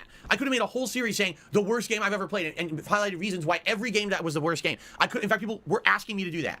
People were like, Phil, can you literally play all the major releases and just make negative videos about them saying they suck and outline the reasons why? You don't have to lie. You can actually say the reasons why the game's bad, but it would be hilarious if you did an ongoing series where you basically said every game is the worst game ever and said why. People actually felt that at that point in my history as a content creator, if I had done that and only made negative content like that, I would have blown up in popularity on YouTube and had a whole recreation of a new career for myself. It would have been like starting over. Seriously. Who the fuck is because one person said that in his emails, he then thinks it means something to say, people actually felt that at that point in my history, if I did that, I could have blown up. People said this. Real human beings. You can say whatever the fuck you want. What? Seriously. And you know what? I'll be honest with you guys. Maybe right. Maybe. Okay. Absolutely maybe. 2021 on this video. If I just sat there and was toxic and just made crappy, toxic, negative I didn't want to do that because I loved you guys too much. videos about games constantly, I actually might have had a second taking off on YouTube because KOGaming had momentum. It did. Every video I was putting out had momentum, okay? But here's what happened. You killed it by taking months off. I didn't do that. I said, I'm going to be true to myself. I'm going to be an honest guy. I'm going to make videos that I feel good about. So that year, what happened was, because I made positive content instead of focusing on negative content, okay? By the end of the year, all of that momentum that I had was gone. Because He's not mentioning the 2 months he had 0 videos on the channel. people moved on. Yes. Oh, this guy's not going to just crap on games anymore. That's what was funny. So fuck it. We're moving on. We're going to watch someone else be toxic and negative. Yeah, no. More like this guy hasn't released a video in a month. The algorithm said, I'm not sure about this guy anymore. And you know, I hate to say it. Let's be honest here. Take a look at someone like Angry Joe, all right? Guy who has been around the block. He's been making content as long as me, if not longer. And his highly edited style, highly produced style of video is incredibly popular on YouTube. But what are his most popular videos? The ones where he craps on a game. The ones where he just rips the game a new asshole. He over-exaggerates for comedic effect. And he basically says the game is terrible, right? Those are the ones that get 1 million views. And he still, to this day, puts out videos that get about 1 million views each because he says these negative things about games. I'm not saying that's bad at all. It's quite the opposite. I think that he's one of the guys who has a flair for it, right? And that's great. But why is it that on YouTube, only the toxic shit ends up being the most popular? Whenever he even does a review about a game that he likes, the viewership's way less and the popularity's way less. Okay? It's fucked up. So, by the end of 2016, I had seen a monstrous slowdown in any kind of attention that I had on KOGaming. You know, these were videos that at one point in the middle of the year, when all that popular stuff was happening, any video I put out was getting between 10 to 50,000 views. By the end of the year, I was doing like year-end countdowns that were barely getting 10,000 views each. That's true. Sometimes less. Basically, all that popularity had died down. Now, the thing is, even then, getting around 10,000 views a video, if I was putting out several videos a week, it was still enough to support the channel. Yes. It was. That was still enough to say, oh, this channel's worth it. This channel is definitely something to invest that time. And remember, I was only streaming once a day. Imagine if just this first stream was all I did. I never did a night stream, right? That's what I was doing, because every night it was edited content for KOGaming. Okay? Yep. So it still was profitable for me, and it still made sense to do it. And even into 2017, I pushed forward, continuing with that channel. And originally my plan was to keep going and maybe try new stuff on KOGaming in 2017. In fact, one of the things I was doing was fan-made montages, people who were doing things like this is how you don't play and stuff. And I was going to highlight that content on KOGaming. Okay? And that was when he really wanted to stop. I mean, he already quit at that point. That's when he wanted to get the community shit because it made less work for him. He wasn't making as much money from that stuff. He wasn't putting as much effort in. That's what really was the nail in the coffin, right? Just a slow second half of 2016. Not even slow. I mean, each video is getting 10,000 views, but it wasn't enough anymore. And then he put less effort in, and when you have those two things combined, less effort, less videos, it's done. But we have to find something else to blame because our own effort can't be the reason it quit. Here we go. Two things happened. Number one, the YouTube adpocalypse. And when the YouTube adpocalypse happened in February, March of 2017, ad revenue overnight halved. Halved. Okay? So imagine you were making a certain amount of money right now at your job. Let's say you make, I don't know, $12 an hour at your job. You come in the next day, they say, okay, you're going to put in the same work day today, but you're making $6 an hour. Get a different job then, sir. That might work. Okay. On all kinds of toxic, gross videos, just overnight. They pulled their ads, and that was the end of that. Now, in addition to that, what YouTube did in response was even worse. What YouTube did, they instituted a new video flagging system for content. Okay? What this new flagging system did, it would look for key factors. Graphic content, sexual content, the actual number of swear or adult words used in a video, serious words like swearing or adult words used in the title of a video, in the tags of a video. It looked for all of these things, okay? And when it identified those things in your video, it would actually flag your video and say, not fit for advertisement, and make it so that you couldn't advertise on your video anymore. They still have that. So overnight, you would work your ass off on a video that was doing well views-wise, and you would have no ads on it and make no money on it ever on YouTube. It was a complete waste of your time. If you included words it doesn't like, right? And that's why you see some people stay away from using certain words. I think like if you say corn instead of porn because YouTube doesn't like that word, you know, things like this, right? Okay, so here we go. Very challenging. I remember I was playing Brett, and what ended up happening was, it became a different experience for me. At first, I'll be honest, it was very challenging. I remember I was playing Breath of the Wild, and I'd already started Zelda Breath of the Wild. as an offline playthrough slash, streamed but not interactive. No tongue on earth has ever worked this hard before. There you go, NW News. With you guys. And then one day, here we go, I'm playing it, and all of a sudden people are coming into the chat and they're talking about the most random shit. They're talking about food, they're talking about diapers, I'm serious. They're talking about the most dumb shit, and I'm like, I remember saying on that stream, I still remember this to this day, it's stuck in my head. I'm like, how on earth am I supposed to play this game when you guys are coming in here talking about the most random things ever? Like, it's impossible for me to keep a train of thought, right? Yeah. And how funny that is, because now today, think about today's streams, how random things are today. The random topics people bring up, the things we talk about out of nowhere that have nothing to do with the game. Get back to but back it. then it was such a new experience for me, right? And let me tell you something. When I basically started doing that, I realized, wow, this is such a different experience. It's harder. Okay. I didn't know what was going to happen. KOGaming was kind of like the one positive during that time frame that was like, wow, this is cool, something different that I tried and it worked. And it blew up and people liked the content, and they showed that if I put effort into content like this, highly edited, that they'll appreciate it and they'll come support it. I liked that. But then literally YouTube took it all away. Number one, it was the YouTube apocalypse. That was number one. YouTube's and number fault. two, I don't know if I didn't mention this yet on the pre-stream today. They demonetized the entire channel of KOGaming. The whole thing. Like, out of nowhere. No explanation, no justification. One morning I go on KOGaming and I look, every video has been flagged unfit for ads. Every single one. That's when he said he got blacklisted. This is a lie. Every time he put up a new video, it would be not suitable for ads when it came up. But who knows if that was a temporary thing or whatever. He just quit right away at that point. To this day, I still can't figure it out. I don't know why they did that.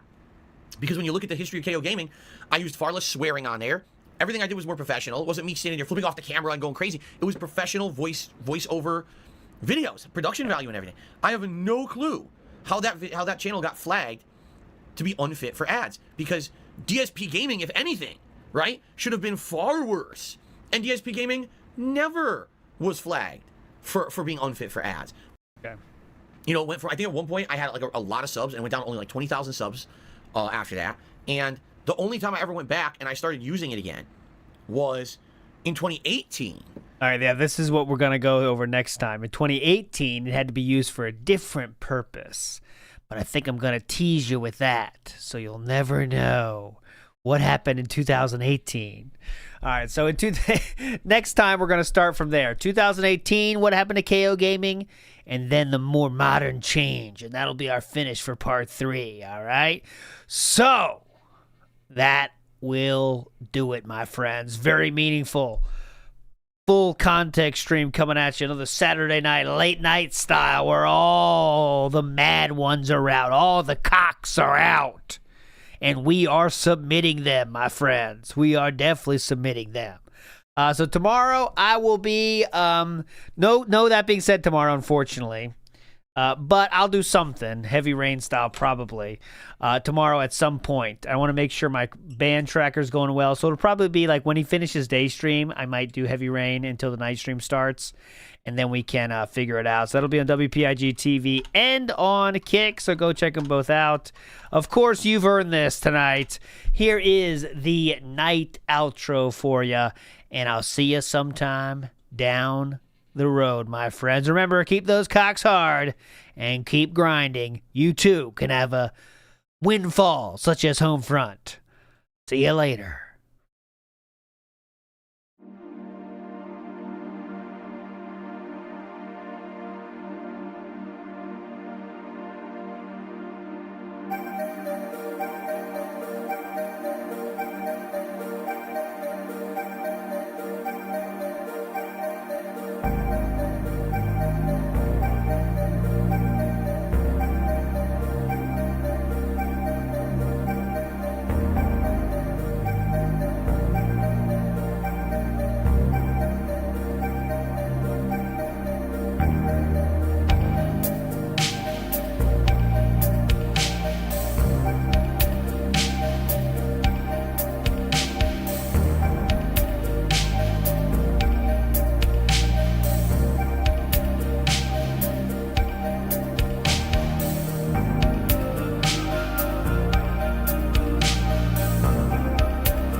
sucks to be you.